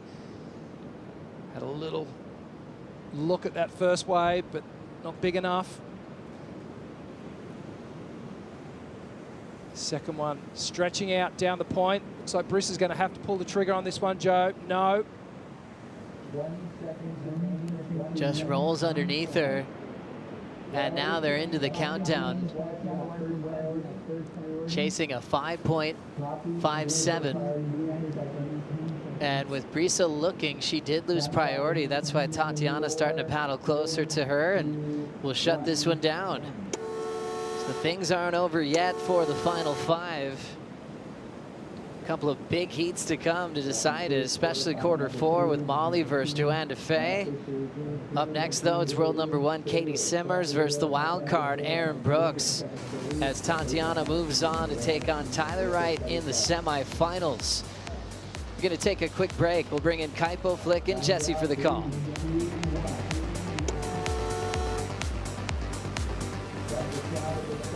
Quarterfinal number 3 in the water. In the yellow jersey from the United States, Caitlin Simmers, up against the wild card representing Canada, Erin Brooks.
It is the beautiful sight of the Fiji Marriott Resort, Momi Bay. This is the host set, and I'm Kaipo Gura, along with Flick Palmentier, Jesse Mendez. It's quarterfinals time for the women. We just saw Tatiana Weston-Webb take out Brisa Hennessy. That opens up some possibilities still for those final 2 spots for the women for that final 5, Flick. Yeah, it does. I mean, Tatiana has a big goal ahead of her, right? She has to win the thing. She's keeping it within her control. I mean, you know, it's doable. It's hard, but I just want to focus on this heat that we're about to call. I mean, how crazy is this one? I mean, battle of the Groms. I like it's the future, really, of women's professional surfing that we're going to see in this heat. We see world number 1 Katie Simmers. She's going to go in as the number 1 seed for that Lexus WSL Finals, coming up against an incredibly talented teenager in the way of Erin Brooks. Jesse, what do you think about this matchup? I mean, this is probably one of the greatest matches we had all year because obviously up-and-coming future, we're going to see them probably going against each other a lot this year, or sorry, in the up-and-coming years. Let's see what Caitlin did in this wave. Looks like a very nice clean wall, beautiful wrap to set up. Not a nice down carve. Unfortunately, that's what it's doing right now at this very low tide. See also Erin fading right there in that bottom turn to get herself in more critical attack mode. Second turn, very feisty, going down the line, finding that barrel, coming out, kind of got bogged a little bit, too much pressure on that front foot, caught that inside rail and ended up falling. But I love the read, you know, she brings that different point of view. Like she can kind of mix it up with everything because she has so much tricks under her back. So yeah, she's quick. Just 17 years old, number 4 on the Challenger Series right now. I'm talking about Erin Brooks. She got a wild card into this event, and her fast style of surfing earns her the early advantage in the first exchange. 5-point ride for Erin Brooks, a 3.67 for Katie Simmers. Katie Simmers, just 18 years old, sitting on top of the rankings. So, Flick, you were right about this being probably one of the highlight heats of the entire day. Yeah, it definitely is. There's no doubt about it. I mean, obviously, Katie, what's more to say? She's won 3 events this year. I mean, she basically just had to touch the water here, and she's, you know, solidified that #1 seed heading into final. She was already confirmed coming into this event. I mean, and I don't even know where to stop. It's just like it's been incredible to watch her journey, right? And she's still so young. Then on the other hand, you have Erin, who is also young. I think 1 or 2 years younger, 1 maybe, but it's just she hasn't quite cracked the CT yet. But then you look at her results on the Challenger Series. I think she's right there. I mean, she's had a first, she's had a second. You could almost say pretty confidently that she's looking pretty well suited to qualifying at the end of this year. And she would have been looking at Katie like in the last couple of years because that's who she's trying to keep at level with, you know. She's trying to keep at pace with her and being like, I feel like I belong there. I feel like I can do it. So this is her moment to take it to Katie. And just a quick up and out for Erin Brooks. Yeah, and you're right. With a you know, that win over in Snapper and a second place in Narrabeen for Erin Brooks, #4 on the Challenger Series. But once we put everything together, we got 2 more events on that Challenger Series. Very likely she's going to qualify. Things would have to go horribly wrong for her not to qualify for the 2025 season. Yeah, I totally agree with you guys. And there's a big difference gap of points in between her and 6th place, which is the first one out right now. So yeah, she's looking solid and well-deserved. The display of surfing she's been showing us the last few years on clips, but now putting on a jersey, it's really, she's a phenom. Like, that's the least I can say about it. Like, the way she surfs and waves of consequences, she's so little and she charges. We saw her waves at Chopo this year, and yeah, everything like she's putting on, it's been pretty fun to watch, and looks like they're keeping a close eye together. Using priority here, Katie Simmers. Smooth carve, sets up for this inside section. Another smooth carve on the board. Steeper on the inside, sticks with it. And she's just gonna have to kick out right there in the shish kebab section. Katie Simmers on her 2nd wave. And she will take the lead with that effort. But still a really contained effort in that 2nd wave from Katie Simmers, Flick. Yeah, and you know what? It's because that inside section right now is just getting shallower and shallower. I mean, we saw in that last heat before, Tati fell victim to it a couple of times. She was going for it, but you kind of want to pace it because you can get really easily caught out here. I mean, this wave, okay, maybe it forced a little bit of lateral surfing, but I mean, she gets the job done here. She rides out in front of that foam ball, like, really convincingly. I mean, Tatiana's sections in that previous heat were really big. They were really meaty. But I think as we approach that low tide, I mean, what time's low tide? 2 something? Yeah, it's 1:34 local time, 2:38. So another hour right now of receding tide that we're going to see out there. And I think what's doing right now, we don't have the most southwest swell, which is more ideal for here. So we have the waves coming up the point. So with less water, they keep moving up the point a little bit more. So all the energy kind of creates there on the takeoff, and then it kind of dissipates. And then once it gets to that very shallow part, which we just saw, getting a little bit more vertical, it's almost too late. So you really got to pick and choose your waves and try to identify those medium size that stretch down the line right now. Yeah, great point that you make in that further up the point, you see that more facey wave. So someone like Katie was, you know, all she could do was kind of those backhand open face carves, and then the steep opportunity happens quick, fast, and in a hurry in that shish kebab section before it goes completely dry. Yeah, and it seems like it's almost too late, you know, like it's you'd hope for, but there's still those waves. Like Brisa got a wave like that on the previous heat where it kind of lined up like very nicely for her to apply like multiple backhand turns. So yeah, they're out there. You just got to be a little bit more peaky. Tatiana Weston-Webb continues her hunt for a final 5 spot. She's into the semifinals. Let's hear from Tati. She's with AJ. Thanks so much, Kaipo. Yeah, we're talking to Tati, who, my goodness, you left everything on that heat and have some of the scratches and bumps and bruises to prove it. Walk me through just like how you wanted to attack each of those ways and give yourself this shot at the semis. Well, you never think of like the fall before you try the turn, you know? You're always like, I'm gonna do this turn, I need to make this heat. And then halfway through, you're like, oh no, what did I just do? And that was kind of what I did on the first one. And then the second one, I felt like I was closer to making, and then it still was an oh no moment, you know? I don't know, I'm just, oh, whoa, I just looked at my bracelet, it's all bent up from the reef. Yeah, I don't know, you just never think that you're gonna fall that hard, and I'm really good at it, I don't know. I'm grateful, I'm super grateful Jesus kept me safe because the reef is really sharp, and obviously I still have a heat tomorrow, so super grateful that I'm still one piece for the most part. Let's talk about the heat that you've locked yourself in for tomorrow, the semifinals here at Cloudbreak. Just what is it going to take for you to keep this focus, keep this momentum into tomorrow morning? Yeah, just focus on myself and focus on having fun. I feel like I really have nothing to lose this event. I brought my confidence with me from Tahiti, and I don't know, I just want to have fun and keep making heats and surfing Cloudbreak. We'll see you tomorrow. Good luck. Thanks.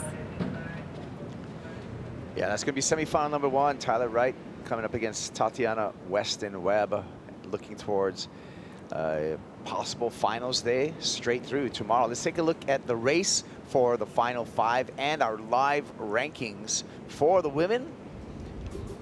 There she is, Tatiana Weston-Webb, still in that 7th position, but opportunity in front of her, and really depending upon that quarterfinal number 4 flick between Molly Picklum and Joanne Defay. Yeah, 100%, right? I mean, Joanne's right there.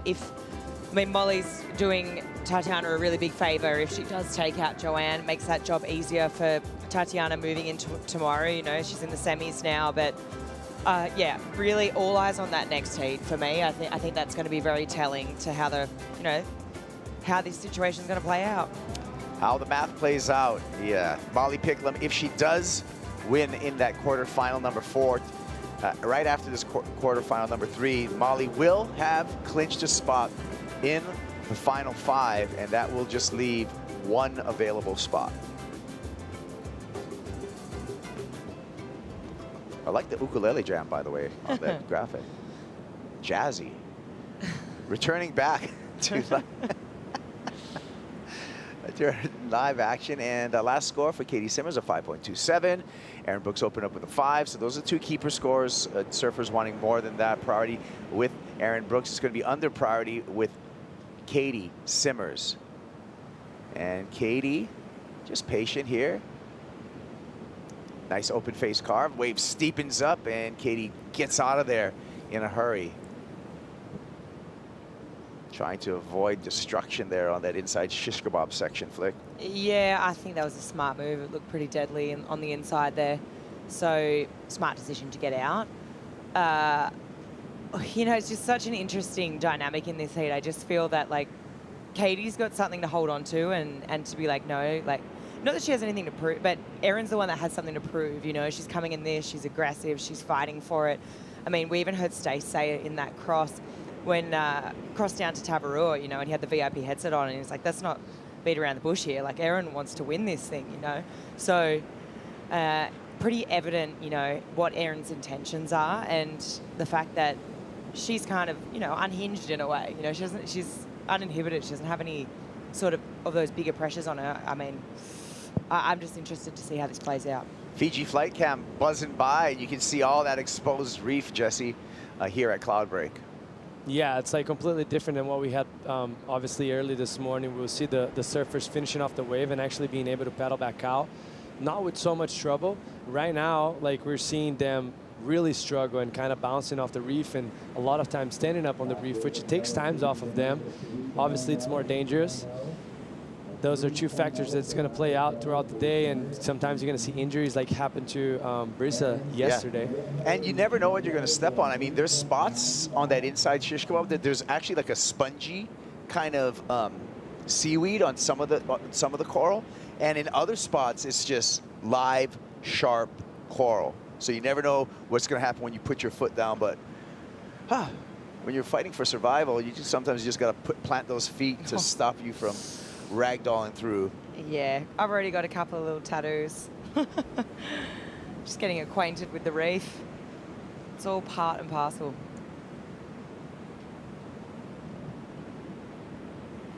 So last score for Katie Simmers, a 3-point ride, and does not add to her heat total. So Katie Simmers in a slim lead over Erin Brooks. And 3.95 is what Erin requires. Erin with priority. Taking a look at this one.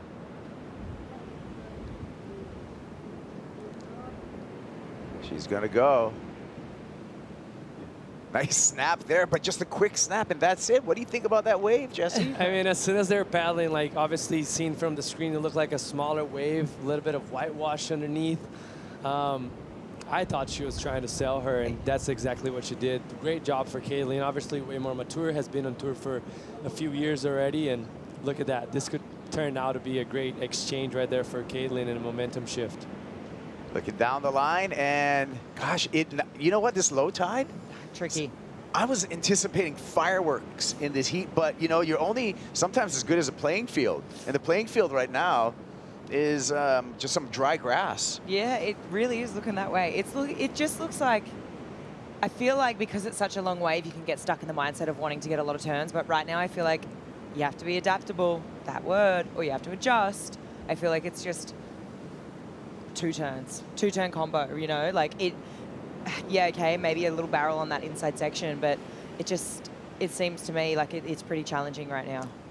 Let's check our afternoon surf conditions, or Oakberry surf conditions with Strider Wazalewski. Right on, you guys. Yeah, out here in the lineup. It's looking really fun. The faces are super groomed. It's about 5 to 8 foot faces out here right now, and the wind is nice and side offshore. We're making the inside bowl really clean for those ones that do open up. We're about an hour off the high tide, so I feel like we're gonna just have a continued, you know, long running walls along that inside. The danger zone, though, at that low tide looks really, really gnarly. Like just that exit out of the wave, trying to make sure that you don't hit the reef looks, well, it's dangerous. I've seen some blood, seen some cuts, and they're in there looking at it firsthand on that reef. It's pretty brutal if you go for that closeout section. So hopefully nobody takes out their fins because it's that shallow. Hey, Strider, you copy me? It's Jesse. We've been watching here, and I've noticed like not many waves kind of swinging wide. I don't know if it's because on the tight screen we can't see it, but I've noticed the women's haven't been getting those stretched out down the line shish kebab sections too much. Is that because of the tide getting too low, or they're actually swinging wide and they're not really identifying those waves? Well, I think what's happened, to be frank, is that we've got a dying swell. So the swell is dropping off right now, and so we don't have a lot of energy pushing down on this end. Plus, with that lower tide, it's going to be sucking back onto that corner and making it really hard. I feel like right up off the point, underneath kind of the ledge, there's a few good opportunities with hollow sections, but they're short and sweet. And then those long ones that we were watching earlier, those big, long, drawn-out walls, have kind of disappeared, and they've moved in over the shallow water and just kind of run into a closeout. So you really got to be choosy. You might have to switch the game plan up right now. Awesome, thank you. All right, thanks, Strider, with the Oakberry surf conditions. We're looking at some dry reef right now on the screen, and thanks for Oakberry for providing that surf conditions. Wonderful acai bowls.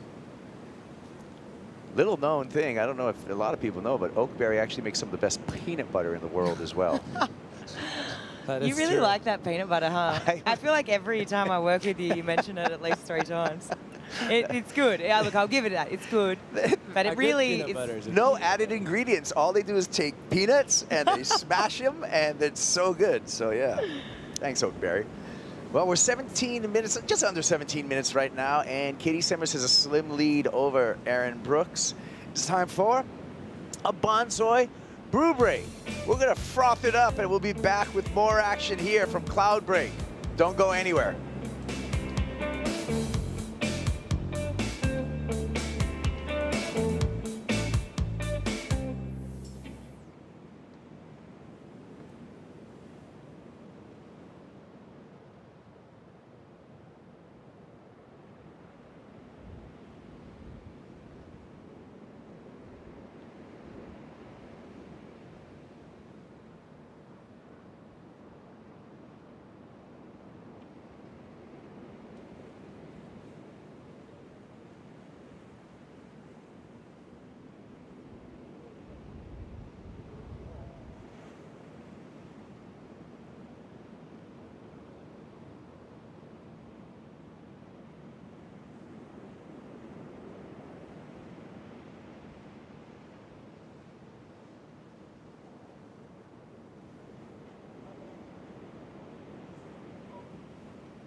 The Corona Fiji Pro, presented by Bonsoy, is brought to you by Corona.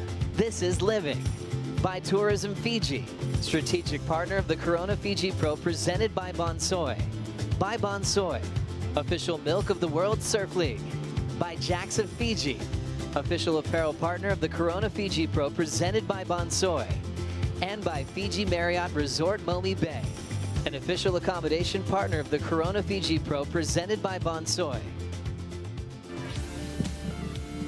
Bula, welcome back to quarterfinal 3 here at the Corona Fiji Pro, presented by Bonsoy. It's a nice day to take a boat ride out and check out the action at Cloudbreak Reef. Kai Peguero along with Flick Palmentier, Jesse Mendez on the call. Aaron Brooks during the break. Jesse, got this.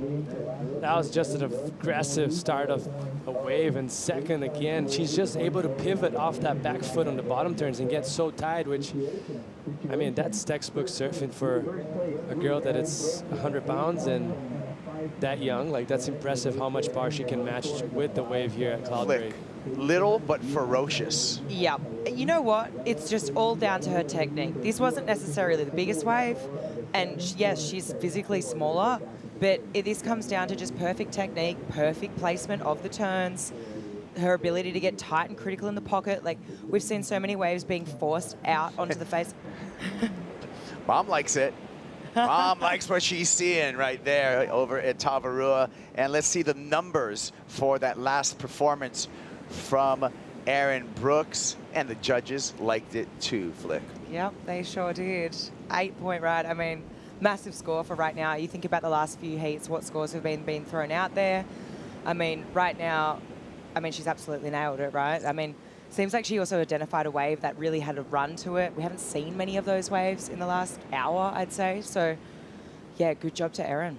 Yeah, I think that was well-deserved score for her, just how aggressive she was. Like you mentioned, so technical. We've seen a lot of open carves, seen a lot of open down-the-line type of surfing, and she was just straight bottom, vertical, every single section, identifying the most critical part of the wave and applying. I love the competitor in Aaron Brooks as well, just paddled straight by Katie Simmers, doesn't look at her, doesn't acknowledge her. I'm sure Katie's hearing the 8-point ride right now from the loudspeakers on the tower. I like the play right now that I'm seeing from Aaron Brooks. And let's just say, this rivalry right here, as much as there's a friendship involved, it's going to lead to a lot of years on tour. So this can count in the up-and-coming years, you know? Like, this could stab a little bit Caitlin Simmers. Yeah. Like, you know, like, hey, I'm younger than you, I'm not on tour, and I'm putting you under the ropes and maybe beating you.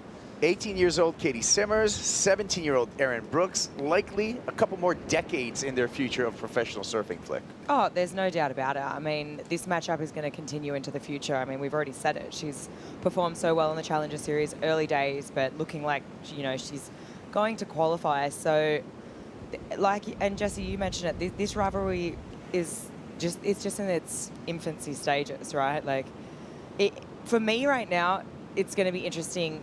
Katie hearing this information, how does she respond? Is she like, it's like classic Katie, like, I don't really care, like, I've kind of locked it in. It's a good question. Hey, like, whatever, like, go for it, like, you know, that sort of I don't care attitude. Or what I've actually seen this year throughout the year, I feel like she's buttoned a lot of things up, and I feel like strategically she has cared and she has made those decisions sometimes in heats where, you know, the previous year she might have just, as we see Erin taking off. Well, she's going to let Aaron go. And that's exactly why that thing just walled up down the line. Katie still holding on to priority. Needs a 7.74. Sets on the way. It looks like there's going to be multiple options, Jesse. Yeah, it looks like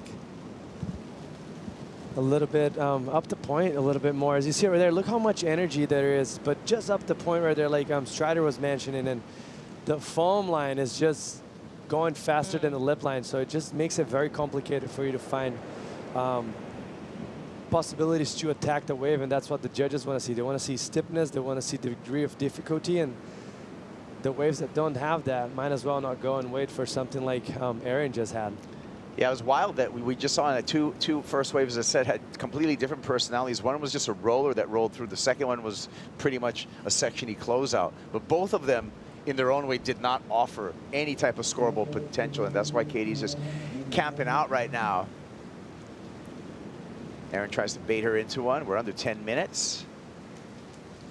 It's kind of cool to see like this heat unfold, because you see completely opposite. You know, you see two phenoms, very young, so successful before even you expect them to because of their age, but one very calm and collective, doesn't really get close to the opponent, and then Erin Brooks just applying pressure the whole time in her face, like going around her. Look how close she's sitting by her, and she has second priority, like making sure every wave that comes by, she paddles for and make Caitlin think.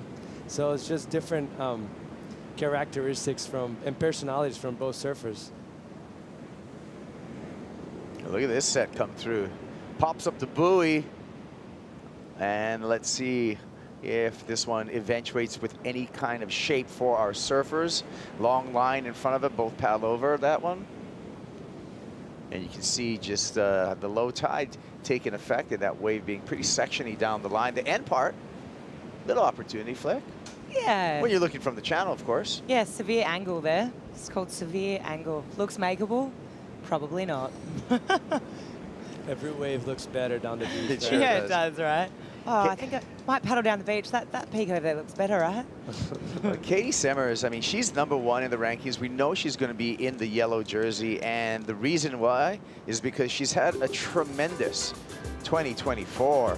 As we take a look at a season summary for Katie Simmers, look at that number. 3 event wins at incredibly diverse locations. Pipeline, Bells, and Rio, Jesse. This is crazy. 3 event, like itself, an event win in your career on a World Tour level is massive. Just to have 3 in 1 year, it just shows how consistent and how dangerous she is in every condition. Also shows like how comfortable she is in variety of types of waves. Like she won and she's up and riding now. Let's see that first. Here comes Simmers, drops down to the bottom here. Look at a square up off the top there. Aggressive turn, long bottom turn, and another gaff on the top. Simmers works her way down the line, building up some speed, looking solid, looking poised, kicks out, pops it up. Brooks behind her. Erin, huge snap there with some extra oomph in the last part of that. She kicks out.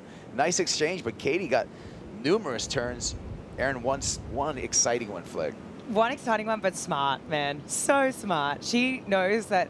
I think she just looked and saw how far in Katie was. She's like, I'm going to yeet it on out of here. I'm going to get back out the back. I'm going to secure that priority because there's, hardly any time left in this heat. Just so smart, man. Yeah. I mean, for a 17-year-old. All right, let's go for this replay first, Jesse. Katie. It looked like a beautiful wave, but she did run it a little bit too far forward. Still a nice tight carve right there. The second one, you can see that she has a little bit more process on this wave. Like she knows she's looking for something big, so she's pushing harder, working harder. This is a nice finish right there.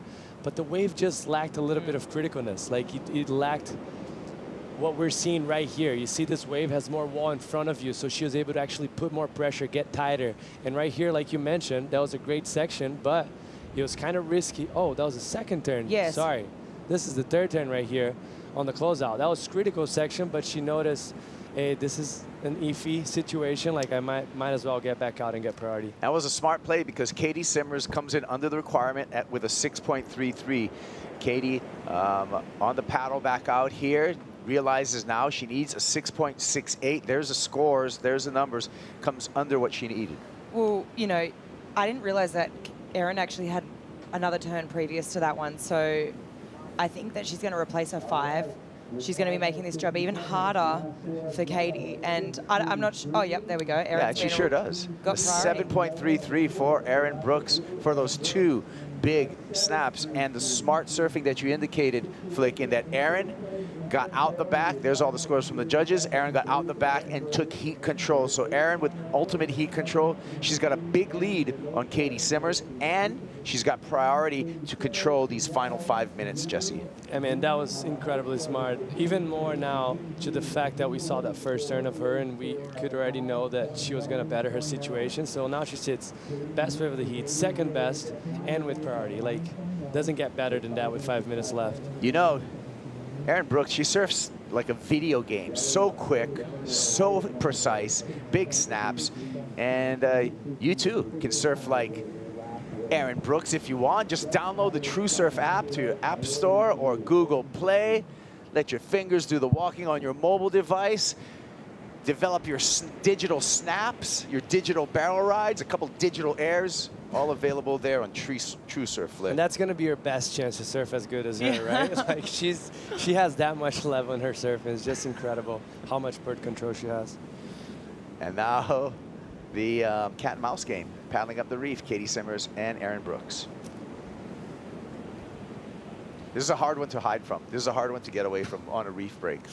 Yeah, it really is. I mean, yes, it's a big lineup, but Erin's no dummy. She's just going to stick to Katie like glue right now. And I think that we've seen longer lulls this afternoon. I think as that swell's sort of dying, right, things are getting more stretched out between those sets, the frequency of them, and 4 minutes on the clock. I mean, we kind of saw the clock count down in that previous heat with Tati and Brisa. Not that many opportunities came through. Similar with Caroline and Tyler. So, I mean, okay, I'm going to eat my words here. There's a set. They may have paddled themselves out of position, though. Solid set coming through, and you can see they're going to have to duck dive it. So, that looked like a good wave, too. Look how much good job. Good job by Aaron just to kind of paddle with Katie and force her up the reef, because that took Katie really out of position.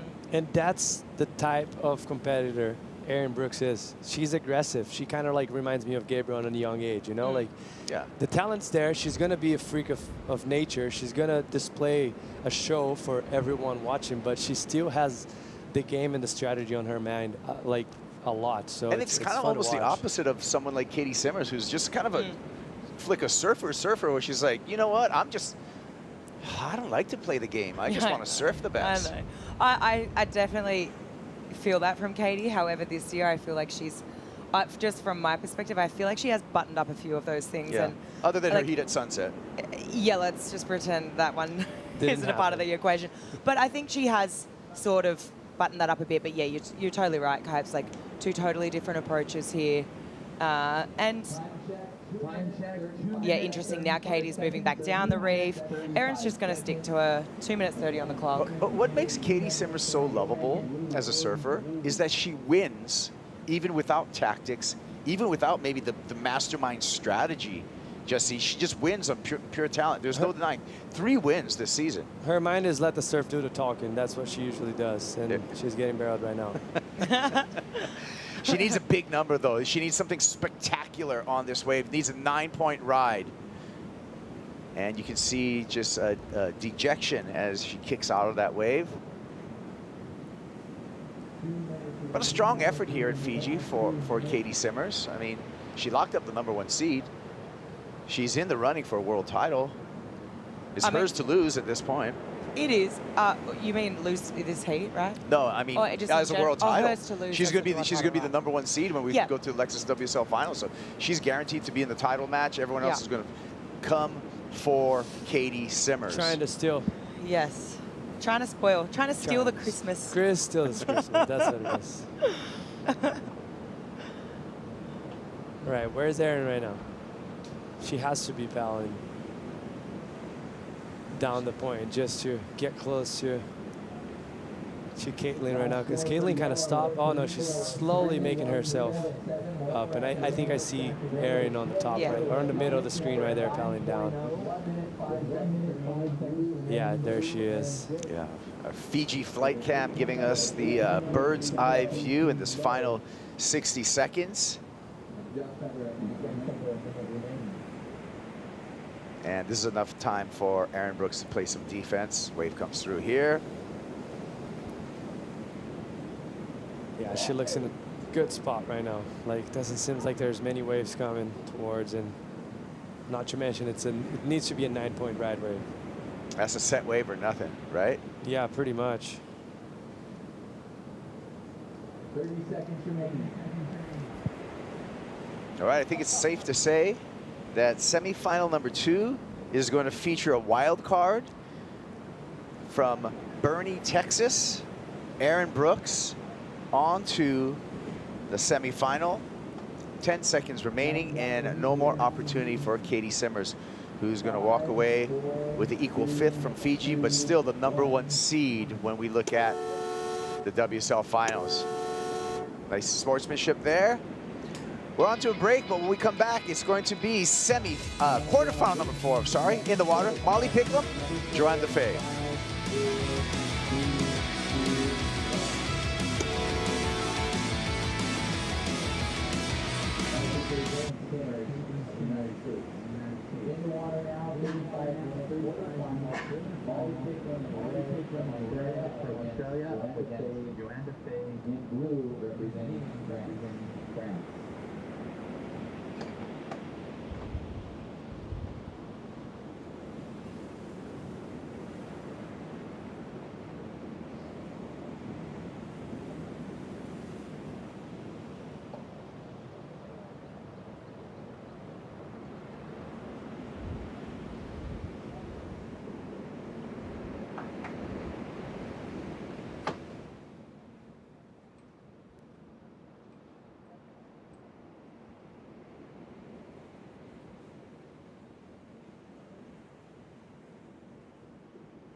Quarterfinal number 4 out in the water here at the Corona Fiji Pro, presented by Bonsoy. That's our floating Red Bull athlete area out in the Pacific Ocean. The channel here at Cloudbreak. Molly Picklum up against Joanne Defay. And I'm going to read verbatim the scenario. If Molly wins, she clinches her spot.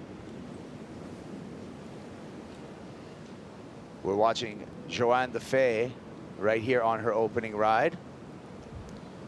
And we can watch her surf, and I'll finish this. If Tati still needs to get past the final with Joanne, if Joanne wins, Tati would need to win the event to pass Molly. So that's the situation in this quarterfinal between Molly Picklum and Joanne Defay. So the work's not done by Joanne Defay if she wins, basically. If Molly wins, the work's done for Molly, and she will be at lowers competing for a world title, Flick. Ooh, I think interesting, right? I'm just interested to see how Molly sort of bounces back after yesterday. She had a good, like, don't get me wrong, she won a heat, right? But she was pretty honest in her post-heat interview that she was basically like a pig to truffles, as to barrels out there. She was just being so greedy, trying to find them everywhere, sort of just maybe missing a few other opportunities. So she was honest about it, and I feel like, I mean, yeah, let's see how she recorrects in this heat. I mean, Joanne, she's trying to chase into that, you know, make a statement, try and fight for a spot there. I think both women are probably going to be pretty nervous in this situation. I mean, this heat really decides a lot, right? So, but I mean, I just can't deny Joanne and just her backhand surfing and just how crisp it's been, the momentum from the Olympics, the bronze medal that she got there, and just where she comes from and her experience on reef breaks. Yeah, I mean, if we're talking about backhand surfing, like, she's second to none. Actually, in my opinion, she's probably the best backside surfer. We have it on tour right now. Just so solid. Bottom turns are always spot on. Very consistent, rarely falls.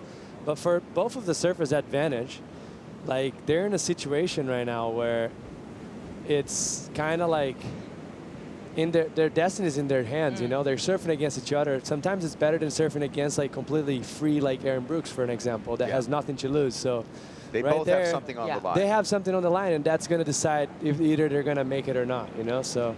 You have to look at experience to the 30-year-old Joanne Defay, however, with 5 appearances here in Fiji and a win in 2016. She took that win out against Carissa Moore, and she had a giant heat total of 17.1 in that final back in 2016. She's got a 55% heat winning percentage and an average heat score of 13.56 for Joanne Defay. She opened up with a 3.67, so that's kind of not her, that's below her average, but this is just the start of her matchup up against Molly Picklum, who has been a sensational on the championship tour. Molly Picklum, again, to reiterate, if she wins this heat, she takes a final 5 spot.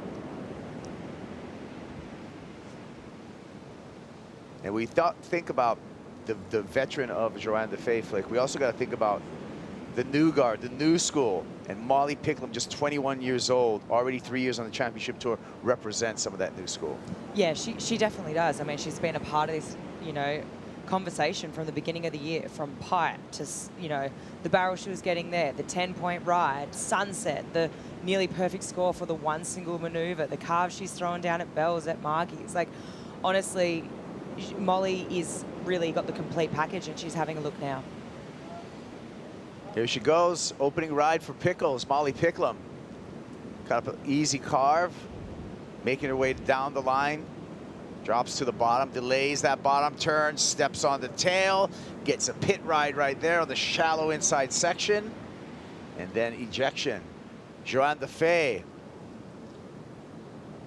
always smooth on the backhand. Nice hook there, perfectly timed for that finish, and she raises her fist in triumphant fashion in that. That was a beautiful final turn. We'll get to the replays of those 2 rides after this interview with the young phenomena, Aaron Brooks with AJ McCord.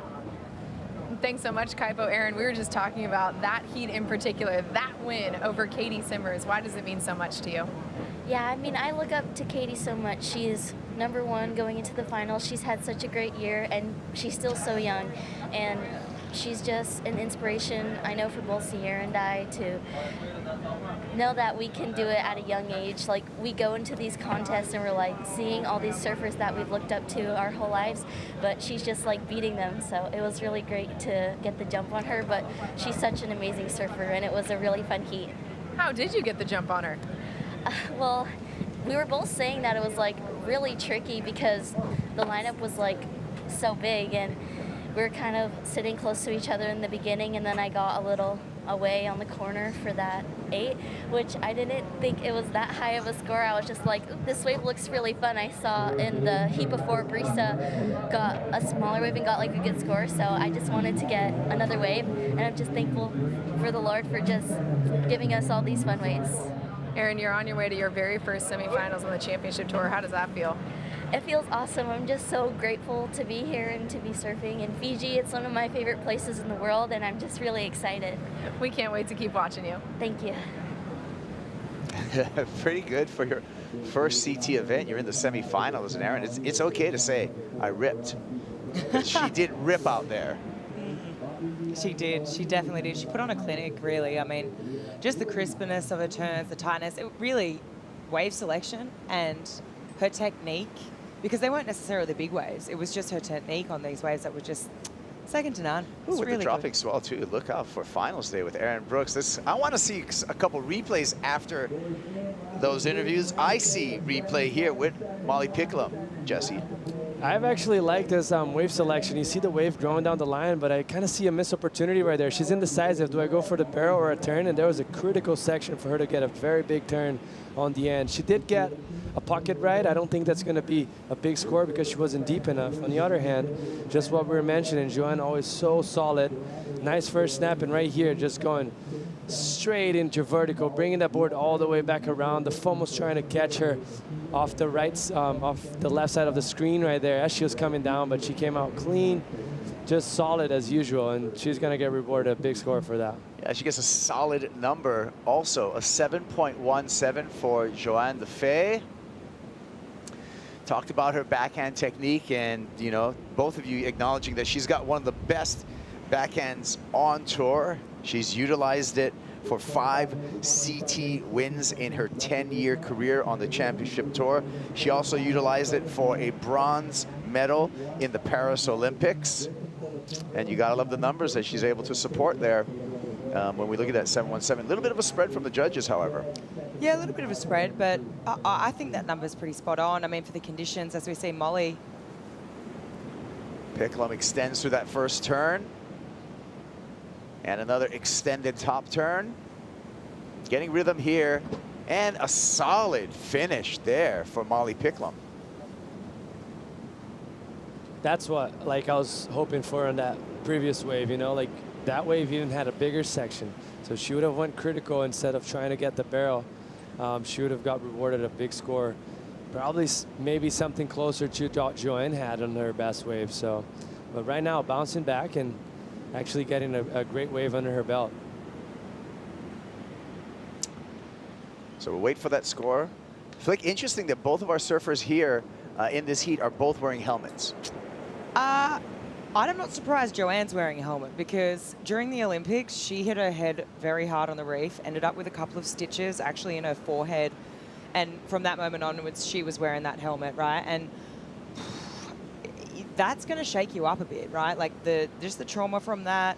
I mean, we've all seen Blue Crush, what happens to Anne-Marie at the start. She hits her head on the reef and she can't stop thinking about it. So not a silly decision. And then Molly's always rocked a helmet, really, in sort of waves of consequence. So look, I can get around it. It's a shallow reef. It's really low tide right now as well. And I think it's a personal decision, you know, whether or not you wear the helmet. But I mean, it is very low tide right now. And I mean, we've seen some pretty crazy wipeouts on that end section already. And I mean, some pretty crazy cuts already. Breezer, a few stitches already in the ankle. So it's gnarly. And we know there's probably about 10 or 15 people in Tavarua right now that have scratches up their body, you know? Like, we just don't know about it. Yeah, this one from Molly, this was better. I agree with you, Jesse. I feel like this surfing was better, wave choice was better, and she wasn't just like waiting for it. It kind of looked like the other wave she was undecided. She didn't know whether to go for the turn or the barrel. That one, she was more decisive, which was good to see.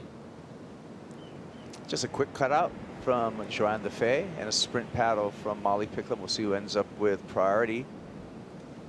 Score came in from Molly. She's right back in the game with a 7-point ride. So everything has really tightened up between these two, Jesse, in this quarterfinal number 4. Yeah, that was interesting. The smaller wave, but she was really aggressive, mostly that third turn. The judges recognizing that. And that score actually just almost matching up with what Joanne has. It's just right back in the game right now. I even think back to Molly's heat yesterday, right? It was a bit of a slow one, but she got one score straight away, like in the first few minutes of the heat. I think it was a mid-range 6, and that was basically off the back of one big backhand hanger. So really, the judges just appreciating her, you know, the technique and her ability to get critical in the pocket. See if this wave eventuates. Got a set coming through here.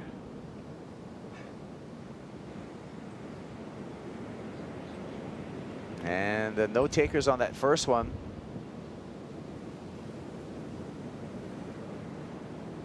Oh, a big wave behind. Priority sits with Joanne Defay. We'll see if JoJo's gonna commit to this one. Taking a look out here. And both surfers are gonna paddle over. And paddle over this second wave as well. Looks pretty lined up.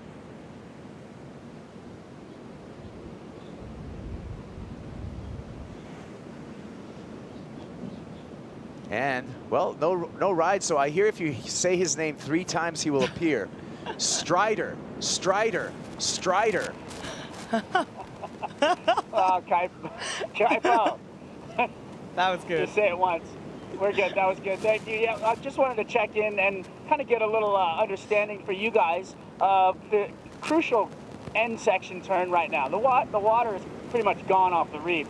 and you're doing that end section turn, and you could end up just dry docking, which means you're going to be on the dry reef, on your feet, and if you get to that shallow of water, the jet ski cannot come and get you. So you could be spending a lot of time in there trying to get back out. So we'll see what happens, you know, that end section as this heat goes on, but it's a heavy commitment to make that turn and get onto that dry reef, and the jet skis have been doing an amazing job so far, but I feel like we're going to see some dry dock action in the next heat, maybe even this one, and it's going to be a key element to whether or not that time ticks away underneath you as you're trying to trot back out on the reef. Yeah, great point. Thank you, Strider, for the reporting. And yeah, we're almost at the low tide mark. So what Strider's telling us is definitely true. Not a lot of water on that shish kebab section. And we've seen that yesterday. We've seen Tachi kind of get stuck there for probably about a good minute and a half, just trying to walk out of reef. And looks like someone in the barrel. Stretching through here, that is Molly Picklum in the barrel, tries to fight for an exit, and she gets it. Pickles looking tough right there. Threaded that one and had to fight for an exit and does so. You can see just with the excitement in her body language kicking onto the channel, she knows she just turned that heat. Wow, that was so well done from Molly. Good read on the wave, and really impressed just by how much she really hung onto that rail and just fought for that. Because this is the moment, right? This is the turning point. If she would have fallen there, I mean, sort of the advantage sort of goes back into Joanne. Joanne would have been back out the back with priority. So now Molly's essentially turned this heat. And let's not forget that Joanne is battling right there. So in Molly's vision, she knows Joanne. She's seen Joanne in the corner of her eye. So that kind of takes like attention off of it. But she pulled it off. That was a great read in the beginning. She did get a little bit too low halfway through the barrel. And then she got clipped, but great effort for her, and that was a beautiful barrel ride for Molly Picklum. And also manage your anxiety and also seeing your opponent paddling and duck diving under you, wiring the barrel. Like, for who's been in that situation, know how tricky it is to keep the focus and keep your line and not get, I don't know, buckled off from it. That was just tough surfing by Molly Picklum. That was a tough exit on a wave running. She had to avoid Joanne DeFay in the peripheral vision. Then she had to bust out of that section to go complete. You could see the cascade of water behind her flick. There was a lot going on that wave, and I'm anticipating a good number from Molly Picklum. Just needing a 3.85, I'm sorry. She's going to turn the heat, no problem, but by how much is the question? Yeah, she's still searching for those truffles, and it's played out right now. I mean, she is a tube pig. She loves it. She's the first person to admit it. She's never going to back down. And yeah, beautiful display. I mean, this angle is so epic. Really get to see just how deep she was there and how much she had to fight to hold. I mean, the lip broke essentially. Let's have a look here. If you see right now, the lip starts actually breaking on her helmet, on her head, and she muscles her way through it. So it breaks actually on her back. She got a free chiropractic adjustment. That's the tough surfing I was talking about. That's warrior stuff right there. Rightfully so, she's got the helmet on because she's acting like a warrior out there. It's a do or die situation. Like they're gonna fight as much as they can, and that's her showing what she's capable of doing right there, and she's gonna get rewarded with a nice score. There's a dry reef on the inside that Strider was talking about from the water and this pulled back vision. Here goes Joanne DeFay. Check snap there. And a little carve before ending on very, very shallow water. Fist bump there for DeFay. She likes the feeling of that last turn. Molly Picklum trying to paddle into that one. Not able to get over the ledge. We're still waiting for the previous ride for Molly Picklum. Comes in at a 6.73 for the barrel. Picklum goes to the lead. Joanne DeFay needs a 6.56. We're waiting for that last score for Joanne DeFay. Much harder jobs for the ski patrols right now to get the surfers, you know, way smaller gap, running out of water. Let's see the front angle here for Joanne. Nice bottom turn. Nice setup down the line with the first turn, and finish it off like it was very dramatic because the wave doubled up under her, but where she was doing the turn wasn't so steep. But I mean, not to mention, that was dramatic. Like as soon as she's finished, everything bottomed out. There's probably a foot, maybe a foot and a half of water under her. Yeah, it looks like she She was celebrating survival at that point, just because that wave drove out and bottomed out so hard. Yeah, for sure. I think, Jesse, you hit the nail on the head, and turn wasn't, probably placed in the most critical section, but the section itself was very awe-inspiring / scary. Scary is the word. Here comes some sets right now. Molly Picklum out in the lineup, out in the takeoff zone. This one's stretching all the way across. This looks like a good wave. Here she goes, back in the barrel, travels through second section out in front of her. Spit coming through. Wow. That was a gnarly wave with a capital G. That was a freight train. That thing was just running down so fast. I think she did a good job. Look how far she actually went. Drove through that barrel. She had a great vision. Needed a few pumps throughout that and maybe a doggy door. It seemed like it stretched out so much that it'd have to go come out of that barrel on the doggy door. Well, Molly Picklum on the paddle back out. She's in the lead over Joanne Defay. Joanne needs a 6.56 to take the lead off of Molly. We're going to find out what happens. Conclusion of quarterfinal number 4 after this.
The Corona Fiji Pro, presented by Bonsoy, is brought to you by Shiseido, official sunscreen partner of the World Surf League.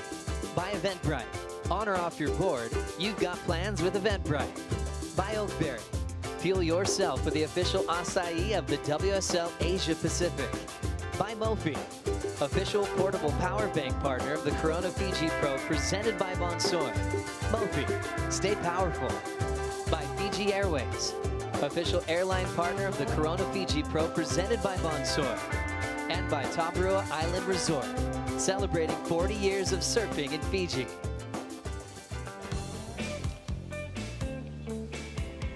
Bula, the Fiji Marriott Resort Momi Bay. That's the fish bar. That's the infinity pool. That's where you watch sunsets in an incredible fashion. And Felicity Palmentier is basically a local there. That's my local watering hole. That's where we'll be in about, what, T-minus less than two hours? We'll be there in that infinity pool. Oh, good And it looks even better from the pool angle, looking at the ocean. It sure does. Here's our head-to-head matchups between Molly Picklum and Joanne Defay. 5 times they've matched up. In 22, Joanne beat Molly both in Portugal and at Pipeline, but lately it's all Pickles. 2023, a Rio victory and an El Salvador victory for Molly Picklum over Joanne Defay, and the last time they surfed against each other was in the quarterfinals over a Pipeline, where once again Molly took the win.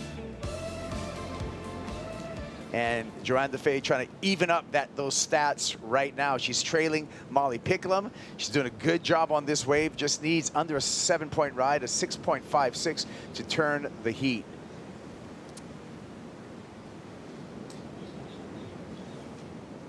And plenty of time on the clock right now, 10 minutes, 30 seconds. So anticipating a number and the replay of that last wave for Joanne Defay.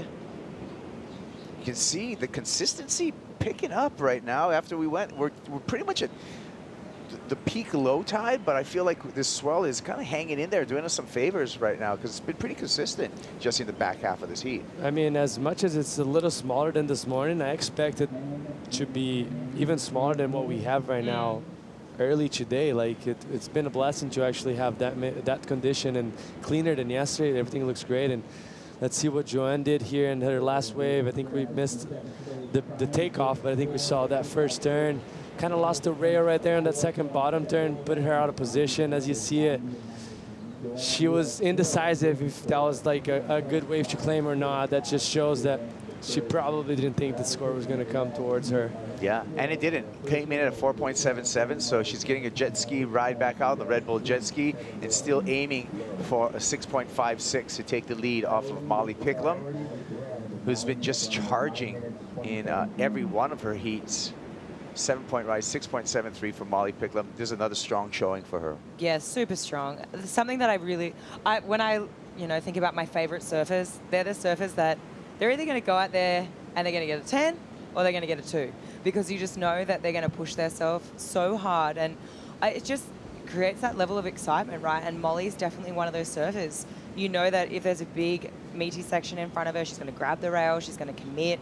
You know, it's exciting. And I mean, she's well and truly doing it in this heat now. I mean, she had that one before, which she grabbed the rail on it. That thing was a freight train. I mean, unfortunately, ran off without her, but it's beautiful technique. Wow. Wow, that wave is Look at that draining down the line. Look at starting to run. It is getting a bit clampy. Yeah. Like most of the waves, even like, I mean, we saw Gabriel's wave today was like pretty wide open the whole time, but a lot of waves that we saw guys and girls driving through the barrel as he got to the end of the shish kebab section would just kind of lose strength on you and just clamp, unfortunately, but that was a beautiful wave nonetheless. Yeah, let's go out to the water with Strider Wazalewski. It's a big set come through, Strider. Yeah, that was a beautiful set wave that came through, and you know what? There was a lot of it just came in and surprised everybody. You could see the wave capping. They call them cappers because they hit the outside ledge, and then they pop up, and then they just kind of mush in, and then, you know, you kind of have in your mind, oh, that's not going to be a great wave, but when they hit this inside ledge down here by shish kebabs, those things open right up, and just, I saw two beautiful, big open holes that just came through, and looked like, you know, basically one of those dream waves that you can just roll into and then just stand there and get piped. So some missed opportunity there, but really hard to read. You know, if you're in a heat and you're trying to catch your waves, you got to be sitting as deep as possible. You've seen all those waves in the last, you know, probably 3 heats up in that corner, and all of a sudden this big bomb comes through. You really can't count on that for your heat, but wow, did I mind surf that one to perfection. I bet you surfed for to a 10 on that one. Strider Wazalewski, no stranger to Cloudbreak. This guy has put in a couple of decades out there in all types of capacities. You know, as a surfer, as a boatman, as a reporter. Molly Picklum in the lead, holding with just complete heat control at the moment. She's got the lead, she's got priority, 6.5 minutes on the clock, and she's just going to let Joanne Defay take this one. So Jojo with a nice snap on the backhand there, some froth to deal with on the face. Great surfing, nice extension through that top turn, and will she survive this? Got to ride out in front of the whitewater, just puts herself right on that dry reef. And Strider talked about how, Flick, that takes up a lot of time right there because it's going to be hard for the ski to get in there and grab her. Well, yeah, that's completely right. And Jesse mentioned it before. I mean, we saw Tachi yesterday afternoon. Here we go, she's stuck. She's going to be standing on dry reef in a second. And Tachi was there for literally, I don't know, like a few minutes. It ate up a lot of time in the heat. So, I mean, Molly right now is looking in, rubbing her hands together, being like, okay, this is great. But for Joanne, I mean, this is not ideal. I mean, look at her right now. She's literally standing on the reef. It's dry reef. And it's so sharp. And in that situation, there's no like an ideal scenario. Like you're hoping for maybe a big wave to come and fill up, but also it's going to push you back even more. So if there's no waves, it's going to dry out. Look at in front of her. Like unlike Tahiti, you can't just get lagooned. Yeah. So like in Tahiti, there's that dry reef, but you can get you know, wash through and at least get back into to deeper water. Over here, that dry reef extends for so long that you're just bound like this. Yeah. You got to do the rock hop. Oh. Yeah, it's not a fun And like place you to be. see, I mean, like look at this whitewash coming towards her. Oh no. It's not the best feeling whatsoever. Like you're with hands attached right there. You can jump off as you're gonna see right there, but then all the power is gonna move you down even more. So you slowly keep gaining ground a little bit because they're so fit and they're so used to, but you're gonna have to be coming out of your board, jumping off again on the next wave that fills in a little bit of water. And it's just a lot. Like it's not the best place to be right now, mostly with 4 minutes and 45 left. Yeah, this is a struggle, and Strider talked about the challenge right now on the low tide and how it's going to eat up time, and there's nothing right now that the Red Bull jet ski can do. You know, you can't drive a jet ski on that little water. You can drive it on pretty shallow, but definitely not that. Nah. That's dry dock. Yeah. Well, the problem that's is problematic, you could right? probably get there, but then you get stuck. Yeah, You can't exactly. turn around. When you turn around, it's going to sink in. Yeah, it's not going to end well. It's really not going to end well. So like in Tahiti, what a driver could do is take one of those waves and kind of come through and grab you, but then take it to the lagoon. But since we don't have that situation here, this is just, she's just going to, the clock is just going to burn down for Joanne Defay. I don't know if she's going to have another chance. Her last wave was a 4.83, so it wasn't enough. She's still needing that 6.56. Molly Picklum happily sitting out there with priority, and this is a tough situation for Joanne Defay. Yeah, that's very tough. Look, she still has at least I feel like she 30 was feet in front of her of even rocks. in a worse position than what Tachi was yesterday. You know, like, I don't know. There's jet ski, I mean, there's a limit, right? Like, yeah, the skis with a watchful eye. They're just waiting for her to get into any kind of depth. You see now this jet ski is going to activate, try to get right there on the edge of the reef.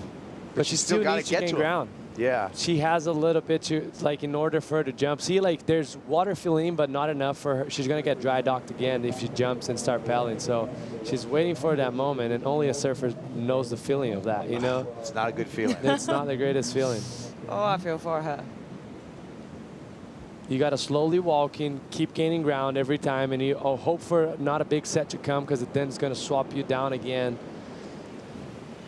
Molly Picklum, remember, she wins this heat, and she clinches her spot in the WSL Finals, and she's about 2 minutes and 40 seconds away from doing just that.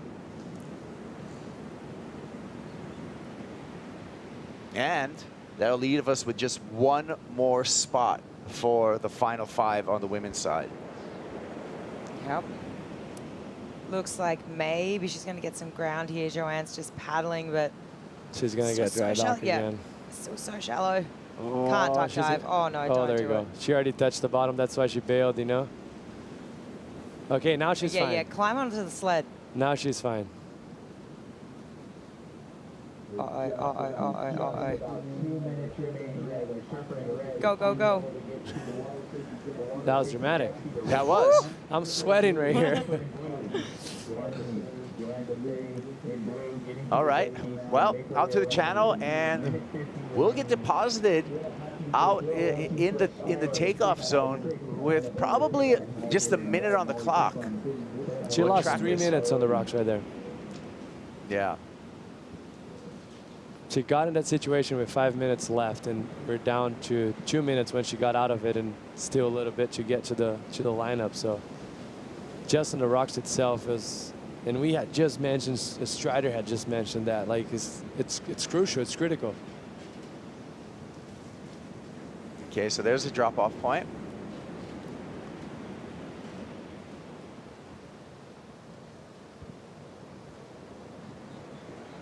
And as we thought, it's going to be about a minute of opportunity for Joanne Defay. 6.56 is what she requires.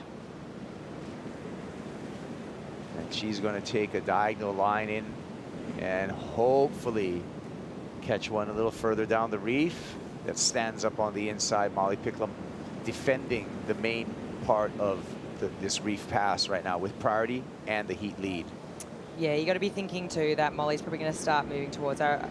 Joanne's even moving towards her. I think it's looking pretty flat out there too. It doesn't really look like there's a set on the horizon. If there is, Molly's definitely pulling the trigger. Yeah, at this point, it's a done deal because Molly's going to be able to block no matter what happens. And it will be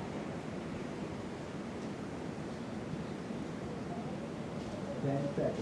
10 seconds. Now it's official. Molly Boukhiam takes the 4th spot in the final 5. She's clinched her position with this quarterfinal heat win, and she'll be moving on into semifinal number 2, where she will face Erin Brooks. Congratulations, Molly Boukhiam. You're in the final 5.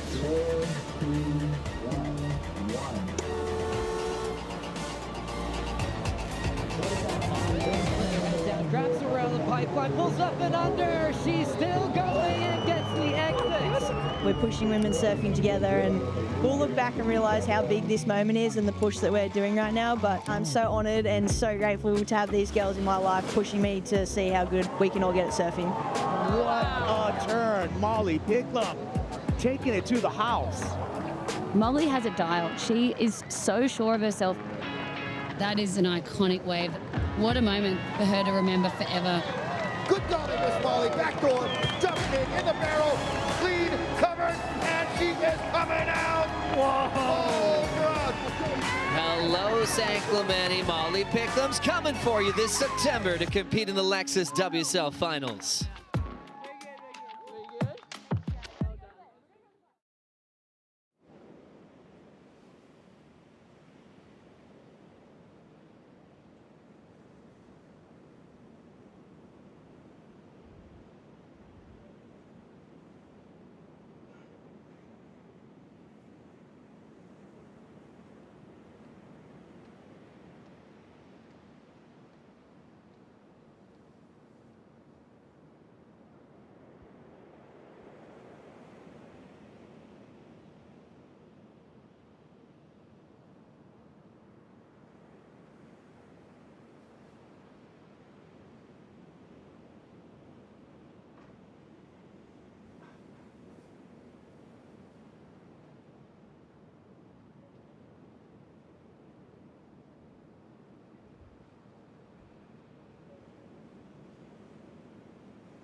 Do you know that Fiji has more than 300 islands? Very friendly people. Fiji is located on the South Pacific, about 3,000 miles southwest of Hawaii. It's amazing Fiji, you know, like if you don't have money, you still can live. If you don't have job, you still can live, 100%. This is our resources, ocean. Diving in Fiji, coral reef is like entering an underwater paradise. It's a truly unforgettable experience for any ocean lover. And we have mangroves, which is protect the shoreline as well, the coastline. I'm so blessed to be a Fijian, to be surrounded by all these things. It's amazing.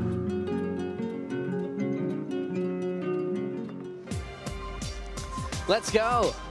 Bula, everybody. We've got quarterfinal action on the line. How about this rivalry that we've been really enjoying for a long time on tour? This is their 10th matchup. Griffin Colapinto versus Gabriel Medina. Goofy versus regular, USA versus Brazil. They have tons of respect for each other. They've actually stayed with each other in the past in Gabriel's home country. Right now, Rich, is up by 1, 5-4. heading into this matchup. Who do you feel like has the strongest momentum coming into this clash? If you look at the current form, Gabriel Medina obviously has the form. He's got the momentum. He's had the huge scores, huge heat totals. He's had those highlight moments. But this is every new heat, clean slate. And if there was ever a time for Gabriel to get one back, it's right now, because there is so much on the line for him. He's still surfing for a place in that final 5. 100%. Watch him lunge into this first hollow section. Always was going to make that, even though it was essentially a closeout. His positioning sets him up so deep in left-hand reef break type events. It's gotten better and better over the years. He's in the 30-plus club nowadays and a 3-time world champ. But he knows he has so much room to move, deeper than most can go, especially with that first opening drive to set up the pit. Starts off with a completion. Yeah, well, he's found a little bit of tube vision to kick things off here. And he has just been surfing with so much speed in this entire event. So we can see here, he must advance out of this heat if he wants to stay in contention to make that final 5. And Gabriel would know that. He would know exactly what he needs to do. He'd be thinking about one thing and one thing only, and that's winning this heat. But wave to wave, heat to heat. But just look, he's hunting. He's always looking. You know, other competitors would have just paddled over that swell, but he was looking at it, sussing it out, looking to see whether there was potential for score on it. And here we go, live action with Griff. Big drive off the bottom.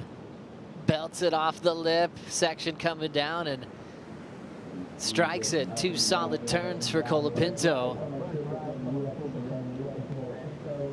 Quick opener from Medina, the make. Got a lot of speed, pulled inside of it, got a 3 for it. Yeah, it seems like a small score for what was, you know, a pretty nice barrel, but in the context of what could potentially happen in this heat, you know, we could see fireworks. We could see Gabriel do 2 or 3 massive finners, big turns, then come in and get the barrel with the big finish. So the judges leaving plenty of room for that scale to go up into the excellent range. Almost feels like the ocean's pulsing a little bit at the moment as that tide's getting to that ebb situation. It starts to flow back in, which is great signs. And potentially this swell's going to hang around for tomorrow morning. We may have a champion before lunchtime, if all goes well. That's right. Setting up semifinals for tomorrow morning. Griffin score in. 2-turn combo. 4.67 takes the lead. And now running after this one is Gabriel Medina. Already with a lot of speed off the bottom. Great top turn connection off the lip. He'll foam climb after a serious fade. Gets him hung up a bit, and he's got to get out of there. So Gabriel's approach to most heats, similar in a way, I think, to Italo, who likes to stay busy. He's always hunting. But sometimes, Joe, it can actually work against you because you can put yourself out of rhythm for the best waves in the heat. Gabriel's one of those guys that actually doesn't need to be on the very best waves of the heat to win, because he can surf waves up, he can extract huge scores out of you know, a lesser wave, a wave that kind of offers a 6 or a 7. He can turn it into an 8 or a 9, and that's what the real champions, the great surfers, can do. But he's up against a great surfer at the moment. And Griff's one of those surfers as well who has the ability to pull out freakish maneuvers. And a great matchup here, Goofy versus Natural, America versus Brazil. Plenty of time on the clock in this first quarterfinal. Let's get some more insight on the forecast with Jonathan Warren hanging out with AJ. Jonathan, we've had so many fun ways to get this competition underway, and now we're just down to semifinals and finals. Give us a little bit of an update of what you're seeing in terms of when we might be able to see the best conditions for those finishes. Right, so after today, we don't really have too much to pick from. Slim pickings from here on out for the rest of the event window. What we're looking at right now to possibly finish those final heats would be tomorrow morning or Tuesday. There's another little bump that's lined up for Tuesday from a storm that just recently slid through the Southern Ocean. But just the looks of that thing, like how strong the winds were, how they're aimed, the track of that storm, it just doesn't look very consistent. I just fear it's going to be a very inconsistent swell. People are going to be waiting forever for a set. Not a lot of opportunities probably in a heat. Plus, on top of that, it looks like southerly winds, which is onshore flow. So I think the best bet is to get up in the morning, put our eyes on it, see what's left over tomorrow morning. I think it's still going to be fun size, definitely smaller, but fun size surf, still highly contestable and clean conditions. And if we get out there real early, we'll have a low incoming tide. All right, so there you have it. We'll check it out in the morning for sure, see when we can finish things off. Thank you so much, AJ, and thanks for all the insight. Jonathan Warren, senior forecaster for this region. He's been looking at all those big blobs on the maps coming through Australia and New Zealand for about 2 decades. And he's excited to be here on hand as a surfer himself to watch the world's best compete, the last stop of the regular season. Yeah, it's we get a lot of the swells that hit up here in Fiji. They come around the bottom of Australia and then they go up the east coast. And they've got a small little window to sort of navigate through to get up into Fiji, and in particular Cloudbreak. We've actually had a lot of powerful southerly swells come through the east coast of Australia, but the direction I don't think has been ideal to really maximise the potential of Cloudbreak. But we've been blessed. This is incredible that we've had 2 really good days of surf. Great platform for us to run this event. And number 1 rule for surfers, you do not paddle away, drive away, walk away from waves when you have them in front of you. So I dare say if we've got waves in the ocean tomorrow, we'll be pressing the go button. Let's go. A lot on the line for the final 5, as you guys all just saw. Molly Picklum got past Joanne DeFay. So we've got a spot left. Neither Joanne or Tati will take it. Weston-Webb, if she wins her semifinal tomorrow, she's in the final 5. If Tati loses to Tyler Wright, then we'll be seeing Joanne DeFay at the Lexus WSL Finals. That'll be a big heat, potentially first thing in the morning. The boys are hanging out together now, Rich. Paddling together up the reef. Scores in from Lasta Medina. Just a quick 3.33 to take the lead. Griffin with priority. Just has his 4.67. Where are they going? Well, Medina's going way up the point. That's where he's going. He's thinking on my forehand, I can pretty much outrun any section that Cloudbreak's going to throw at me. So I'm going to go for a really long ride, perhaps get some explosive maneuvers down through that inside section, maybe even a barrel. But just trying to find something here, creating a bit of distance between him and Griff. And again, this wind feels like it's fluctuating around in direction still.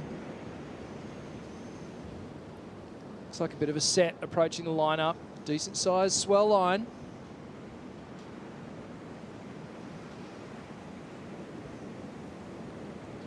Any takers? Chipping in with the whitewater is Medina, but it's up to Griffin if he wants it. He will use priority further down the line. Nice lip section to hit with a bit of crumble to project off. Driving into another big hammer off the coping and looking loose in transition. One more blast and an airdrop for Griffin Colapinto. Wow, great wave choice there from Griff. And a series of critical backhand hooks, almost like he built with each maneuver. Just was getting more and more engaged and connected. This one's going to be fun to break down. You can see his coach, Tommy Whitaker, breaking it down in the channel. Loving the energy out of Griff. They're basically best friends, but coach and surfer, Tommy, plenty of time out here in Cloudbreak over his career. Featured in a lot of finals days, had a great track record with just reading the ocean well and being on the best waves out of the matchups. Tommy actually had a heat with Medina when Gabriel was starting to take over the world. So yeah, Tommy Witts with some longevity. He was starting to coach as he was still winning heats. I think he was like, okay, I don't want to get in the way of one of my own surfers' goals of qualifying, and completely moved on. This will be fun. Let's hear the happiness from Molly Picklum hanging out with AJ. Thanks so much, Joey. Molly, Big moment for you here, locking in your semifinal spot. First time since sunset. You've made it to this level of competition. Just what did it take for you to battle back and get here now? Yeah, it's such a good point. I've really been struggling getting stuck in the quarters for sure. And it's good to get a roll on an event. Like the way the tour is, like quarters, it's 1 or 2 heats, you know. So I love surfing and I love surfing heats, so I just want to do more and more of it. Well, I'm glad you like to do more and more surfing because you got at least one more surf in you here at Cloudbreak and then another competition. Congratulations on officially clinching your spot in the Lexus WSL Finals. What does it mean to you that you're going to go back to lowers? Yeah, I mean, obviously you live and dream of heats like that against Joanne to go up and try and keep going, you know, for your world title, to keep that dream alive. And obviously Katie finishing the year #1 already going in. It's kind of hers for us to be taking it, so I'm really excited to go there. I really love that wave, and also I get to go see my friend Lakey and go and hang out, and yeah, I really like St. Clemente, so I'm really looking forward to going back there and putting my best foot forward too, and just like letting my surfing do the talking. Before you get to Trestles, you have another heat here at Cloudbreak going up against Erin Brooks, who took down Katie earlier today. She's one of those up-and-coming surfers who wants to prove just how much she can push the level of women's surfing. You are doing that. How excited are you for that heat? I'm pumped, yeah. I mean, obviously we've seen Sierra and Erin for so many years coming through the ranks now, and it's epic to have them in this event. They're obviously pushing us, and I've been on a bunch of trips with those girls, and they're pushing me every step of the way, so it just feels right to be versing them now in the jersey at the top of this field, and yeah, I'm really excited, and I know, I just really hope we actually get really good waves, so then we can have a surf off rather a strategy off, because we're both good surfers, and it'll be a good show, hopefully.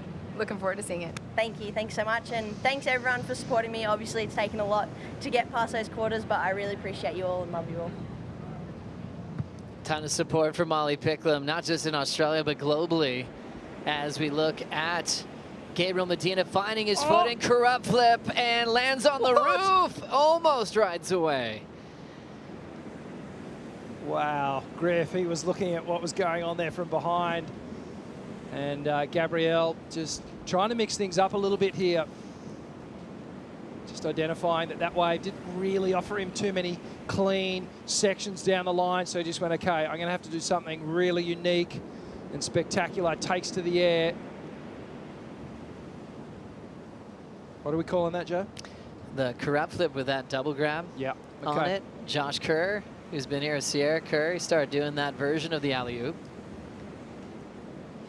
Nice inside wave here. Nice wrap. And you can see Gabriel hits the brakes here. And then he starts to unload, gets right up, gets the flip, the double grab, lands on the roof of the wave. Full into a rock and roll floater to come down. Really hard to navigate through. And this was that priority move. And that really nice wave from Griff. This one lined up through the inside, a projection snap. Comes down the line.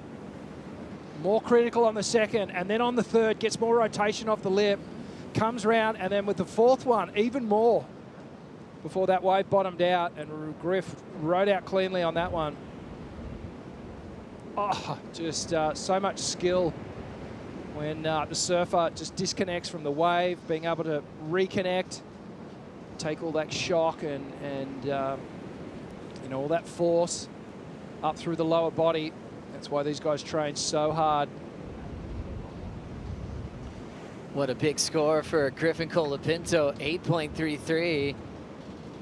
What a great play, seeing Medina travel deeper up the reef. He knew if he just sat wide, he could just take the wave right off him. As soon as Medina committed, Griffin took the rest of it and turned in excellence.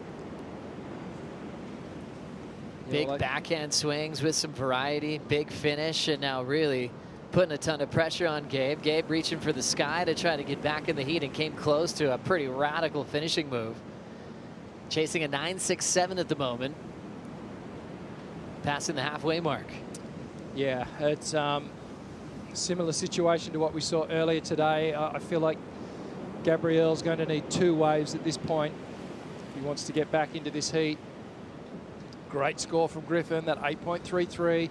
And I feel like Tommy Whitaker's advice going into this heat for Griffin would have been, hey, you know what Medina's going to do? He's going to stay busy. He's going to be trying to create scores out of anything that comes his way. I want you to make sure you're on the best waves and surf them solidly, steady, Positioning needs to be perfectly on point, and that's exactly what Griffin is doing. He's executing to perfection that plan right now. So let's see if Gabriel adjusts and just settles down a little bit, starts working on his wave choice. Gabriel up again. First section, just set up work. Stretching this one out. He's got the ramp again, going for the alley-oop, disconnected. Well, look at that wind, Joe. Look at that change in wind direction right now. So that's blowing up the face of the wave now. This is something new.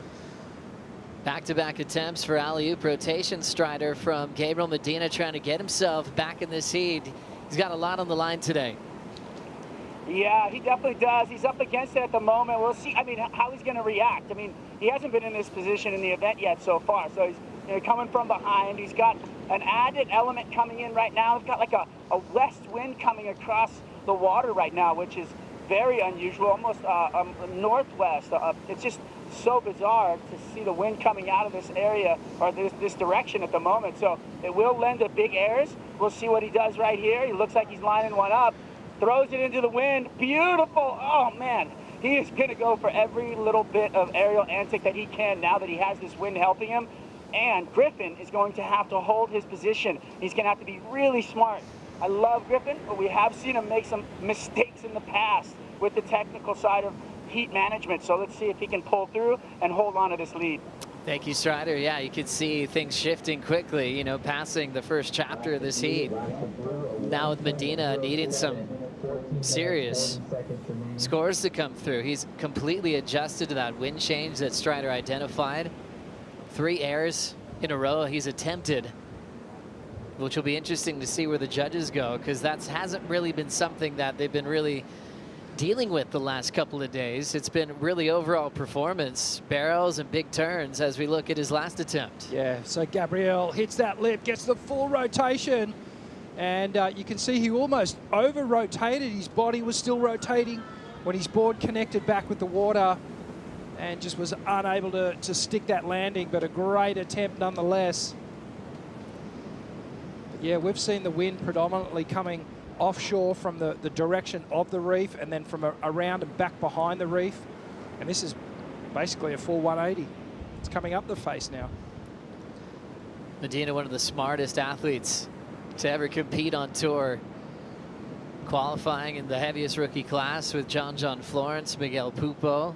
Started winning events at 17 years of age.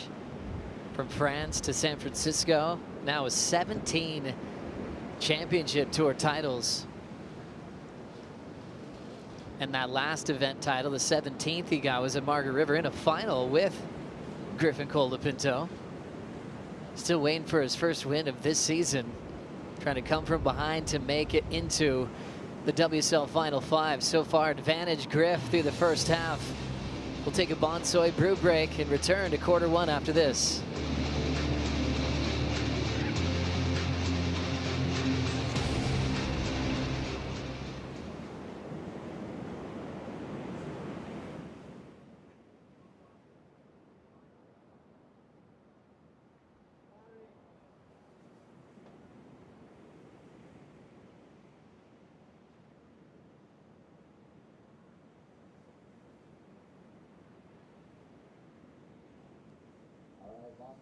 Longboat captain, spectator votes. We have a strong north wind. It's going to be pushing sightsee boats into the competitive area. Please be vigilant and keep your head into the wind. Keep yourself safe. We've got 12 minutes and 10 seconds remaining in this heat. Just a couple of quick waves from our competitors there. With priority right now is Gabriel Medina. Still needing a single wave score of 9-6-7 to go into first. Just under 12 minutes remaining.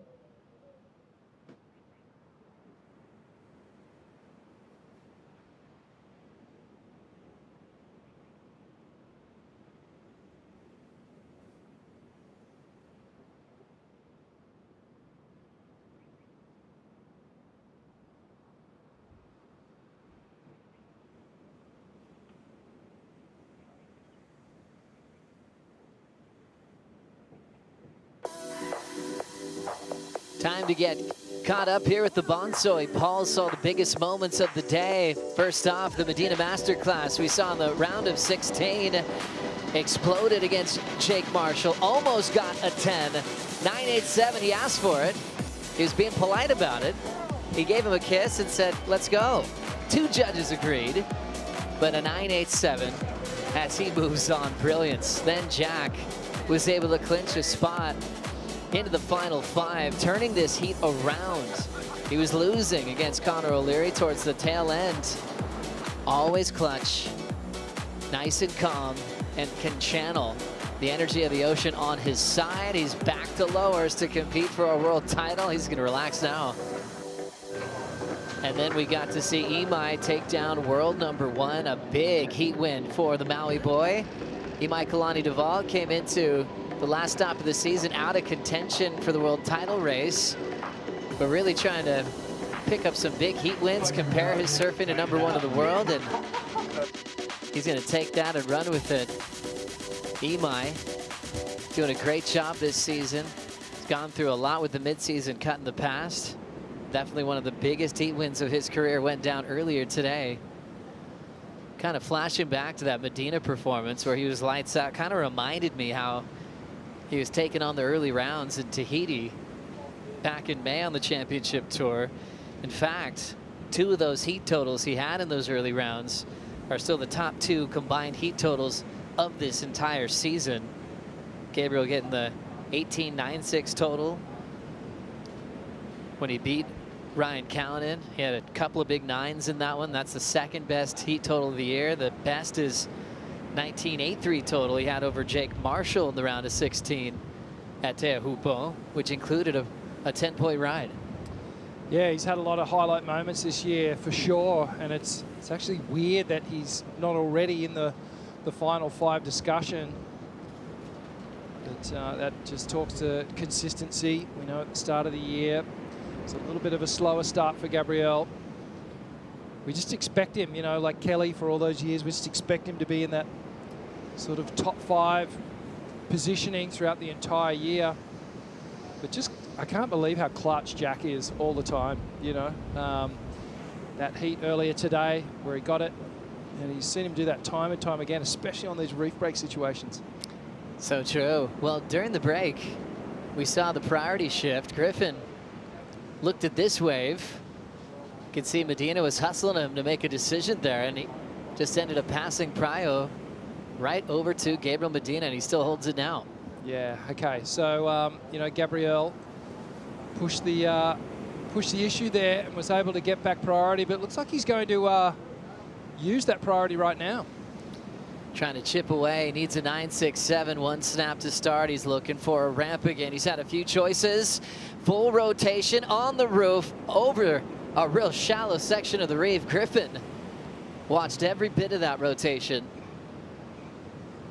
and probably not trying to wait with priority for a bomb because he's like, I got to break down this 9.67. That's a good way to approach it. Yeah, well, I had a quick look at the priority situation right as Gabriel was taking off. He must have actually paddled for another wave because I think he was actually in 2nd priority when he took off on that wave, which sort of explains the move to go on that smaller one. But, you know, Gabriel clearly going, okay, I'm just going to focus on going to the air. You know, the conditions have changed somewhat. Okay, live action here. Griffin, classic bottom turn attacking. A lot of grip and control when he gets up to the top of the wave. Moving quickly with some speed. Just races so fast until it just finishes over shish kebabs. And Griffin trying to put a new score in his top 2, looking to improve on a 4.67. He may eclipse that score this last wave here. Let's see what Gabriel did on this little insider. Foamy wave, doesn't look like anything too special at this point. Gets a clean snap. Now he starts to build for speed, driving down the line, picks his moment, gets the full rotation, lands on the roof again, slides down into a clean finish, and then Griff on a bumpy wave outside. Takes his time, a nice high line there, drops down to the bottom. Beautiful carve off the top there. Really tricky conditions. And Griff just keeping that board, keeping the fins engaged, full control. So great 2-term combination there for Griff, and it's the importance of that early 8.33 before this conditions just completely changed throughout this heat. It may prove to be the defining factor.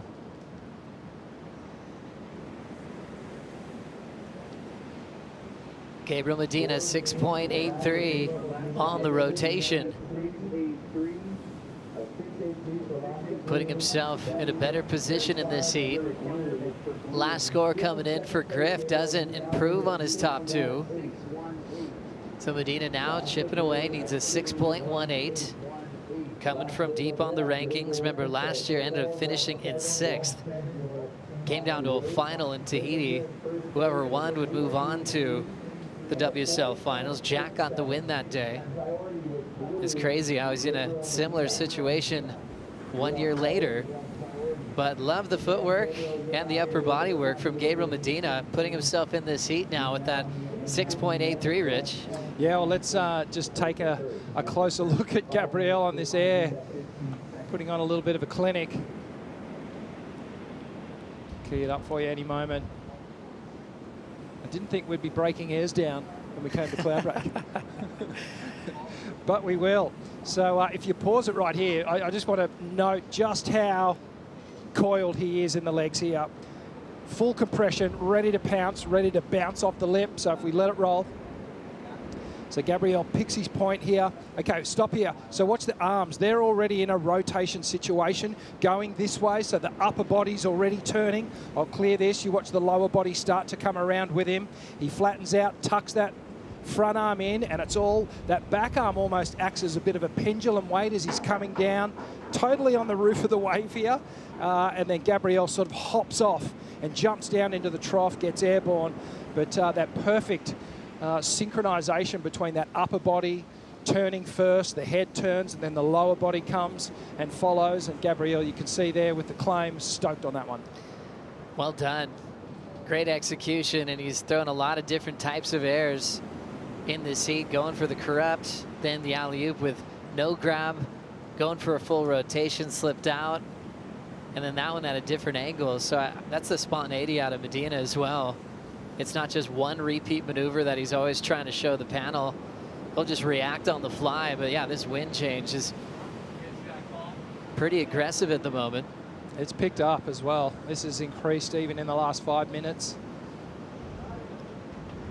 Griff still out front. We'll look at this wave now. That classic bottom turn. Tags it well. Driving into a meaty lip line, and that lip will catch up to him as he's riding away. Medina up and out.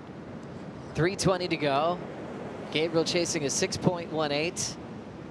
Trying to keep his hopes for a spot in the final 5. He wants to compete for that 4th world title.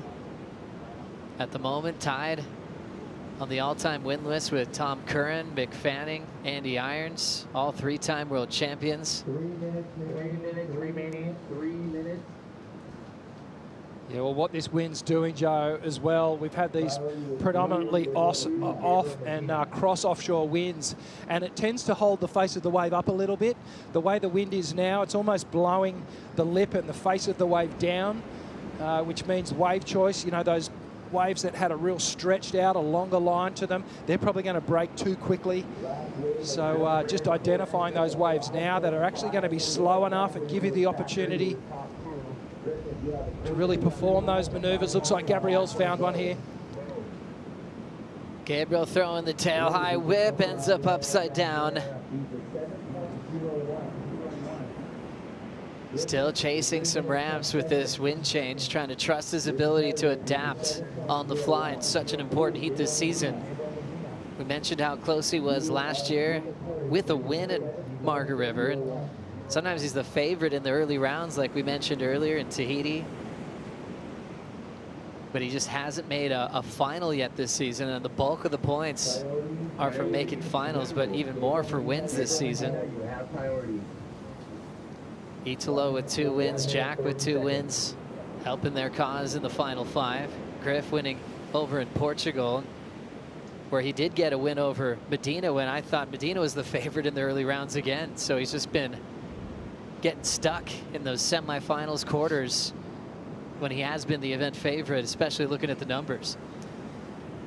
Yeah, well, we're down to almost a minute to go, and with priority, Gabriel Medina sits there and waits for the opportunity. And coming into this event, I still feel like Gabby was a world title favourite for so many, even though he wasn't even in the top 5 picture at this point. Everyone believed that he would do enough at this event, and you can see now he's streaking up the point just because he wants to meet any swell that comes down around the corner. He's just going to try and get to it as fast as he can. And unfortunately, it doesn't look like there's even a swell line that I can see. So the year's run for Gabriel Medina 2024 perhaps could be over in the next 30 seconds.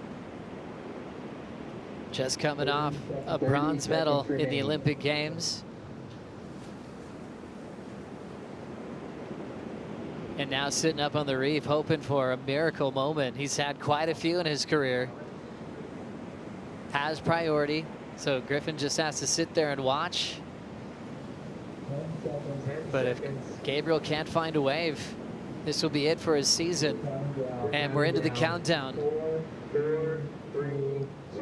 Griffin Colapinto moves to 6-4 in one-on-one heats with the 3-time world champ, and a lot of big wins this season, including back-to-back from Brazil, now to Cloudbreak, and one of the favorites to win, a 2-time champ at Cloudbreak, out of the event in quarterfinal number 1, and ending the season of one of the all-time greats. Yeah, it's you know, we got to say congratulations to Griffin Colapinto. What an incredible heat to put together. He managed his time well. He managed the heat wave selection, performed well on the waves, adjusted to this incredible change in conditions. You know, on the backhand, really hard to surf on the face of these waves. So Griff performed incredibly well, and a great job getting up over Gabriel Medina in this one.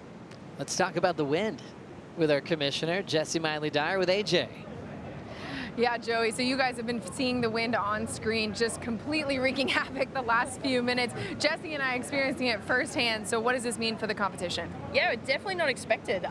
You know, we're going to go on hold now for 30 minutes and, you know, have a chance to see if it's really going to set in or if it's part of this microclimate that we have here. But it's very strong, and this is like the worst wind that you could possibly imagine for here. So, you know, there's a lot on the line for everyone. We want to make sure that, you know, we're going to have chances today. So let's see what it does in 30 minutes. All right, so 30-minute hold while we wait and figure out what the wind is going to do out here at Cloudbreak. Joey, we'll send it back to you. Thanks so much, AJ. So a brief hold here with Jack Robinson and Yago Dora waiting for their quarterfinal. Big congrats to Griffin Colapinto. We knew he'd already clinched his spot at lower trestles, but it's all about seeding now that we're looking to work out, as he's still number 2 in the world. We'll take a quick break. We'll give you an update on the hold. Jack and Yago still on standby.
The Corona Fiji Pro, presented by Bonsoy, is brought to you by Shiseido, official sunscreen partner of the World Surf League. By Eventbrite. On or off your board, you've got plans with Eventbrite. By Oakberry. Fuel yourself with the official acai of the WSL Asia Pacific. By Mophie, official portable power bank partner of the Corona Fiji Pro, presented by Bonsoy. Mophie, stay powerful.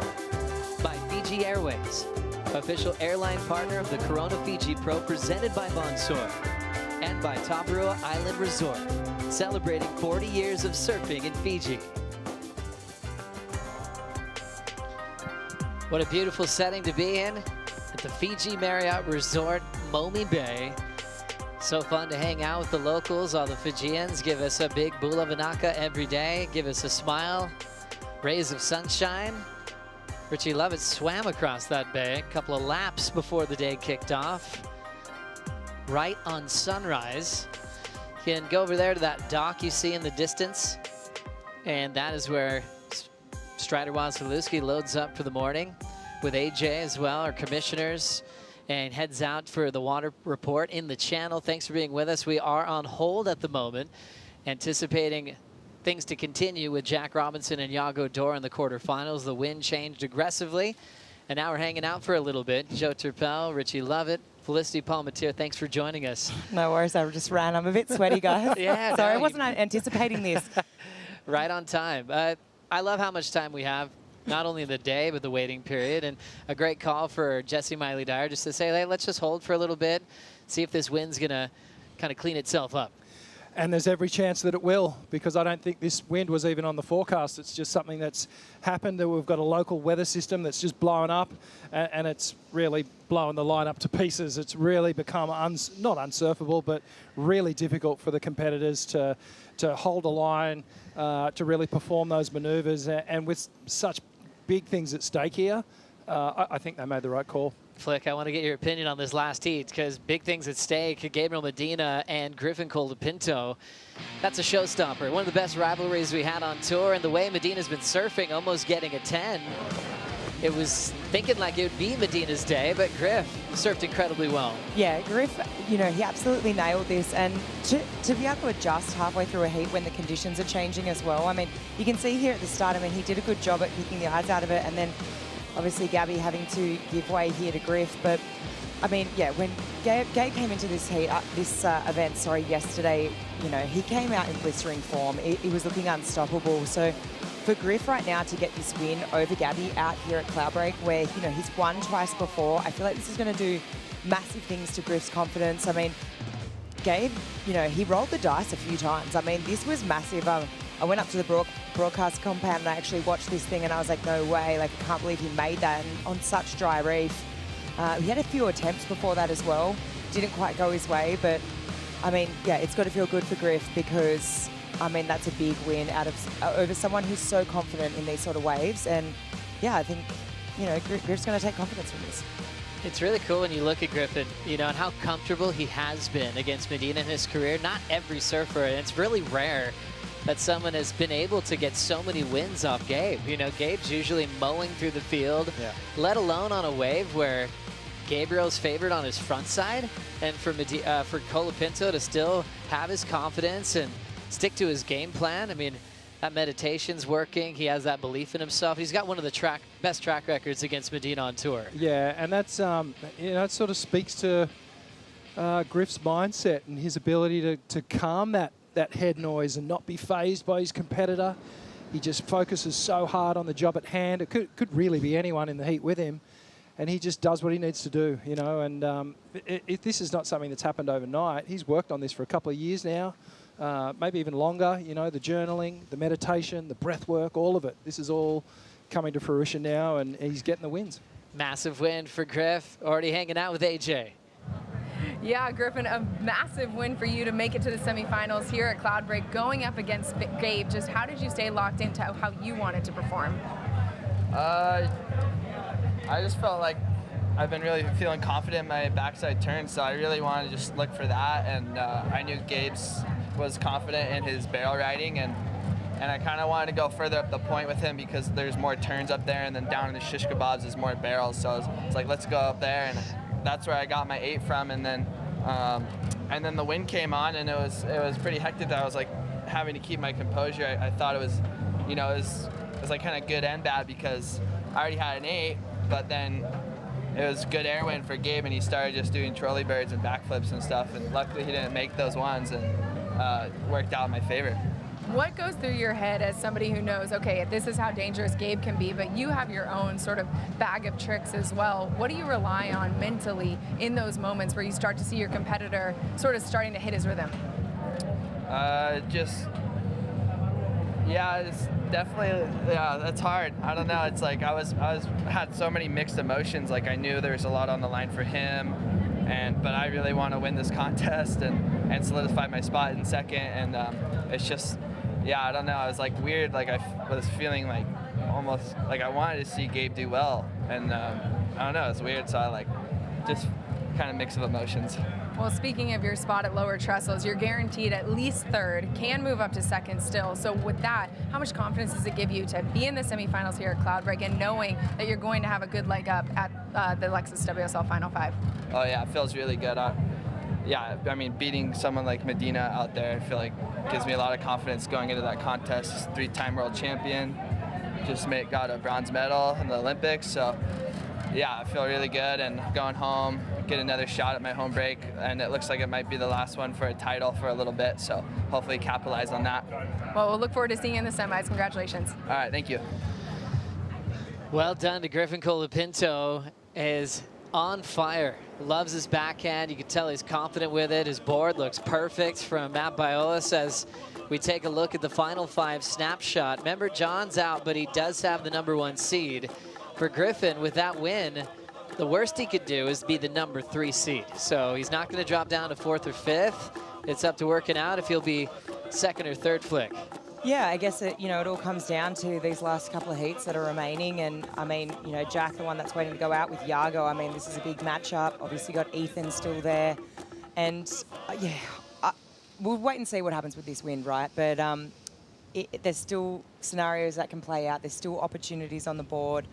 I mean, Griffin's got to feel really confident, though. I mean, that's such a good feeling. We heard him say it, too. This is potentially his last chance to compete for a world title at his home break for a while, So he wants to make the most of that, and I love hearing him just put that statement out there, like, I'm ready and I want this, it's cool. So now we're looking at what's going to happen with Yago as our papers fly up the desk. That's that win, the reason why we're on hold at the moment. But for Yago, knowing that he's in a must-win situation, it's like that heat's on hold now. So you have this energy, this focus, and pro surfing might be the one sport that has to deal with the weather more than anything, where you're like, you think it's go time, and you got to stay in that headspace just in case you're called back on in a few minutes. Yeah, well, most other sports run to a pretty tight schedule, and we're lucky enough to have this big window of opportunity. But, on the flip side, we've also got to take advantage of the swell events when they happen. And, well, this has been an unpredictable wind. I'm sure Yago's probably going, can we actually go out there? Because being the goofy footer, he's probably looking at this wind going, I know I could nail a couple of aerials, on these waves for sure. So he would be sort of liking his chances out there at the moment. But obviously we want to provide a fair and even playing field for both the competitors. Definitely. Jack and Yago still on deck. The Colapinto brothers talking shop. Crosby, Rookie of the Year. Griffin just got the big win into the semifinals. We'll take a break. We'll give you an update on this hold call with the wind and try to get a hold of Stage Outbreak. We'll be right back.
on hold, waiting to see if we'll get quarterfinal number 2 started soon. Jack Robinson, Yago, Dora waiting for that call.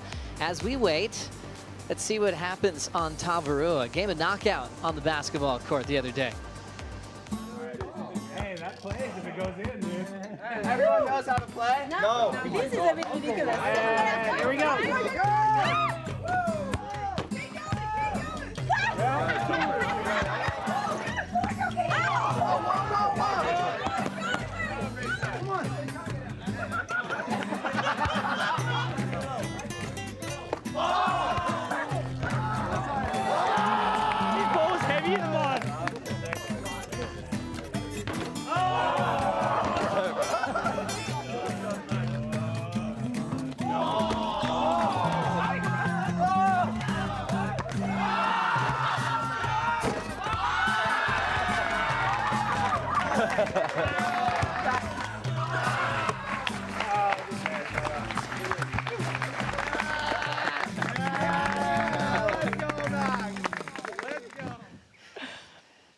How good's life in Fiji and on Tavarua as well. Game of knockout, that's a classic, and that's a game that's played quite often in the lead up to a big event. And it's interesting. Some surfers will go, you know, I'm not going to play. I got some surfing to do. But look at all the attendance for that game. That was competitive. Good vibes on the island for sure. And this is a unique event, isn't it? Because it puts everyone in the same place at the one time, and they're almost forced to go and play in the pen together and be nice. So I actually dig it. It's good because, you know, I mean, back in my day, well, a long time ago, you know, we sort of did that. We all hung around together, and it seems like these days it's people have got their own little groups that they hang with and their posses and all their trainers, and it's a bit more segmented, but yeah, this is good vibes all together. Yeah, pretty cool too. I mean, there's a tennis court there. There's a lot of places you can get lost on the island if you want, but more often than not, you're eating lunch together, breakfast together. It's a buffet style flick. Yeah, I think it's beautiful because it's that camaraderie, right? And I think, you know, I've seen some cool pieces, you know, Maddie McGilvray, Liam O'Brien hanging out, having a couple of beers. Connor even mentioned it after a long day, you know. And it's the last event of the regular season right now. So, you know, obviously there's a lot still in contention for a few surfers, but a lot of them are just here just like, oh, I'm on vacay. This is the last event of the year, you know, like, it's just good times. I'm here to enjoy myself. I'm on a tropical island. Let's have a good time. Let's feel a little bit of that vibe on Tavarua. And one of my favorite surfing minds, a good friend, is enjoying his first trip to that heart-shaped island. Tavarua TV, the live cam. What's up, Stace? Yes, yeah, Cruising Joe. G'day, Rick. Hey, Flick. Flick, define a couple of beers. What is this, ladies' hour? In Aussie terms, a couple, mate. Just a couple. Just going for a couple. The sport's been hectic. It's like everyone wants to get involved, but it's savagery. Stace, I loved your catch-up with Dave Proden on the lineup, and you gave a lot of insights to what was going on. We just got to see the game of knockout, and you were doing a lot of great coverage for that. Did you set up all these games for like the Tavarua Olympics, or did that just happen naturally? No, not at all. I just shadowed Griffin Colapinto. He's the commissioner of fun over here. And balancing fun with competition, you did catch up with Ross Williams, and John was like, I'm not going near that. So there were some surfers that were like, hang on, I got to make sure I keep my body intact. Yeah, I mean, John's probably scared about blowing out his knees, but he's not scared about like opening himself up on a foil. That's true. Stace, this is like no other event in the world.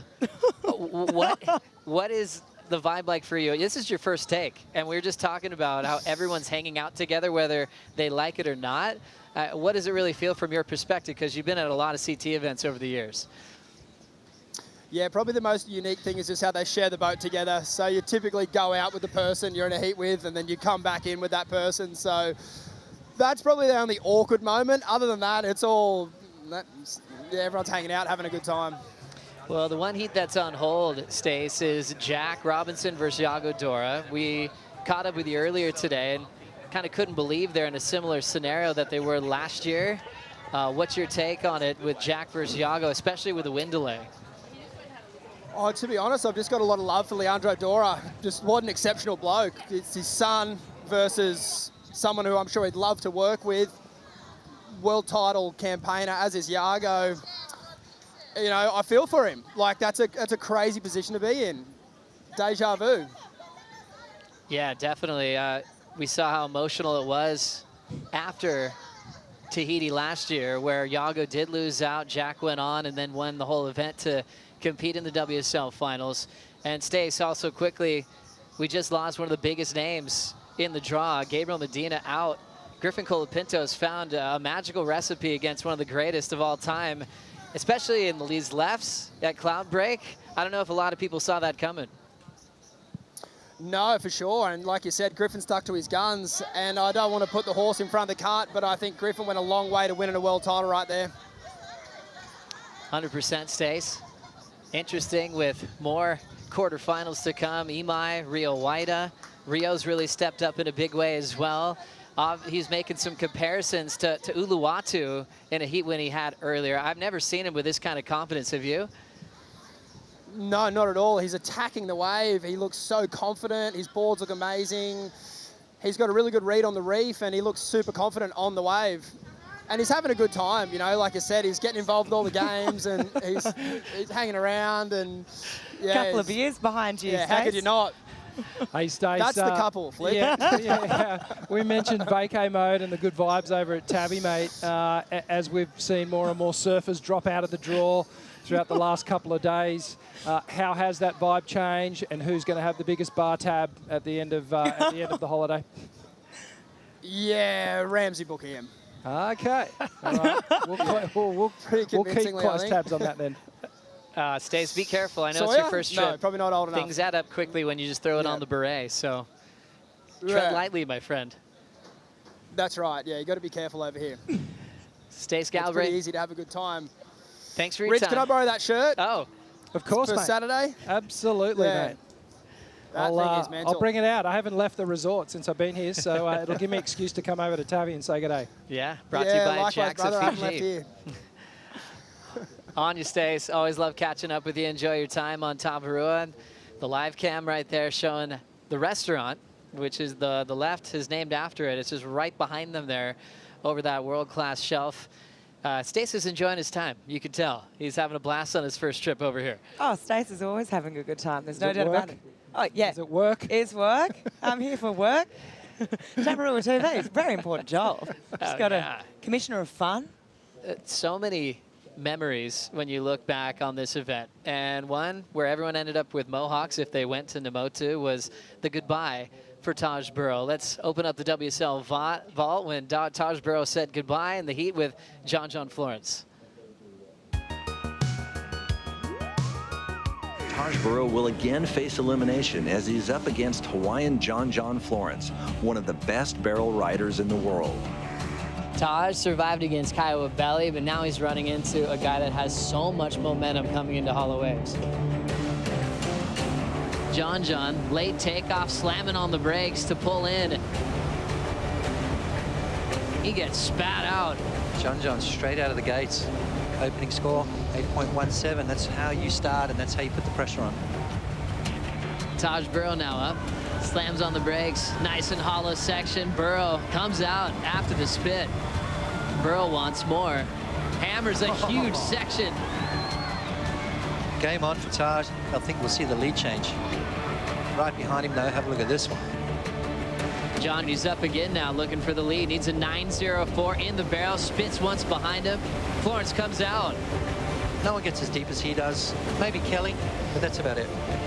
A 9.43. That's the high score of this matchup. Still needs an 8.37 to take the lead. Burrow locks in a heavy section on a perfect line. We're witnessing the best heat of the year, already in the category of maybe the best heat of all time. The crowd are going wild out there for Taj Burrow.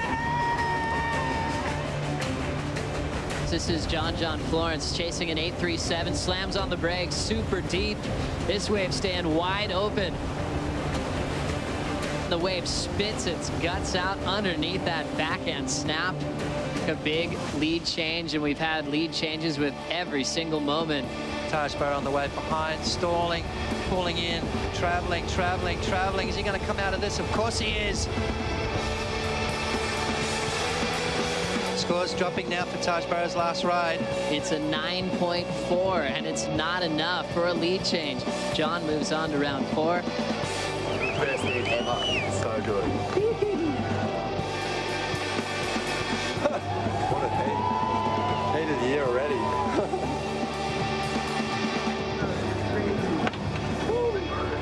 I didn't really care about the result at all. I just was so happy to get some bombs. It was one of the best heats of my life, just because I was against one of the best surfers in the best waves, and I got some sick ones too, so yeah, I'm thrilled. How good was that? One of the all-time greatest clashes we've had at Cloudbreak, and it was emotional for all of us. It was Taj's last event. He put it out there.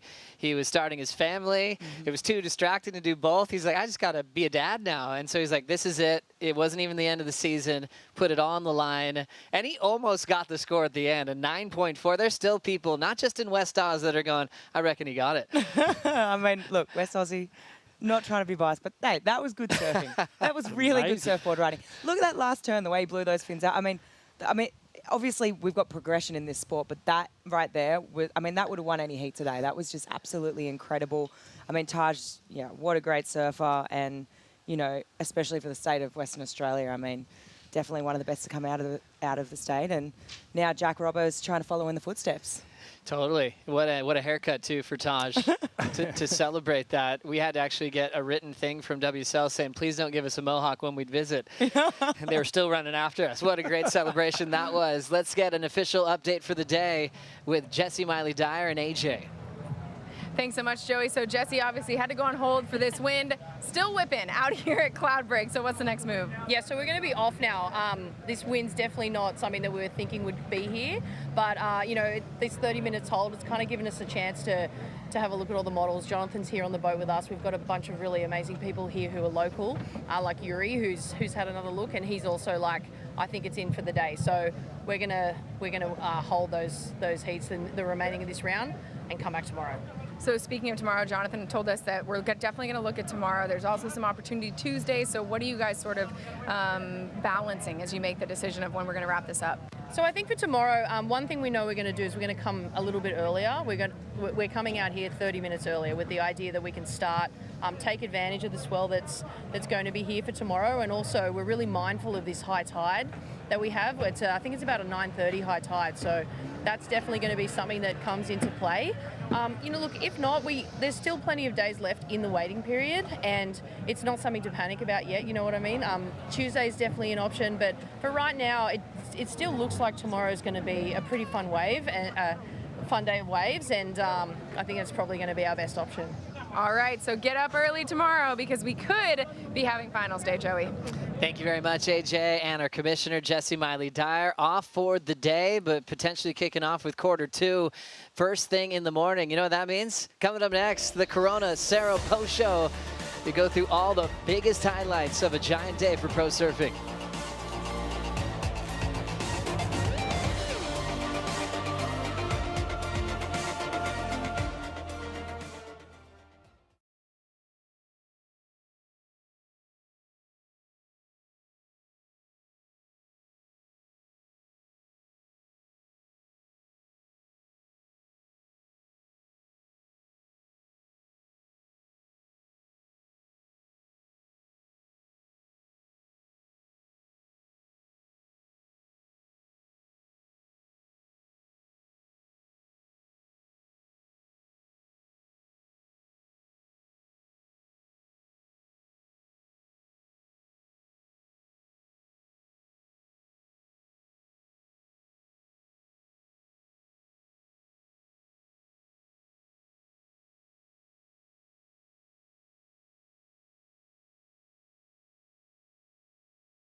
Welcome to the Corona Cero Post Show. Corona Cero made with all natural ingredients, 0% ABV, the same crisp and refreshing taste perfectly paired with a lime. Great to have your company here at the Fiji Marriott Resort Momi Bay host set. And we've got a lot to talk about today on the show. Joe Turpel, Felicity Palmatier bringing in Jesse Mendez after an abrupt call off for the day with that wind. Great call. It's absolutely shredded out there. And we had a lot to talk about. I mean, I haven't talked to you yet, Jesse, since we lost Gabriel Medina, not just from the event, but also the world title race. What was your reaction? I think that was a big one, actually. Obviously, going against Griffin, in my opinion, he's one of the guys that step up the most against those big names. Obviously, he's a big name himself already. He's proven that, but he tends to do everything right when he goes against Gabriel mostly. And when that wind came in, I was like, oh, this is like a shift, you know, like it's going to play in Gabriel's favorite with all the airs he can do, but he couldn't land one. He finally had that 6.83, which was a great rotation, smaller wave, but it just wasn't enough. There wasn't more waves in the end, and yeah, that's what she rode. Loving the breakdown, Jesse. That's exactly what I was wondering from you. We had a lot of great heats, great conditions, but this is the big talk still around Fiji and globally. As we break it down one more time, Griff got his best using priority when Medina was moving up the reef. Yeah, and you can also see, like, getting this best wave, the conditions haven't gone, you know, they haven't not totally shredded just yet. So great for Griff to identify that, to change plans. Obviously, he had to give way there. Gabe had to give way to Griff, but this is just going to be the biggest confidence booster, right? I mean, he said it in his post-heat interview. He's just taken down Gabriel, who's been in incredible form. We saw him yesterday out here. He's great at waves of consequences, two-time winner and recently a bronze medalist. So for Griff's confidence, this just means big things. And like you said, Jesse, I mean, Gabe, he did go to the air and he did stick this one air, but he had a few chances, but he just couldn't quite pull them off. I mean, that was still pretty incredible considering the section he did that air on.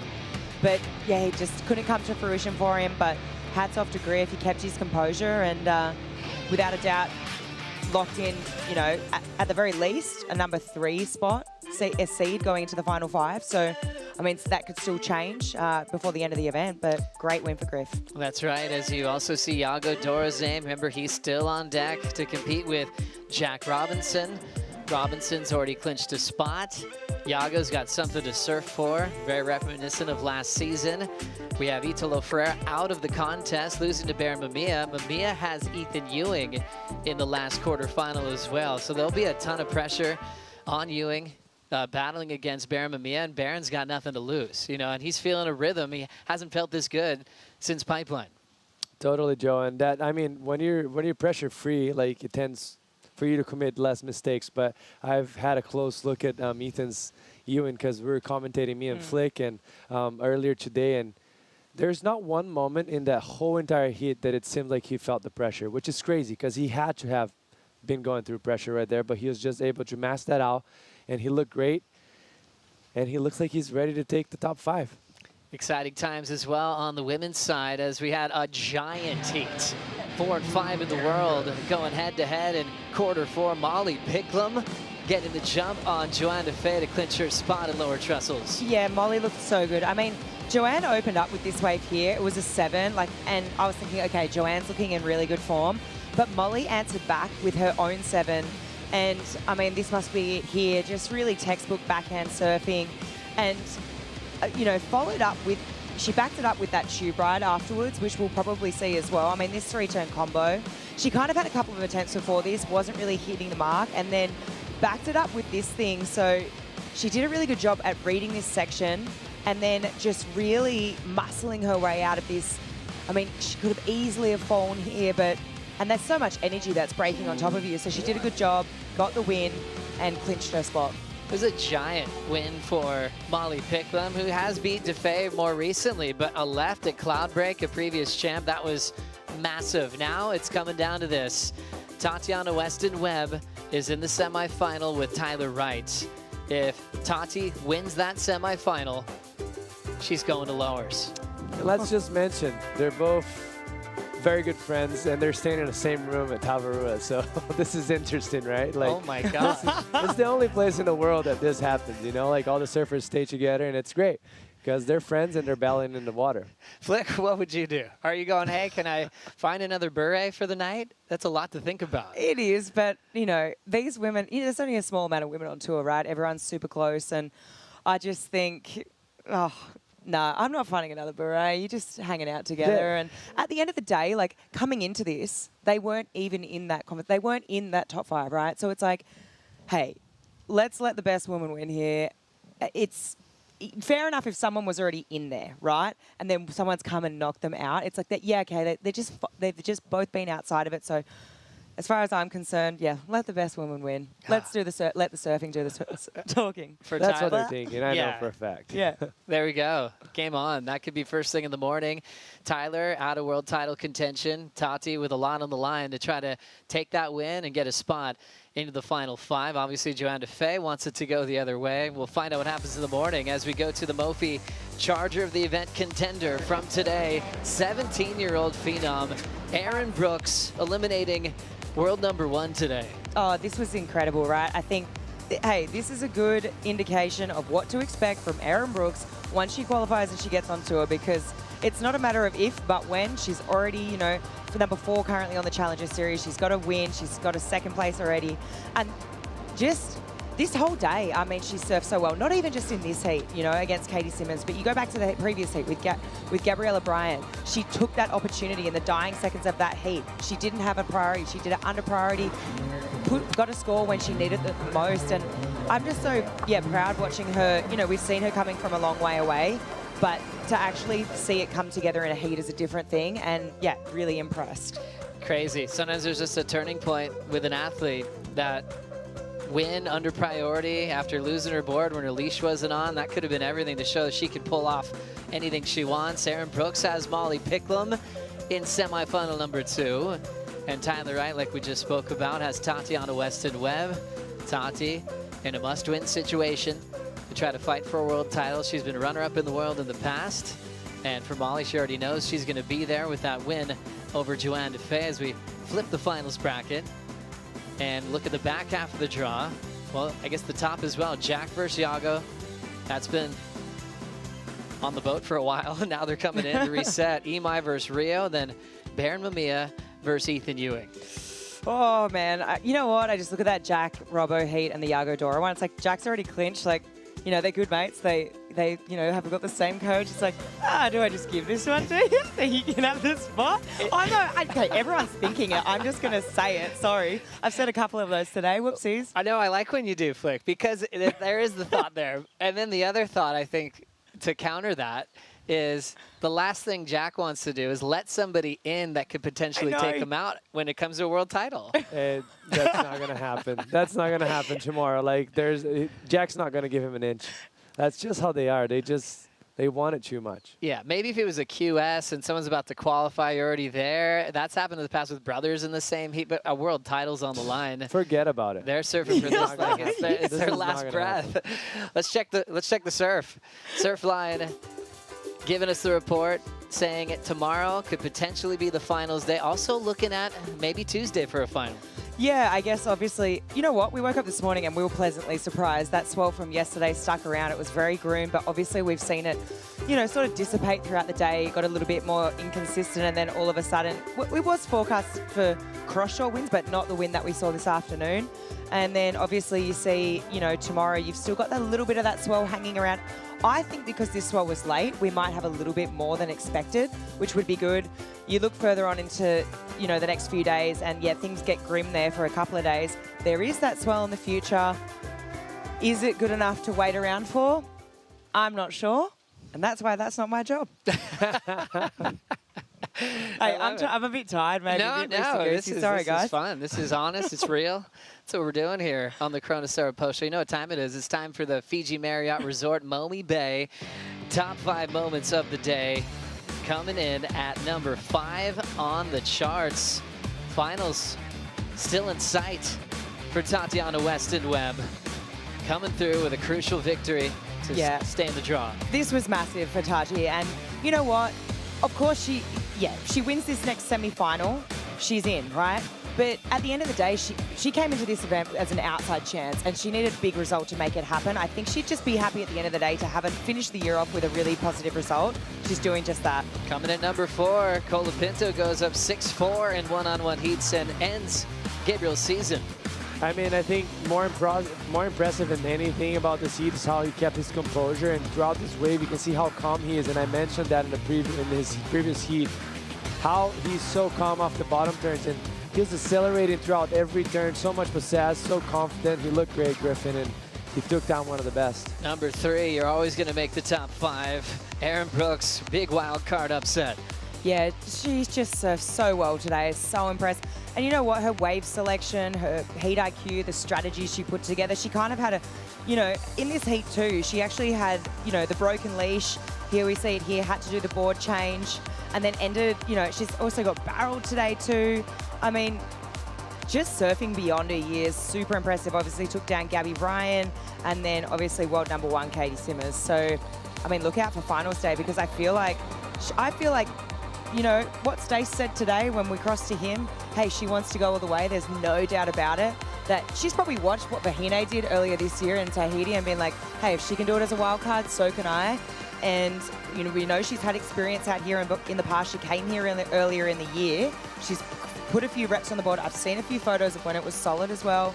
And, hey, if it's dropping swell tomorrow, she's a small frame girl. I think that could play into her favor. Well, nerves are gone now. I mean, your wild card, you're going, oh gosh, here we go. And it's all gone. She took out world number 1. Now she's just guns blazing. Just like she did a snapper when she got the 10. Coming in number 2, final 5 spots clinched today. Brisa Hennessy getting through, making sure she's at lowers. Jack Robinson, also Molly Picklum, Jesse. Yeah, hands down for Brisa, just to put her on a fight with an injury, like a big gash in her foot. As you can see right there, she has it all covered before the heat started. Obviously knows this wave very well, so that played in her advantage. Jack, just solid surfing all day, deserves 2 wins this year. One of the most consistent surfers we had on tour the past, I don't know how many years, 3-4 years. So it's good to see him back in the final 5 and actually having a crack on the world title. Great to see, and also Molly Picklum making it official, Jesse. Yeah, and this is just, I mean, can't be better than that. You actually clinch your spot on the top 5 against someone that is actually fighting against you head to head. Like it was in her hands, and she actually took that out of Joanne, because Joanne started so well at the 717. Looked like everything was moving towards Joanne, and she just took that over from her, and that was impressive from her. That was a big win for Molly, taking a win over a past champ and winning the post show, a master class from Gabriel Medina. Yeah, once again, beautiful surfing. I mean, 2 of the judges gave it a 10. I agree with those 2. This thing was absolutely incredible. I mean, what more can you do? So deep in the barrel. He's just really on another level out here. The read on the wave is absolutely incredible, and just, I mean, proving why he's won out here 2 times before. What a great show from Gabriel Medina. Congrats on another great season for the 3-time world champ. And things are all set for a potential finals day tomorrow. It'll be a 6:45 a.m. local time call for a potential 7 a.m. start. Enjoy worldsurfing.com, and we'll see you tomorrow.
This copyrighted event broadcast is produced by the World Surf League for broadcast around the world and may not be retransmitted, reproduced, rebroadcast, or otherwise distributed or used in any form without the written consent of the World Surf League.